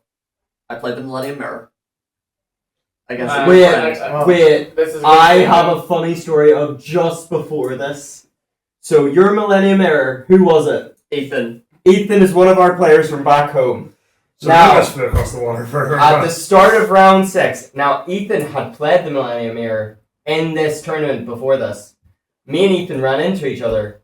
Ethan showed me who his opponent was, because it's just your name, Yep. went, "Is this Lucas? Is this like actually Lucas?" And I went, "Yeah, pretty sure." He went, "Oh, for fuck's sake, another mirror." And I went, "If it helps, he's never played the mirror before." And he went, "Well, who fucking has?" that was Ethan. So, I love him so much. I would like to say now,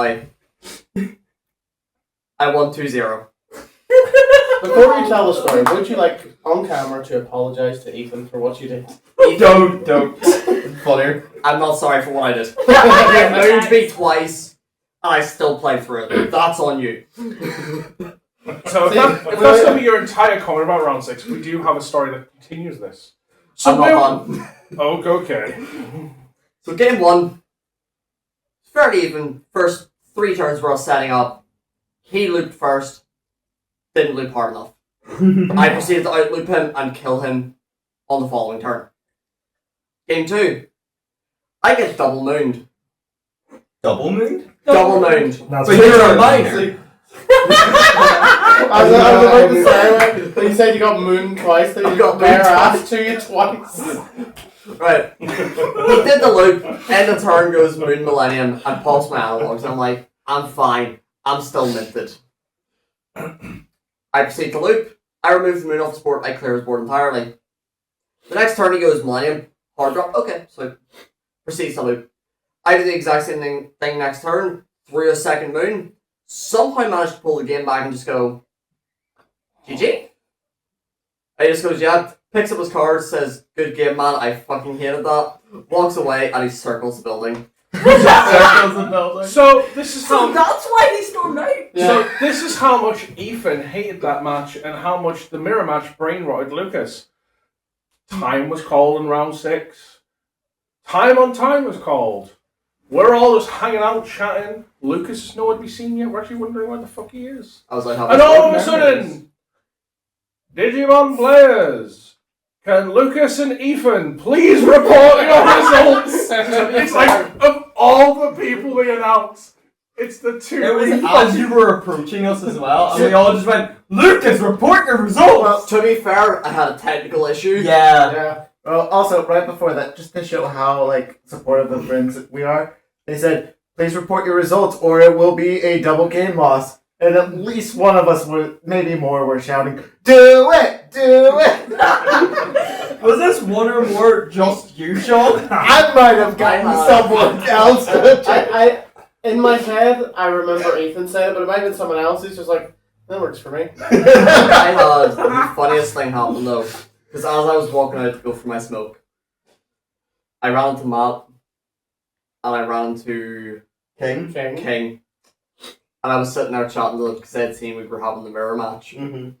And as I'm walking out, they go, I hope you know you just completely destroyed his, like, ego entirely throughout this. And I was like, you know what? That was a really tough matchup. I feel like I should be a bit cocky. I just blatantly said to them, I was simply the better Millennium player, and I just walked out. It wouldn't be a regionals of this group without Ethan getting taken down a few pegs. Like, And in response to that, they just go, you're a dick, Lucas. Ethan, if you would like to officially challenge him to a rematch, just type in the comments, F you, Lucas. To the Dragon Skill players at home. In the UFC cage. Yeah, you know what? Even better. Pick it up with Lucas, You know what? not me. Lumio film it. To the Dragon Skills players at home, we're sorry about his ego when he comes back. That's And not my fault. as I've said, To be don't fair, it blame was a me. hard matchup. I felt like Please. you'd be a bit cocky afterwards. So, because Yeah, I was keep beginning going. of time. Sean, round Yes. 6. Yes. Round 6, TS Neptune. TS Neptune. TS Neptune does a lot of, like, suspending and stunning and things like that, and I really can't delete stuff. It's hard. So it was difficult for my Gauntmon to do anything. So I lost 0-2. My one happy moment from this is there was something where my Gallantmon, when Digivolving, would delete a body, then like he played out a body and he was gonna be like, okay, I'll stun your Gallantmon then. I was like, well, no, I have another Wind Digivolving. He's like, yeah, well, but my body got played, so it's the newest thing to the stack. I was like, right, but it's still my turn. I have priority. And he's like, are you sure? I was like, yes. He's like, do you mind if we call a judge? I was like, no. Let's call a judge. And we called a judge, and the judge was looking at this and was like, explaining everything exactly like I said. I was like, I do know the rules. So The judge said that? no, I said it to myself. Hopefully not out loud, because that would have. Imagine the judge was thinking in his own head, I do know the rules. After Lumi's story, I wouldn't be surprised. Look, some of the judges, look, I will always be like a defender of the judge team and the staff team every time. That is But I feel- the phrase before you insult someone. But I feel like some of the judges at this particular regional were dropping the ball a bit with certain things they were letting slide, Oh, and yeah. certain things of like I even saw later on in the next round, like there was a judge by Amy's table at one point, and like he was there. He was right next to the table, like keeping an eye on the match. But he was just on his phone, and I feel like he just wasn't paying attention enough to like the game. But yeah. Yeah. So basically, I know the rules. So thank you, judges. I'm not a judge. You're close enough. He used to be a judge before the test that forced all the old judges to have to retake their I table. was never officially a judge. You were never official? I was an unofficial judge Yeah. for 7th. He but- just Seventh might not. lied to me for years. I'm gonna be honest. I never said I was an official. Everyone judge. asked you for ruling. He said he I can guess judge. people He likes to They judge. asked me and you for rulings. Yeah. Just an unofficial To judge. be fair, I remember the first flipping QCon where I was a judge for, and everyone went to you over like me being the judge. You were like literally there saying, I am the judge, and people ask Connor, and I'm going, I'm guys, fucking here! ask Whoa. the judges! Why were you doing that in public? We're fucked. Anyway, is that your round 6 done? Yes. Connor! Round 6, I was against TS. So you won that, right? Jace, how was your round? Win or lose? I lost. So you won Anything that. of note? I sat down opposite my opponent and I read the name on my TCG Plus for the matchup. I just sit down opposite him. I get there first. He comes along and I'm just like, Daddy? That was his TCG Plus name was Daddy Do The. What? Daddy do's a Daddy Do The. Yeah. What other note? I believe at this point, What? I'm sitting here. I think Ethan's sitting next to me. Connor's sitting next to Ethan, and then Yeah. Daddy. So you all just heard him say, Daddy? I didn't because At this point, I think we just assumed Connor was lost. I had a bad fall and started calling people Daddy. He was calling their shot. Daddy, help. Right. Anything of note about the match, Worthy? No. 6! No, I'm not going to ask you how your round Didn't see 6 on was. the I'm going to ask how's your gauntlet gone? So I'm going to have to open another one. Was it? What were you against? Puppets? No, at this point, you have to know what they do, right? I told you all. We all got off light. So, we I'm haven't so even sorry. we haven't even both sat down to play yet. He walks behind me and realizes it's like, and he goes, "Oh yeah, Lucimon's fun." He hasn't seen any of my cards. I'm like, how do you know I'm on Lucimon? I was like, "Oh yeah, I saw you earlier." And it's like, "I'm on puppets." I'm like, At least he was nice enough to tell you. yeah, he goes, "Yeah, I'm on puppets." By the way, I was like, "Oh fuck." So shuffling up, I'm like, "Okay, I have a rough idea of how you work. You're gonna DP minus me. You're gonna swing for a bunch of checks. It's gonna be terrible." So this game, I did put up a bit of a fight. It did go longer than both my other puppet matches. He Obviously, learned. He got familiar with it. Hey! So, got Larva out at one point, protected me from all the DP minuses. oh, that's incredible, actually. Yeah, it's really good. I've never been in that situation. That's incredible. Go on. He learned. Still, at no point could I get the Dynasmon out to, kill all the tokens, which would have been really nice. But yeah, it came down to another war of attrition, and they just swamped me with Eventually, you ran out of gas, and they just so it was another 2-0 loss. Swiftly moving on. How was round 7 of the Sorry, can gauntlet? I ask, at this point, 6 rounds deep, have you won any? I'm 1-5 now. 1 and 5. Okay. Okay. Let's move on from your round 6 to your round 7. How was round 7 of the gauntlet? Medusa. Jesus Christ. You know Connor, what? how's your round 7? Hang on. Fair play for not quitting the game. This Wait till we get to round 8, lads. This Medusa player was my second favourite player of the match. She was super nice, and was also in the same boat as me, 1-5. But she was slightly worse off. Her one was a bye. Oh. There's a bye? There's Yes, a bye. a few people started because don't forget at these No regional shows after lunches. The adventure, the reason there was the adventure player, because he actually told me what happened. So he had registered for the event. The event hadn't heard him. He had to go to the judges' table. The judges were like, right, there's nothing we can do at the minute, so we have to add a bye round. So they added the bye round and gave him the bye in the first round. Mm-hmm. That's apparently where the bye came from. Okay, fair enough. Because Okay. it apparently didn't like fucking register in the system. Bandai, fix your app. No, Fix seriously, Bandai, no, fix yourself. Let's on the subject of that real quick. No, actually, fix your app. Last Sunday at Logan. No, we're not getting into this. No, We are getting into No. We're just going. I'm going into the brief bit while I need to fix the app. Round 4 locals. Second. Trevor is second place. I am 9th. There is only 9 of us in locals. Yes. 8th place is Lucas. Neither of us have had the bye yet. So you would think I'm going to get the bye. No, Lucas got the bye, and I got paired against second place. Bandai, fix your app. Anyway. As someone who set up events on the app, fix your fucking app. Anyway. But I can yes, actually pull up the events of the last locals. Shush. but yes, people actually had left. The TS player I went against, they said they were leaving after the game with me. The person sitting beside me whenever I was on round 6 was a BL's player who was thanking God they didn't get paired against me. Not BL's, Creepymon player. Like, thank God they didn't get paired against me. Their opponent didn't show, so they got a win just from that. I wonder if that's the same creepy guy I played. Potentially. Possibly. I So don't yeah, think there was many creepy There was players. only like 2. There were a couple creepy players again. so yeah, this Medusa player, she was lovely. This was my only game that went to time, just because we were both.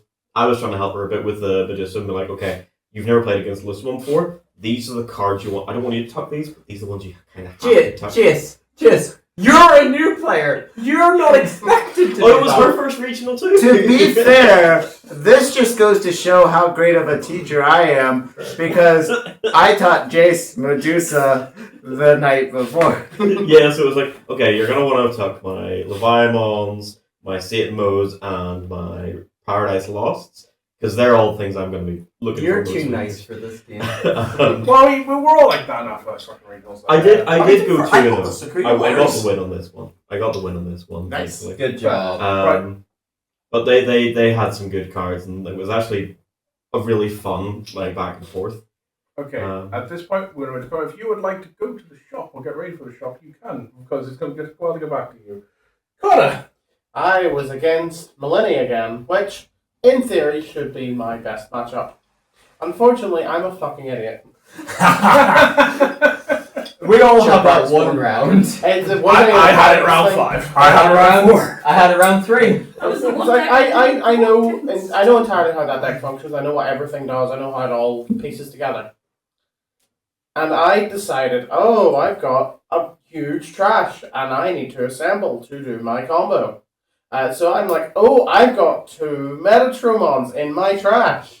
I'll use those in the assembly so that I can get 3 deletion effects against Millenniumon. Dude. Blinkers on. Rookie mistakes right there. I know. It was round It's 7. almost like you forgot to scramble a turn early. It was round 7. I had stopped giving a fuck. Is that all you comment? Yeah, don't do that. Let's learn from Connor. Metatromon's deletion effect, not optional. Oh Okay, Connor, if you would like to go to the shop, please Yes, feel free. Please. Sean! no. Yeah, so round 7, I was also against Medusa. Yeah. Honestly, first round, I had a hand, I was like, maybe I can play this, I'm gonna mulligan. Got a net, my new hand, I was like, this isn't great. I'm going first. For 5, let me play my level 4 that has no on play. Alright, they go. They do again. I draw. I'm like, level 4 for 5 costs that has no on play. You know what? Fuck it. I'm scooping. I never scoop. This is the first time I have ever scooped. And I'm like, I just can't. There's no coming back from this. I'm giving Medusa too much memory on turn 2. All that memory's gonna do is they're gonna use that memory to kill me, and we'll go to game 2. So why not just expedite that? Go to game 2. Perfect logic. Yeah. Yeah. I wish I thought of that. Game 2.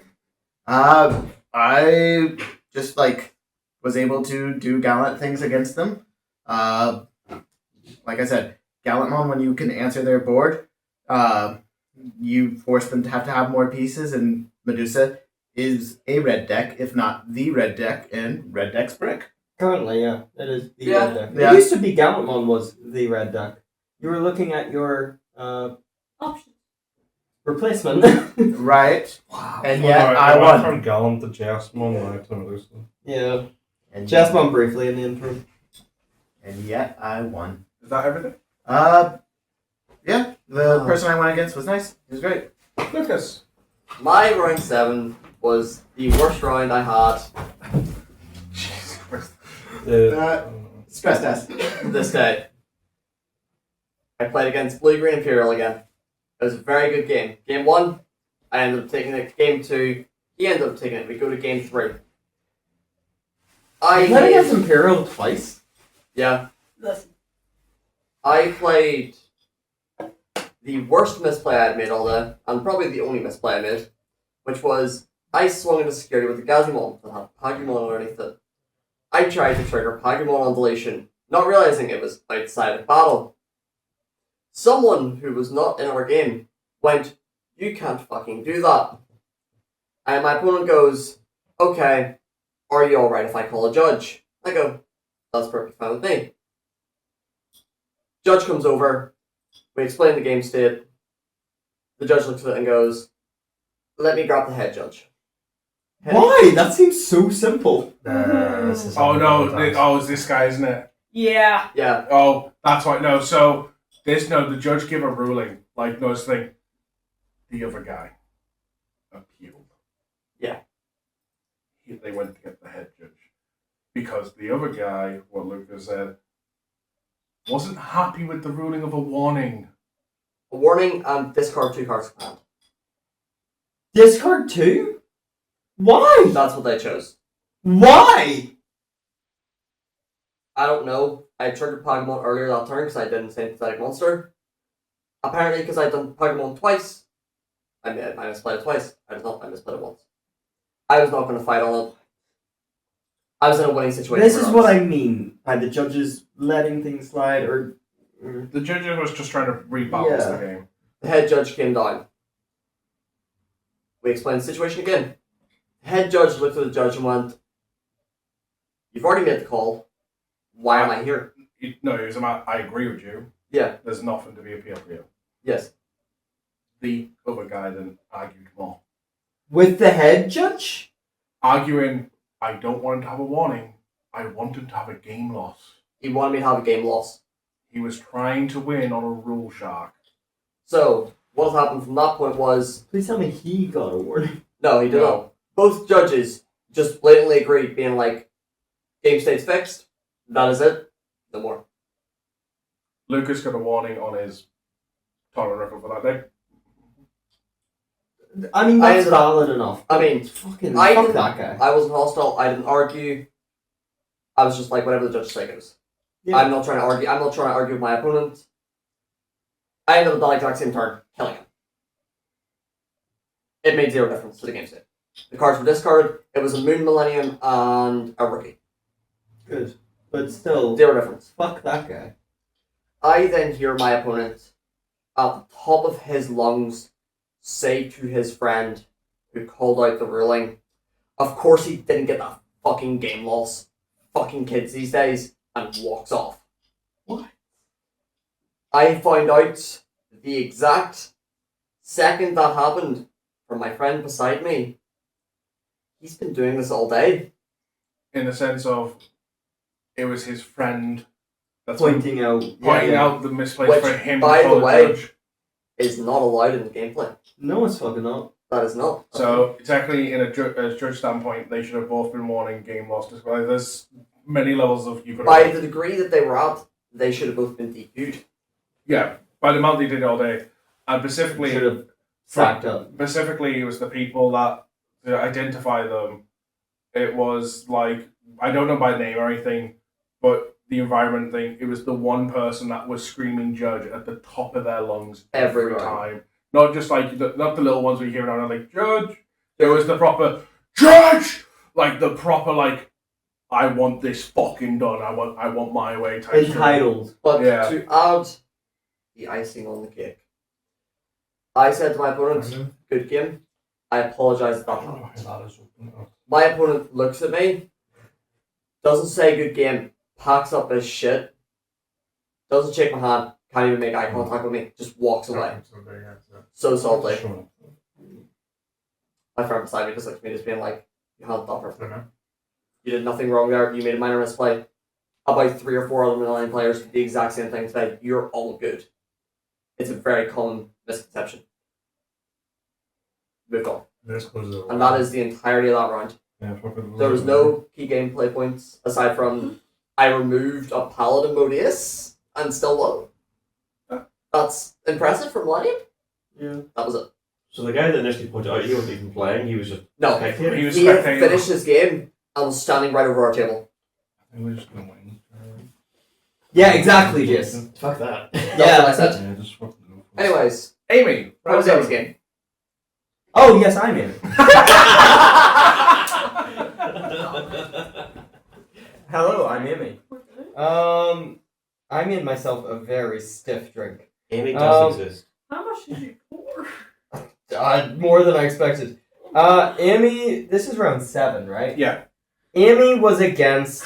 Oh, It's we've reached the second part of our trilogy, because Amy was against Mastamon, the same Mastamon that I played, the same person. Now, I came over to like the group watching Amy already.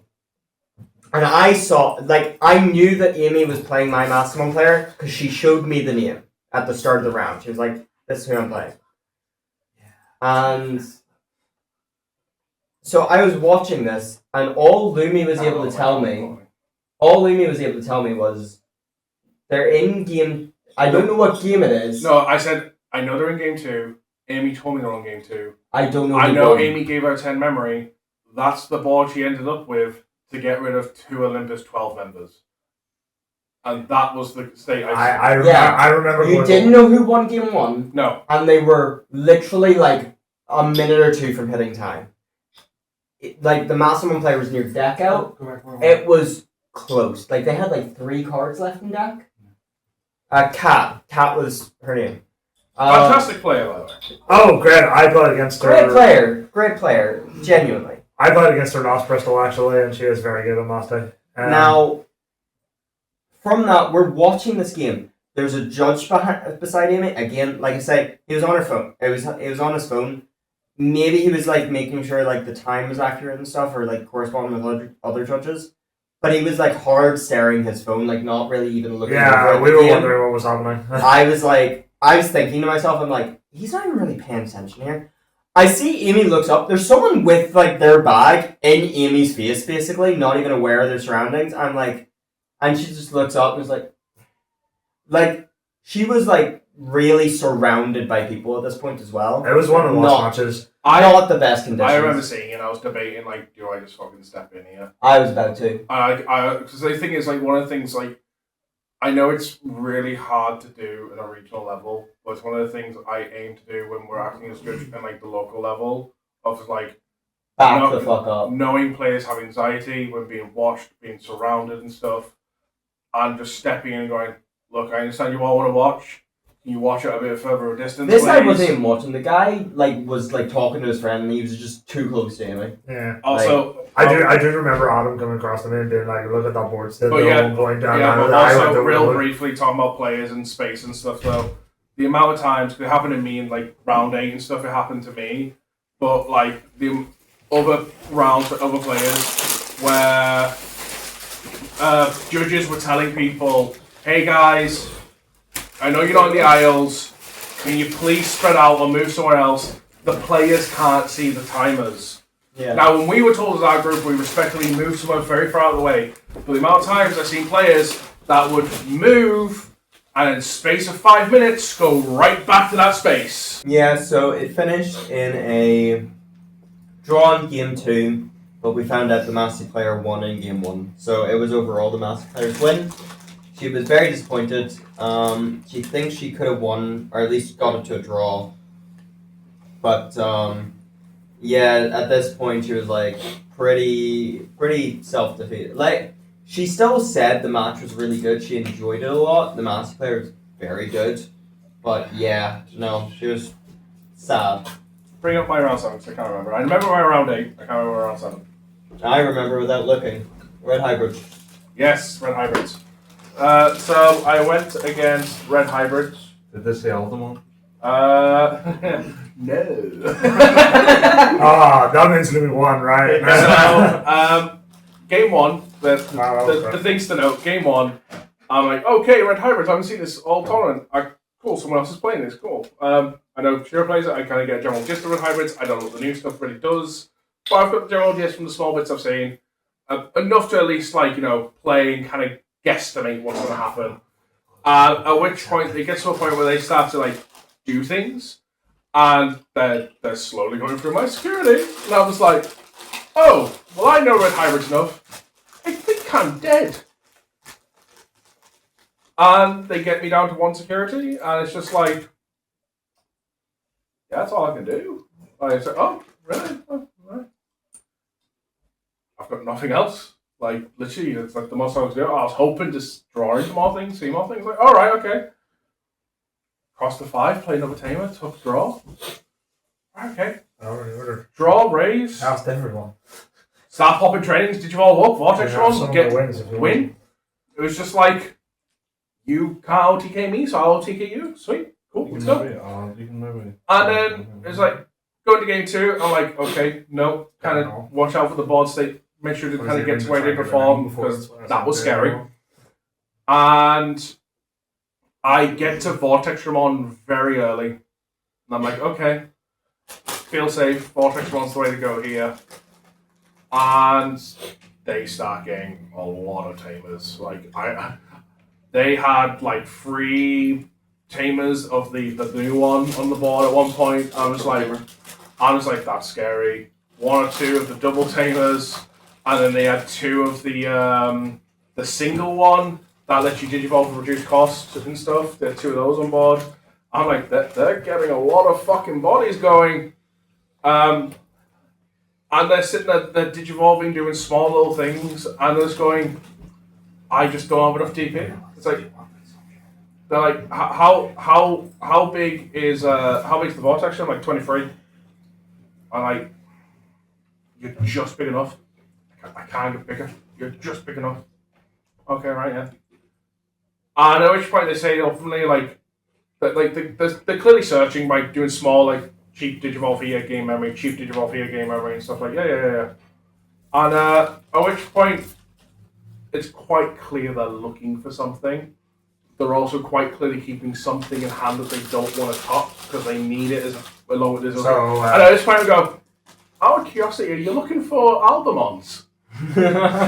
Yes, I am actually. I'm like, I only know that a friend of mine plays Red Hybrids. That's what he says. Aldemon is what you need to find. And he goes, yeah, I'm just not finding it. So Red be Red. So he proceeds to draw what it probably wasn't. Exaggeration here, but from my perspective, it felt like he drew like another 10 times. It was just like, he's still like, can't find it.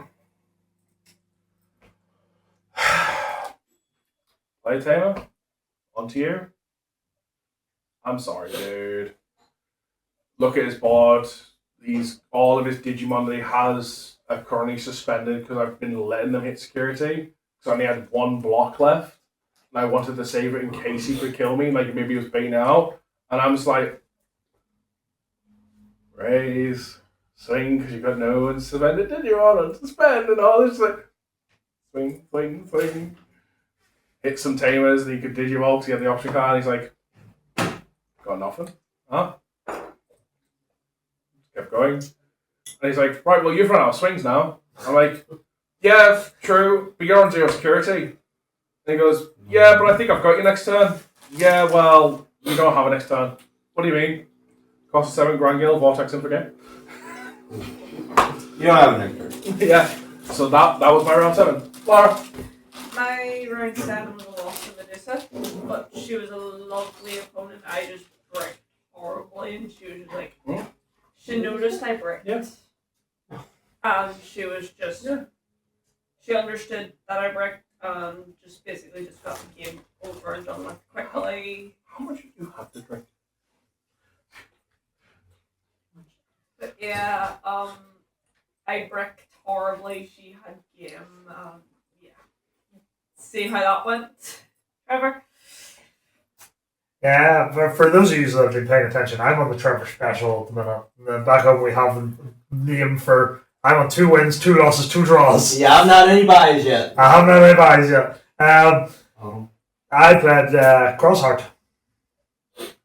I mean, the guy that I played last Bristol. He was on Omni. He was playing Crossheart. There wasn't too many interactions. It's a really bad matchup for Crossheart. I just kept going Vespamon, stun the Tamer, let some Digicross from under Tamer. And from there, just kept building and just killed them eventually. Nothing major to say.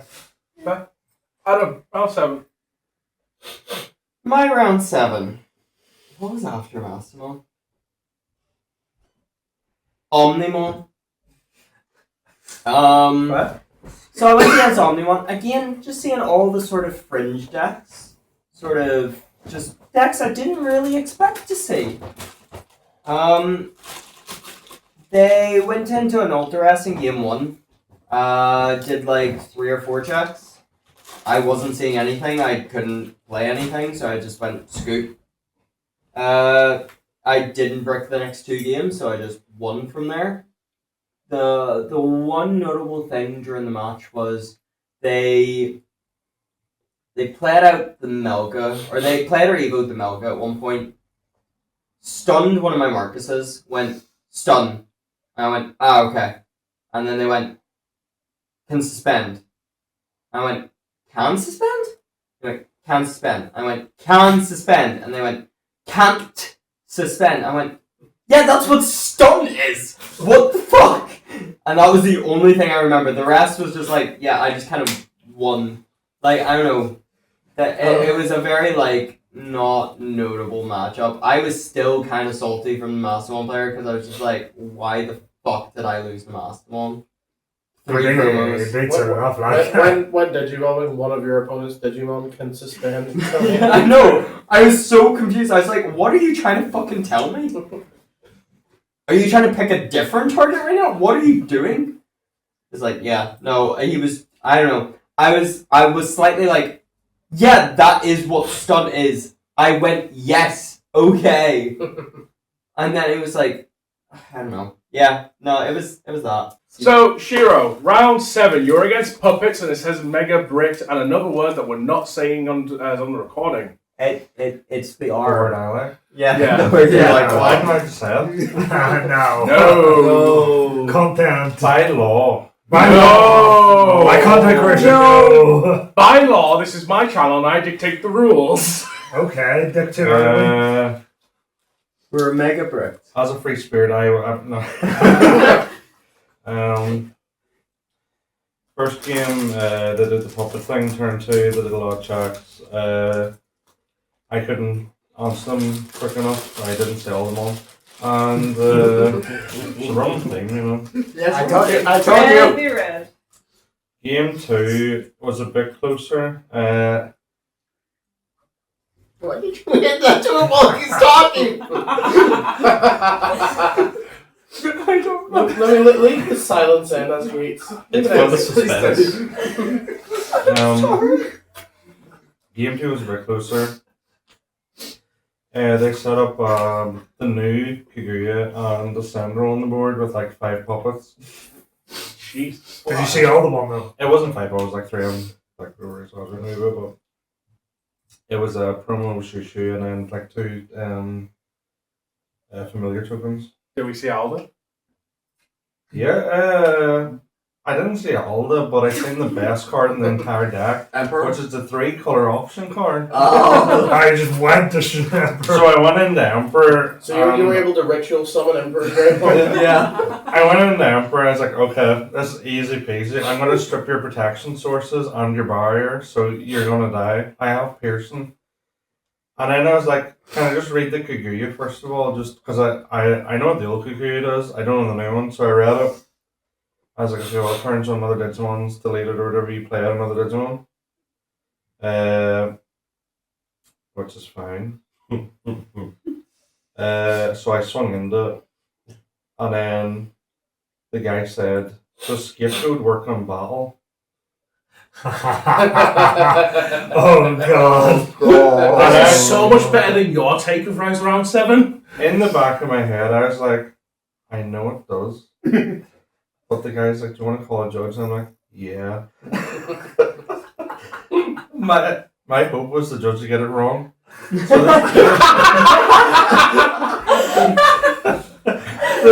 the judge comes over After and the he's like, day, yeah, that was the judge comes possible. over and he's like, the guy's like, does scapegoat protect from battle? Whips out the phone. The judge is sitting typing on his phone for like 20 seconds, like, please. He didn't know. Go to a Reddit thread or something, like, get it wrong. Right. You got it right, unfortunately. And Unfortunately. my Emperor grade just sat there suspended. I love how, to you, calling the judge was a multiple choice test. He couldn't get it wrong. Like he was just trying to make sure that the judges knew what they were doing. Yeah. Here, they got on the last regional Bristol, or the last Bristol regional, they got it wrong with my adventure matchup, so. Fair. Yeah, he Um, did as well. OPA, hire Lumi, hire Connor, hire me.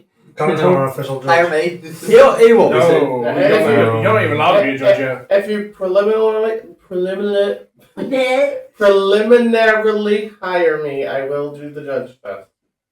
That's a fucking hard word to say. Yeah. So that happened, Preemptively. and then I was just kind of like, well, I'm kind of fucked now, so I don't remember. I did something the past turn, and then I just kind of give up. It's like, yep, you've got it. And he's like, okay, no, swing this, no, swing this. I'm like,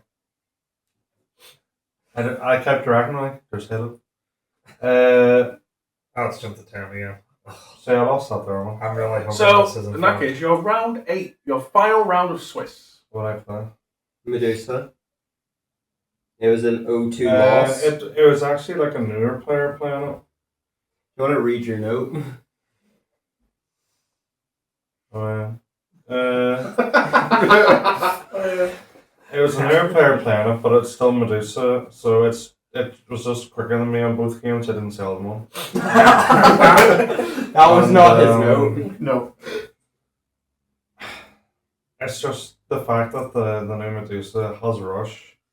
It can choose to delete or not, but still make a token, and then set up for massive Crimson Blaze plays is just stupid as shit. On top of that, it also has protection. And it has protection by deleting said tokens. And all I do in that deck is I delete things. I didn't get to play the game, essentially. Which is a running theme in Digimon right now, so. Adam, Do you remember the player? Near player. He was a guy. Oh, was he? Okay, never mind. Oh, he forgot like the memory gain and all from like his inheritables. He forgot about the egg inheritable, but they're not. And you still lost. No, I had to tell him. Oh, right. They're mandatory. The egg egg's isn't, not, but but like I didn't tell him Yeah, about the the egg, egg is, but yeah. the memory gain in the inheritables is mandatory. So like, This is why you're too nice. He didn't remind them about this this. is the difference between new player and highly competitive. I would like to win. Oh, I thought Jaded veteran. in my head is like, I thought I'm not gonna tell him because I'm gonna be a dickhead. But then I was like, no, I fucked up anyway, and I'm like 5 losses. I don't really give a shit anymore. Like, yeah, you have to remember the memory game. But yeah, he nerfed Medusa slightly, but I fixed it for him. I told him how busted as Medusa can be. Yeah. So, Adam, your final round, round 8. Yeah, Medusa. It was the only deck I saw twice. At this point, I had seen 7 different decks, and then I saw Medusa again. And this player was like, he wasn't. The the first Medusa player I saw, he wasn't like fully confident on the deck. I don't think he felt like he was just making bad plays. This guy, game 1, I just ruined his board. I just 10k ruined. Cool. Wow. Can't Oh, play literally, you under- ruined it. Yeah. Can't play under it. Sweet. Cool. Game 2. Sweet. I think he scooped. I'm pretty sure he scooped. Game 2, he gigabricked. I remember him going hatch. I think he went first. I remember him going hatch, play Elizamon instead of like Digivolve and breeding. And then he saw like a 4 and a 5 of it or something, or like a 4 and a tamer. And at the end of the game, I was like, why didn't you just Digivolve it in back? And he was like, I had only, apart from that Elizamon, I had only 6s in hand. I was hoping I would just see the rest of the line. Like, I just like played a Memory Center Marcus and removed it or something on my turn. So it was gone. And then after that, he just didn't see a rookie again. Because he was just like, I'll play it, I'll search, I'll probably see another one maybe. But yeah. To be fair, if he saw the 4 and the 5 or whatever, he did have the 3, 4, 5, and the 6. So he saw. He saw the line. He just He would've still needed a found little it fake stick if he around. did. Yeah, in the back. and just never, like, he never recovered from that. And it was just like, yeah, easy wins. And that was my last round. Trevor. Yes. So we're playing TS once, so we may as well do it all over again for the last round. There's a common theme now.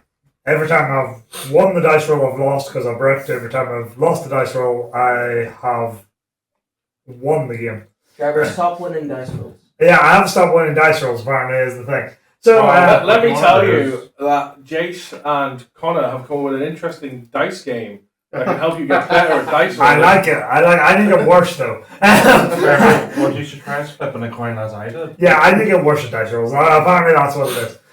We'll shit at them in Yu-Gi-Oh! Really good at them in Digimon. Don't like that. But I won't tell you who won the dice roll because it'll give it away. We started playing.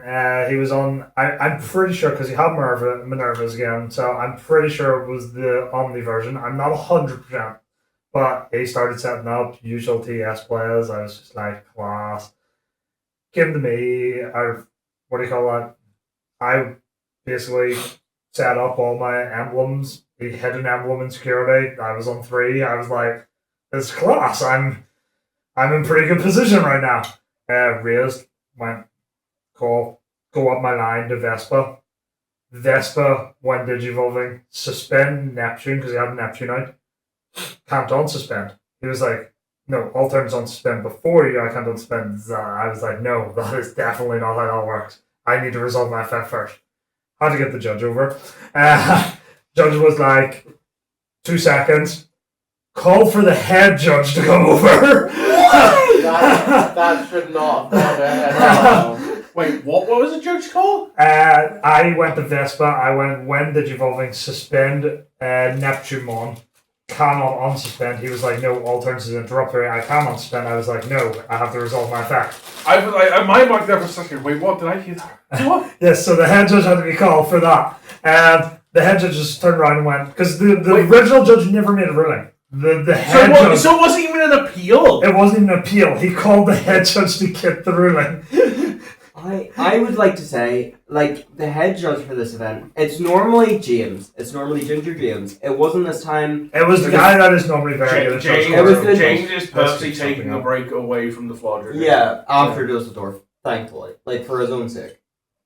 The guy that was the head judge this time was the head judge at He was last the Bristol as main well, to be floor fair. judge, though. He was. And he is great. But I feel so bad for him right now because he just kept getting calls for No, things judges should have been able to answer. He- And like, it's no disrespect to the judges, but like at the same time, like if you're judging an event, do a bit of revision the night before. I don't know, you know, like I'm waiting brush for up a little bit. closing Make down sure before I you're figure out. like, especially on when you're seeing a bunch of decks that you know are going to be there, or a bunch of cards. You should know them at the very fucking least. You shouldn't have to get the head judge for something as basic as, does it say the word would in the effect? And the head judge actually explained it perfectly. He was like, it would need to say, when this Digimon would suspend, which would make no sense. Yeah. Are we talking about the And judge? when it that would has 40 suspend, pages? it's already on No idea. suspend. Yeah. Just judges in general. So, OPE, Great chart. OPE, No idea. fix your judges. No idea. yeah. So at that point, I just went to Queen Bee, threw stuff in, deleted the Neptune because it couldn't It was suspend couldn't the protect seal. itself. At that point, then I triggered my winner. I swung with collision. I cleared up the rest of his board. Played out to put him to 1. That game pretty much went my way after that. It went back and forth a bit more. I did the same thing happen with Mervas again. This is a running theme with TS. They always seem to put 2 Mervas against Royal Base, and I just go Usually the play. suspend one, can't unsuspend, bounce the other one, swing for game. But that happened, and then I did it again, and it was a wee bit salty. I can understand, because I literally just went, I looked at my board state game 2, I looked at his board state, and I went, fuck it, I just swing. What did happen in game 1, though, while I was in Tiger Vespa, I was swinging through a security. All turns unspent, all turns unspent, all turns unspent. Hit the option, he was like, cool, play Gravurmon, suspend you. All Turns turns on on suspend. All turns on suspend. He was like, wait, that's just when it comes suspended? Yes. Yeah. So, yeah, then game 2, It he... just means a pain in the ass with Vortex. It's just like, you suspend everything else and like the Tiger West was after like, here we go, the gauntlet of who will I break it? Game 2 was pretty much not... It was more the Merv game 1. It wasn't very much different. There was a bit of back and forth and then just Tiger Vespa game. I just seen the opportunity and I was like, go for it. Round 8. 2 Gallant Mom. Woo! Oh, do you feel that? Sean's in mourning. I saw him. I had a run-in with the player a few rounds ago. He was a lovely guy. My opponent was a bit weird. He was playing Gallantmon, I too. Sean is still in mourning. Sean, you're a little bit weird. It was not Sean's context. No. It was the other weird Gallantmon player. Yeah. There's Yeah. dozens of us. Dozens. It's okay. Yeah. It's Well, okay. that's Still the It fun. was not a matchup I was expecting. Usually I lose against it. I don't know what happened. It wasn't Sean. Effectively, I was able to pull off the turn 2 ruin mode again Nice. against this lovely person. If you're not picked it up on yet, Ruin Mode's a problem right now. Hey, no, it's not. Ruin Mode's the best, isn't it, Laura? But it wasn't over the ace this time, so I was able to actually retain turn. More on ruin mode later. He was really nice. I got fist bumped and everything. He was really nice. Was not salty about the game state. He bricked horribly. He was trying to search for his pieces. I was like, I'm just going to win as quickly as possible here. That went for both games. We were just like, yeah, good game. Hope you had fun on YouTube. Okay, so to finish off the trilogy that is this Mastimon player, I went against the Mastimon player that defeated Adam and defeated Amy. So, And I'm just not to clarify, went against me, beat me. Went against Amy, beat Amy. Went against Lumi. I'm not gonna lie, the moment I seen that, I was like, okay, I know who I'm up against, it's Bastion. And there was a little bit of cockiness in me, like, I'll get revenge for the two of you. I have done this matchup plenty of times, because Trevor is our resident Bastion player. And we learned very quick that Vortextramon is very strong into Masty now. Because it's a matter of, cool, you barrier all day long. I win the battle and do stuff. I will swing at your Mastimon, and then I will suspend and battle the Mastimon. Do you wish to double barrier, or do you wish to let it die? And it's all these things. I'm like, oh, you're going to be for a world of pain. And game 1 and 2, I'm going, where the fuck's my Vortex Ramon? Can I point out something? Never has a problem against me finding them. Can I say something? In between not having a problem seeing them against you, Trevor. Oh no, sorry. Actually, And when you this get Mastermon game, I would like to say his ratios of Vortex Dramon have dropped. by one. By one considerable amount, apparently. So game one, I actually won without Vortex Mon. I was in a position where I was like, right, I've got the game. I'm gonna go for it.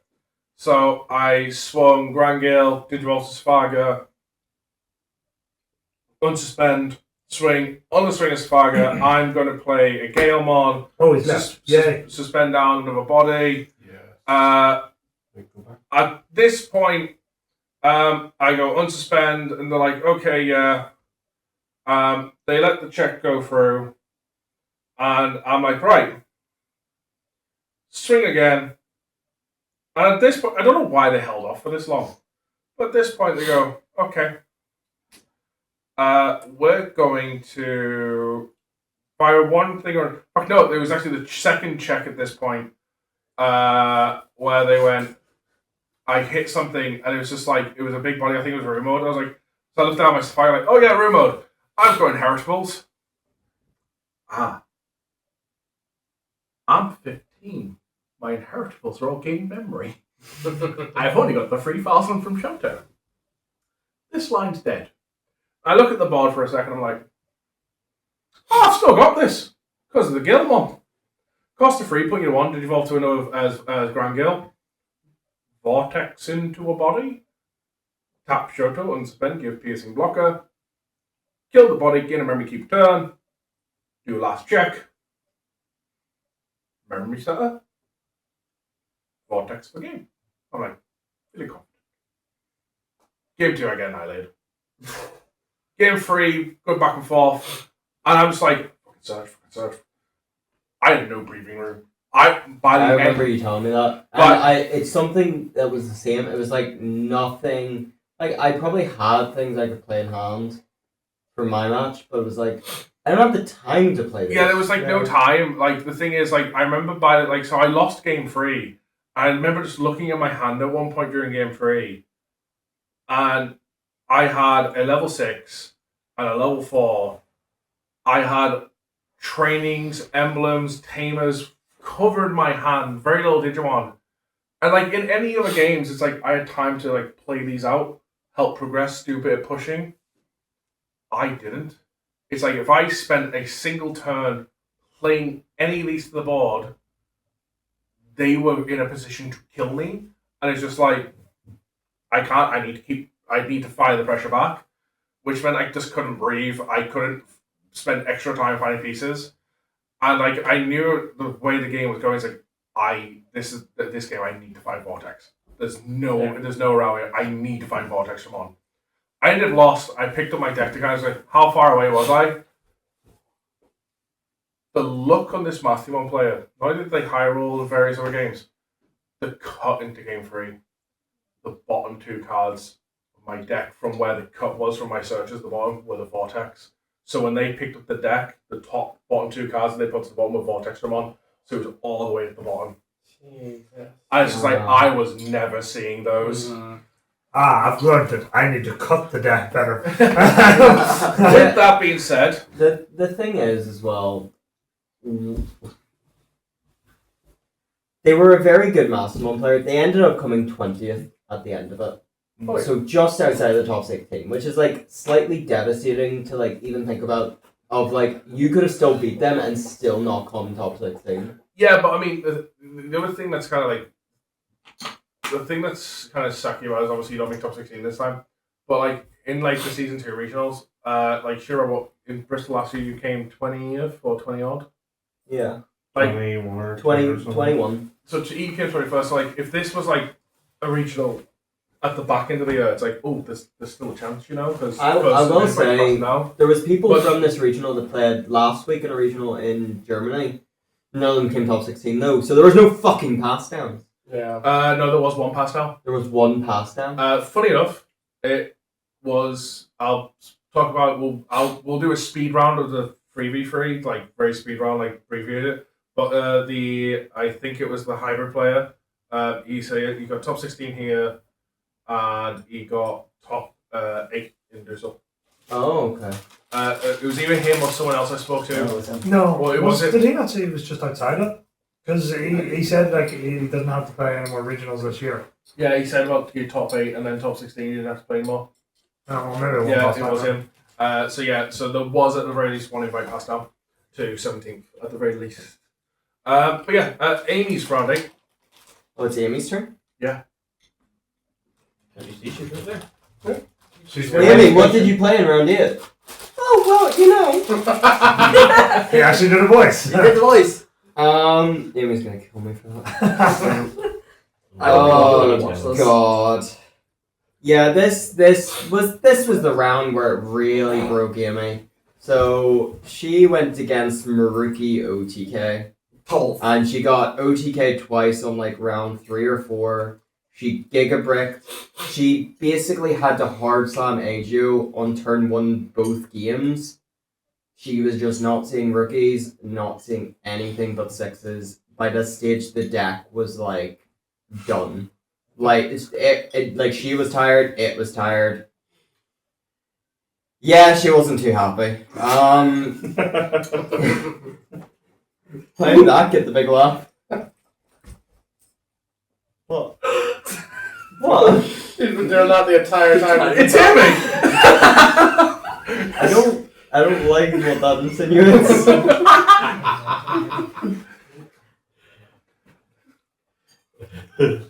Yeah.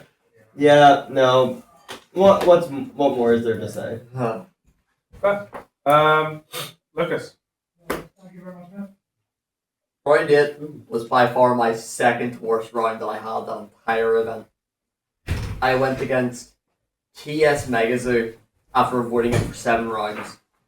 And the player that I went against had no idea what they were doing.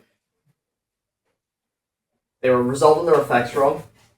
They were using half the effect, and using the other half later, whenever both effects are mandatory at once. And on top of all this, they were not keeping track of their own memory gauge. I had to keep track of their memory gauge for them.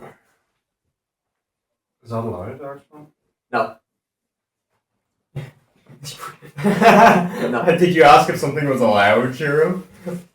Well, no, What's the I also- track our both our memory gauges, I also had which I hate doing. 2 Just judges stuff on me. standing over my shoulder this entire game. And with every misplay, they did nothing. So did it feel like the first Bristol? It was worse. Because I was in the right for once. Does that make it worse? My opponent tried to resolve Minerva. Because he knows normally he deserves it. This time he didn't. My opponent tried to resolve Minerva while a BT-18 Millennium was still resolving to top deck. Oh. I top decked with that specific Minerva, and my opponent I taught you well, good sir. my opponent tried to play out a Gomon from their trash. I went, ha! Can't do that. I go, why? It's like, because the source of the undulation is no longer triggering. Yep. It's right in the top of the deck. And I go, but I've been doing that all day. I've played against 2 other Millennium players. It's like, well then they've taught you wrong and you You've just been haven't done cheating. anything. You've been cheating. The judges just look over, seeing that I go one at the board on my turn,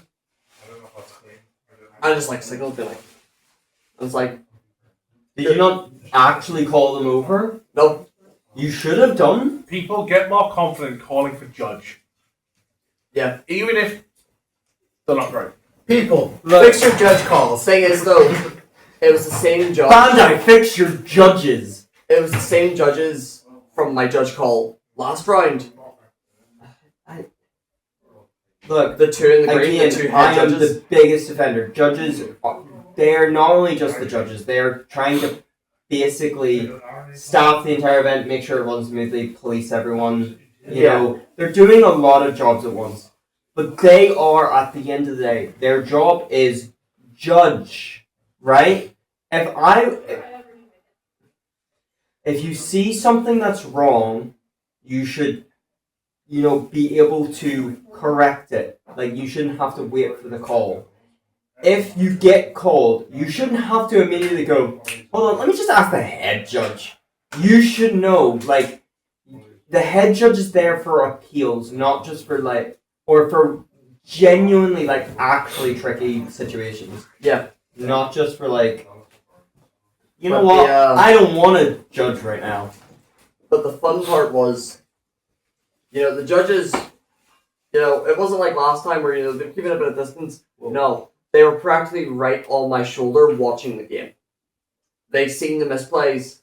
And by the way, it's definitely... They should have heard you say about it as well. Yeah. Battle around. But instead of doing the reasonable thing, because if they're standing directly over my shoulder and they see a misplay, they're able to call out the misplay. It's different from distance. Yeah. But they're standing right over my shoulder. They've seen all the misplays and said nothing. I had to call out the misplays. Yeah. I am not a judge. I shouldn't have to do that. I can call out the misplays and then, say that. But in that scenario, because of how close they were to the table and because of how closely they were watching the table, I shouldn't have had to make the judge call. You shouldn't have had to. You still probably should have in general anyway. Yeah. But you shouldn't have had to. You're right. So, I ended up getting 2-0 because TS just TS shit, and also my opponent just doesn't know the run effects. Yeah. I will say, from what Amy said from practicing against you a bit, it does seem like a pretty easy enough matchup for TS, but that still should have gone on. No. To put it in perspective for you, I looped in game 1 3 times. Second game, I didn't even get to loop once because they just went turn 1, rookie home rows, turn 2, raise, slam down Minerva, GG. And just called it off the next turn, went Maruki, all this shit. See, things like that should be caught in like the early rounds. It shouldn't be going on in round 8. Yeah. Yeah. I will say, like, I know we keep saying about it and going on about it. Like, it's really not meant to be, like, harking on, like, again, base defender judges.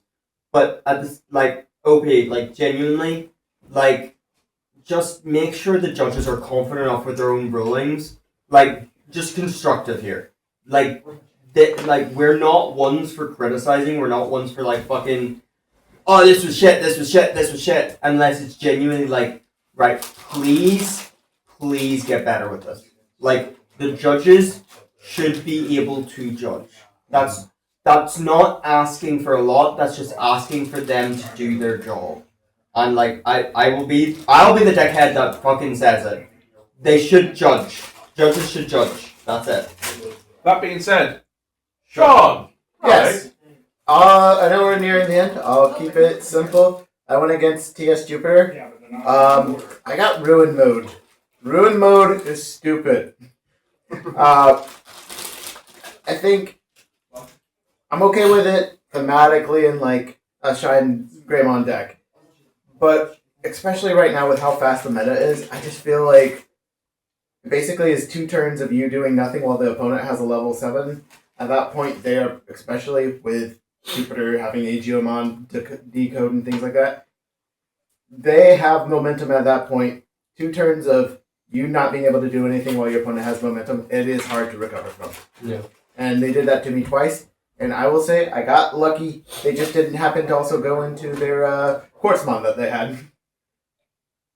Because the Quartz, it's TS, Jupiter, but then they also had Minerva. So they wait. What?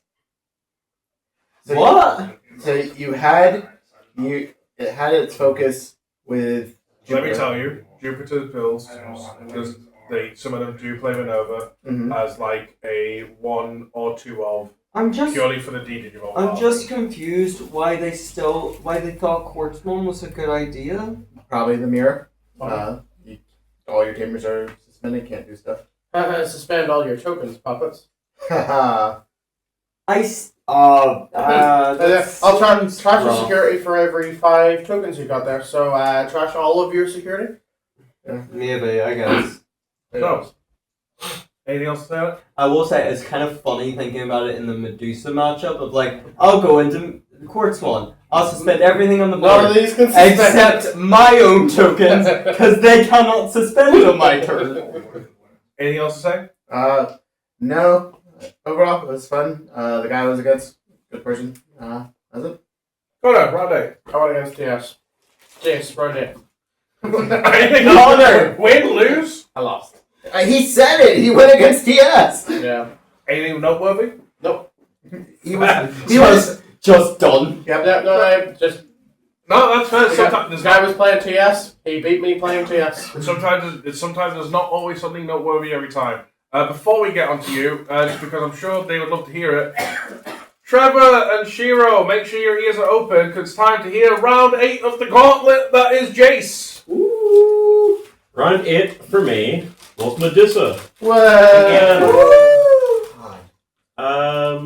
You said have your ears open to the death guy, by the way. Gauntlet, woo! Yeah, round 8. Out of all my games, it was my least favourite. Obviously, long day, both of us were very drained. Opponent did not seem to be very into anything at the time. He didn't know Lucimo, or he didn't know like the most recent Lucimon stuff because he didn't bother like checking what my stuff did. He's like, yeah, I'll just tuck that. I'm gonna be honest. Like you were what 5-2 at this point. You're near the bottom tables. A Medusa player near the bottom tables at this point of the day, yeah, he would be defeated. He had said he hadn't shown up for four of his games. What? I don't know. He just wasn't interested. Why was he still in the tournament? I don't Why know. did he just drop? But it was one of his reasonings. Never mind why didn't he drop. Why wasn't he dropped? If he didn't show. I'm assuming maybe he didn't show for like, he showed for one, didn't show for the next, showed for one, didn't show for the next. That's Maybe. possible. Or maybe he just means he mentally didn't show up. He's just so checked out that He could have meant that, yeah. Yeah, one of his reasonings for tucking my Leviathan was because the Leviathan was on my shirt. So it must be good. So that was one reason. And then he just tucked whatever was on top trash. And honestly, I couldn't do anything to respond to how he was playing. It was just beating me down. It was like everything I put out was just gone. I was like, wow, this is a really aggressive Medusa. Or I'm just being bad at this round. So, let's clarify. Can we go through just the decks? Round 1, Puppets. round 2, Puppets. round 3. Safaga. Round 3 was Millennium one, which I won. Round 4, Vortex. round 5, TS Jupiter. round 6, Puppets. round 7, Medusa. round 8. Medusa. We all had some funky decks in our matches. This guy went against nothing but the meta. Yeah, it's all meta decks. I mean, all the I way think down. the most fringe deck you could possibly claim in that set of It's probably Jupiter. is Jupiter. Yeah. That's the most fringe it gets. So at this point, I have to ask you. Fourth best deck. Why are you still in the game? I had a good day. Fucking amen. Teach this man how to have fun again. I'm going to say, so at this point, do you want to continue playing? Yeah, I Do you mean, want to get better? yeah, Do you want to go to another regionals? if I can afford you. Somehow the game hasn't broke you. You got a few months. Save up. We're taking you. I went in with a deck that I latched onto. I was like, this is fun. It's gimmicky. It's got its obvious flaws, but it's fun. And then, I'm not up to date with what all the meta is. So it's like, oh, I'm learning new things. I'm getting my ass Well, beat. you got up to date real quick. You gotta learn today, boy. You got, You got a crash course on the You meta. got I'm gonna very say, familiar with the meta. Like, you want to know what the Digimon meta is right now? Well, here you go. Yeah. Look at your record. So with that, real quick, I'm just going to do a quick speed round. Trevor and Sean can pass me your phone. Just give me my 3v3 matches, please. Should we go for placings? No. I mean, Lucas did the best of all of us. He got 44th. I got 48th. I got 59th, and we were the three that came top 64. Everyone else came within top 128 or I mean, it's more lower people than you need that. to know, but yeah. I don't really We're have currently much at to know about five that one. hours and 17 minutes. Yeah, it's going to be a speed round. So, just real quick, myself, Trevor, and Sean did the 3v3 on day 2, which is technically today of recording. It was 5 rounds. For those that aren't familiar how 3v3 works, we all sit down in our places as a team captain in the middle. They can speak to their teammates, the two teammates who side can speak to each other, and then we all do best of ones against another team, and then overall, which matches win first team thing. So, the only things that quickly go around, my rounds was Red Hybrids. It was a guy that got top 16. I lost to him. we've also established, because he was told by the judges, it's another thing that judges got wrong to highlight this, that the new triple tamer counts as 4 names. It does not. Like, it can count as 4 separate names, but not all at the same time. It can count as one of 4 names. Yeah. Yeah, like it technically has 4 names, but for the effect, it only counts as 1. You have to have an individual tamer to count as each individual name. Yeah. Then I went against Shine. We won that. I won that one. Creepy. I won that one. Maruki TS won that one. And TS Neptune. I won that personally, but our team overall lost that one. But yeah. The other thing to also note, as soon as I finished my game against Red Hybrids, Trevor was still playing, and I think so was Sean. The judges quickly deck checked me.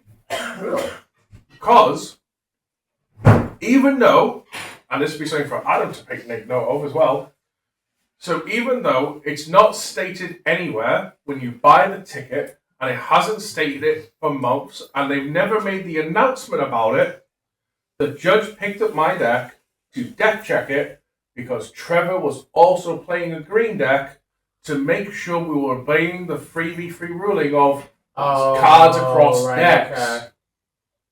And it's like, that's a good thing we are, like, because obviously Trevor could have been playing the trainings. He wasn't. But it's to note, the judges are still applying by that rules without making the announcement anywhere. Those rules are applying.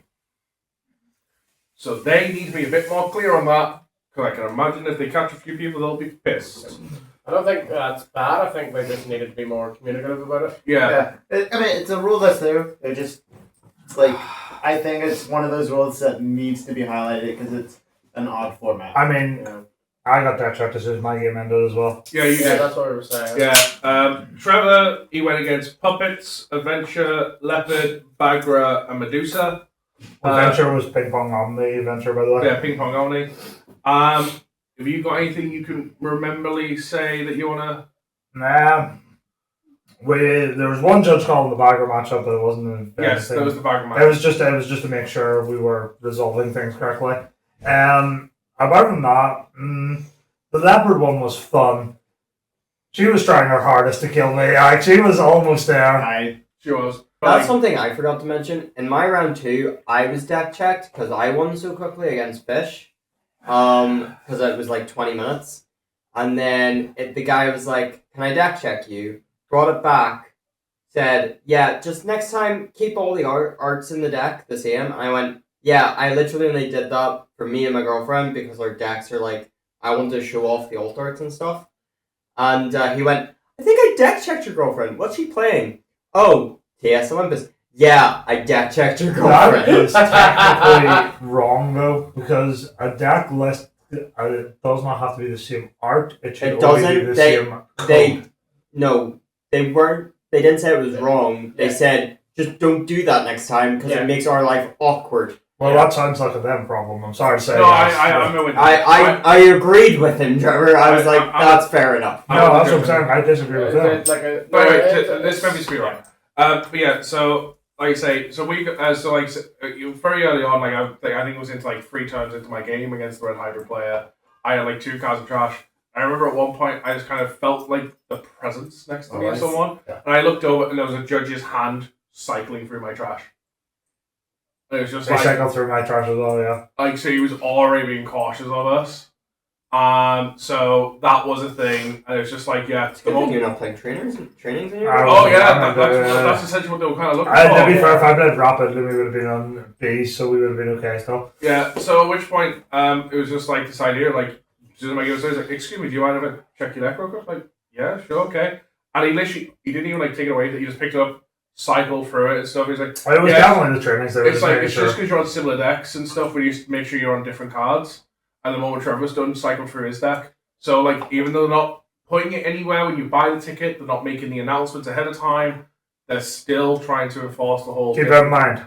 different cards on decks and stuff. Sean, quickly go through your matches in the 3v3 and anything of note you want to say before we end this podcast. Yep. Decided to play Medusa. Oh yeah, after saying he was going to play Medusa, he was really fall back in love with Galen. Yeah, he went back on himself and played Medusa.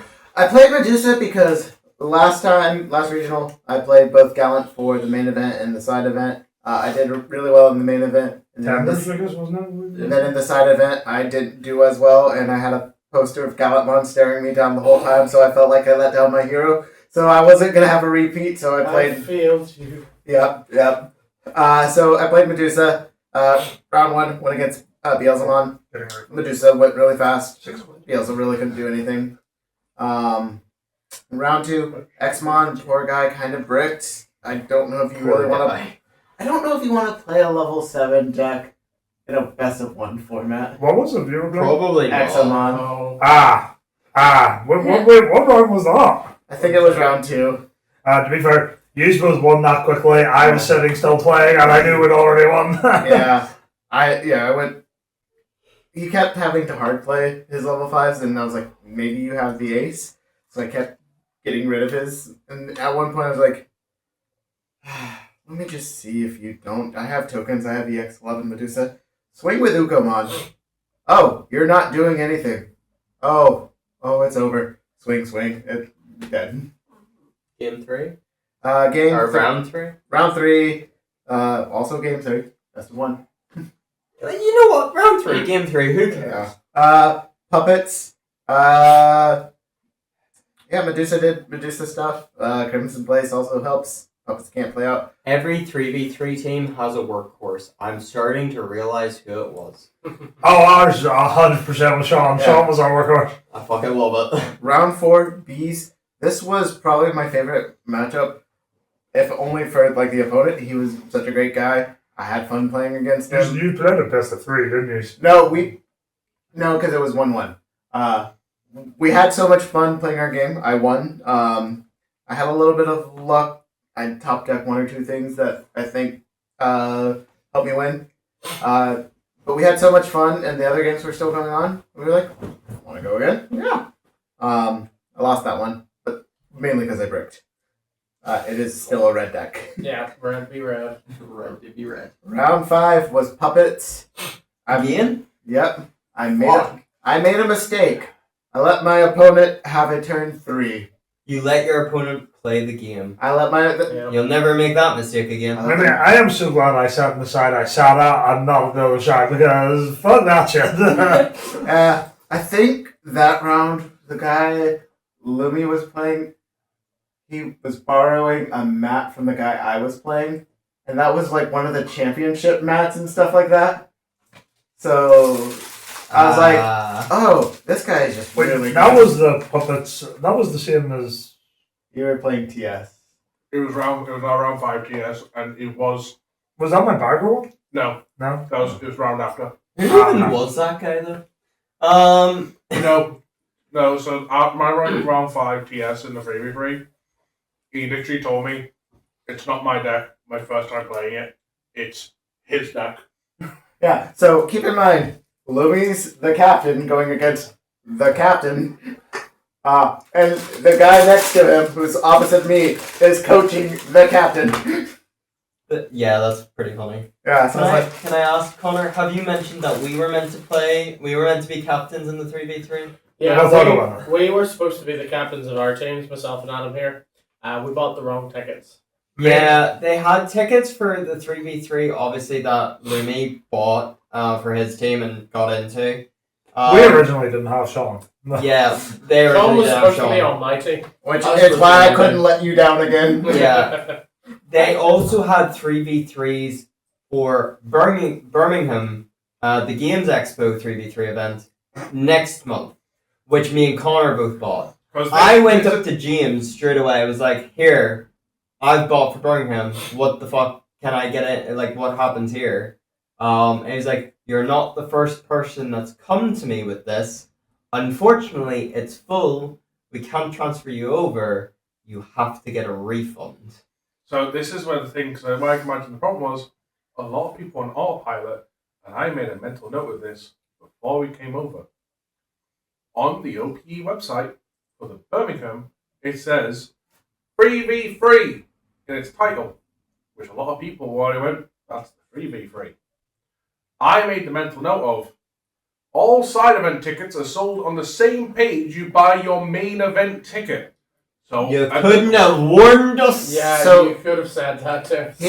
I thought you were smart enough. That was your mistake. Hang on, before you said that, you thought they were smart enough. You thought Adam was smart enough. So- the same person we said is on the team of morons.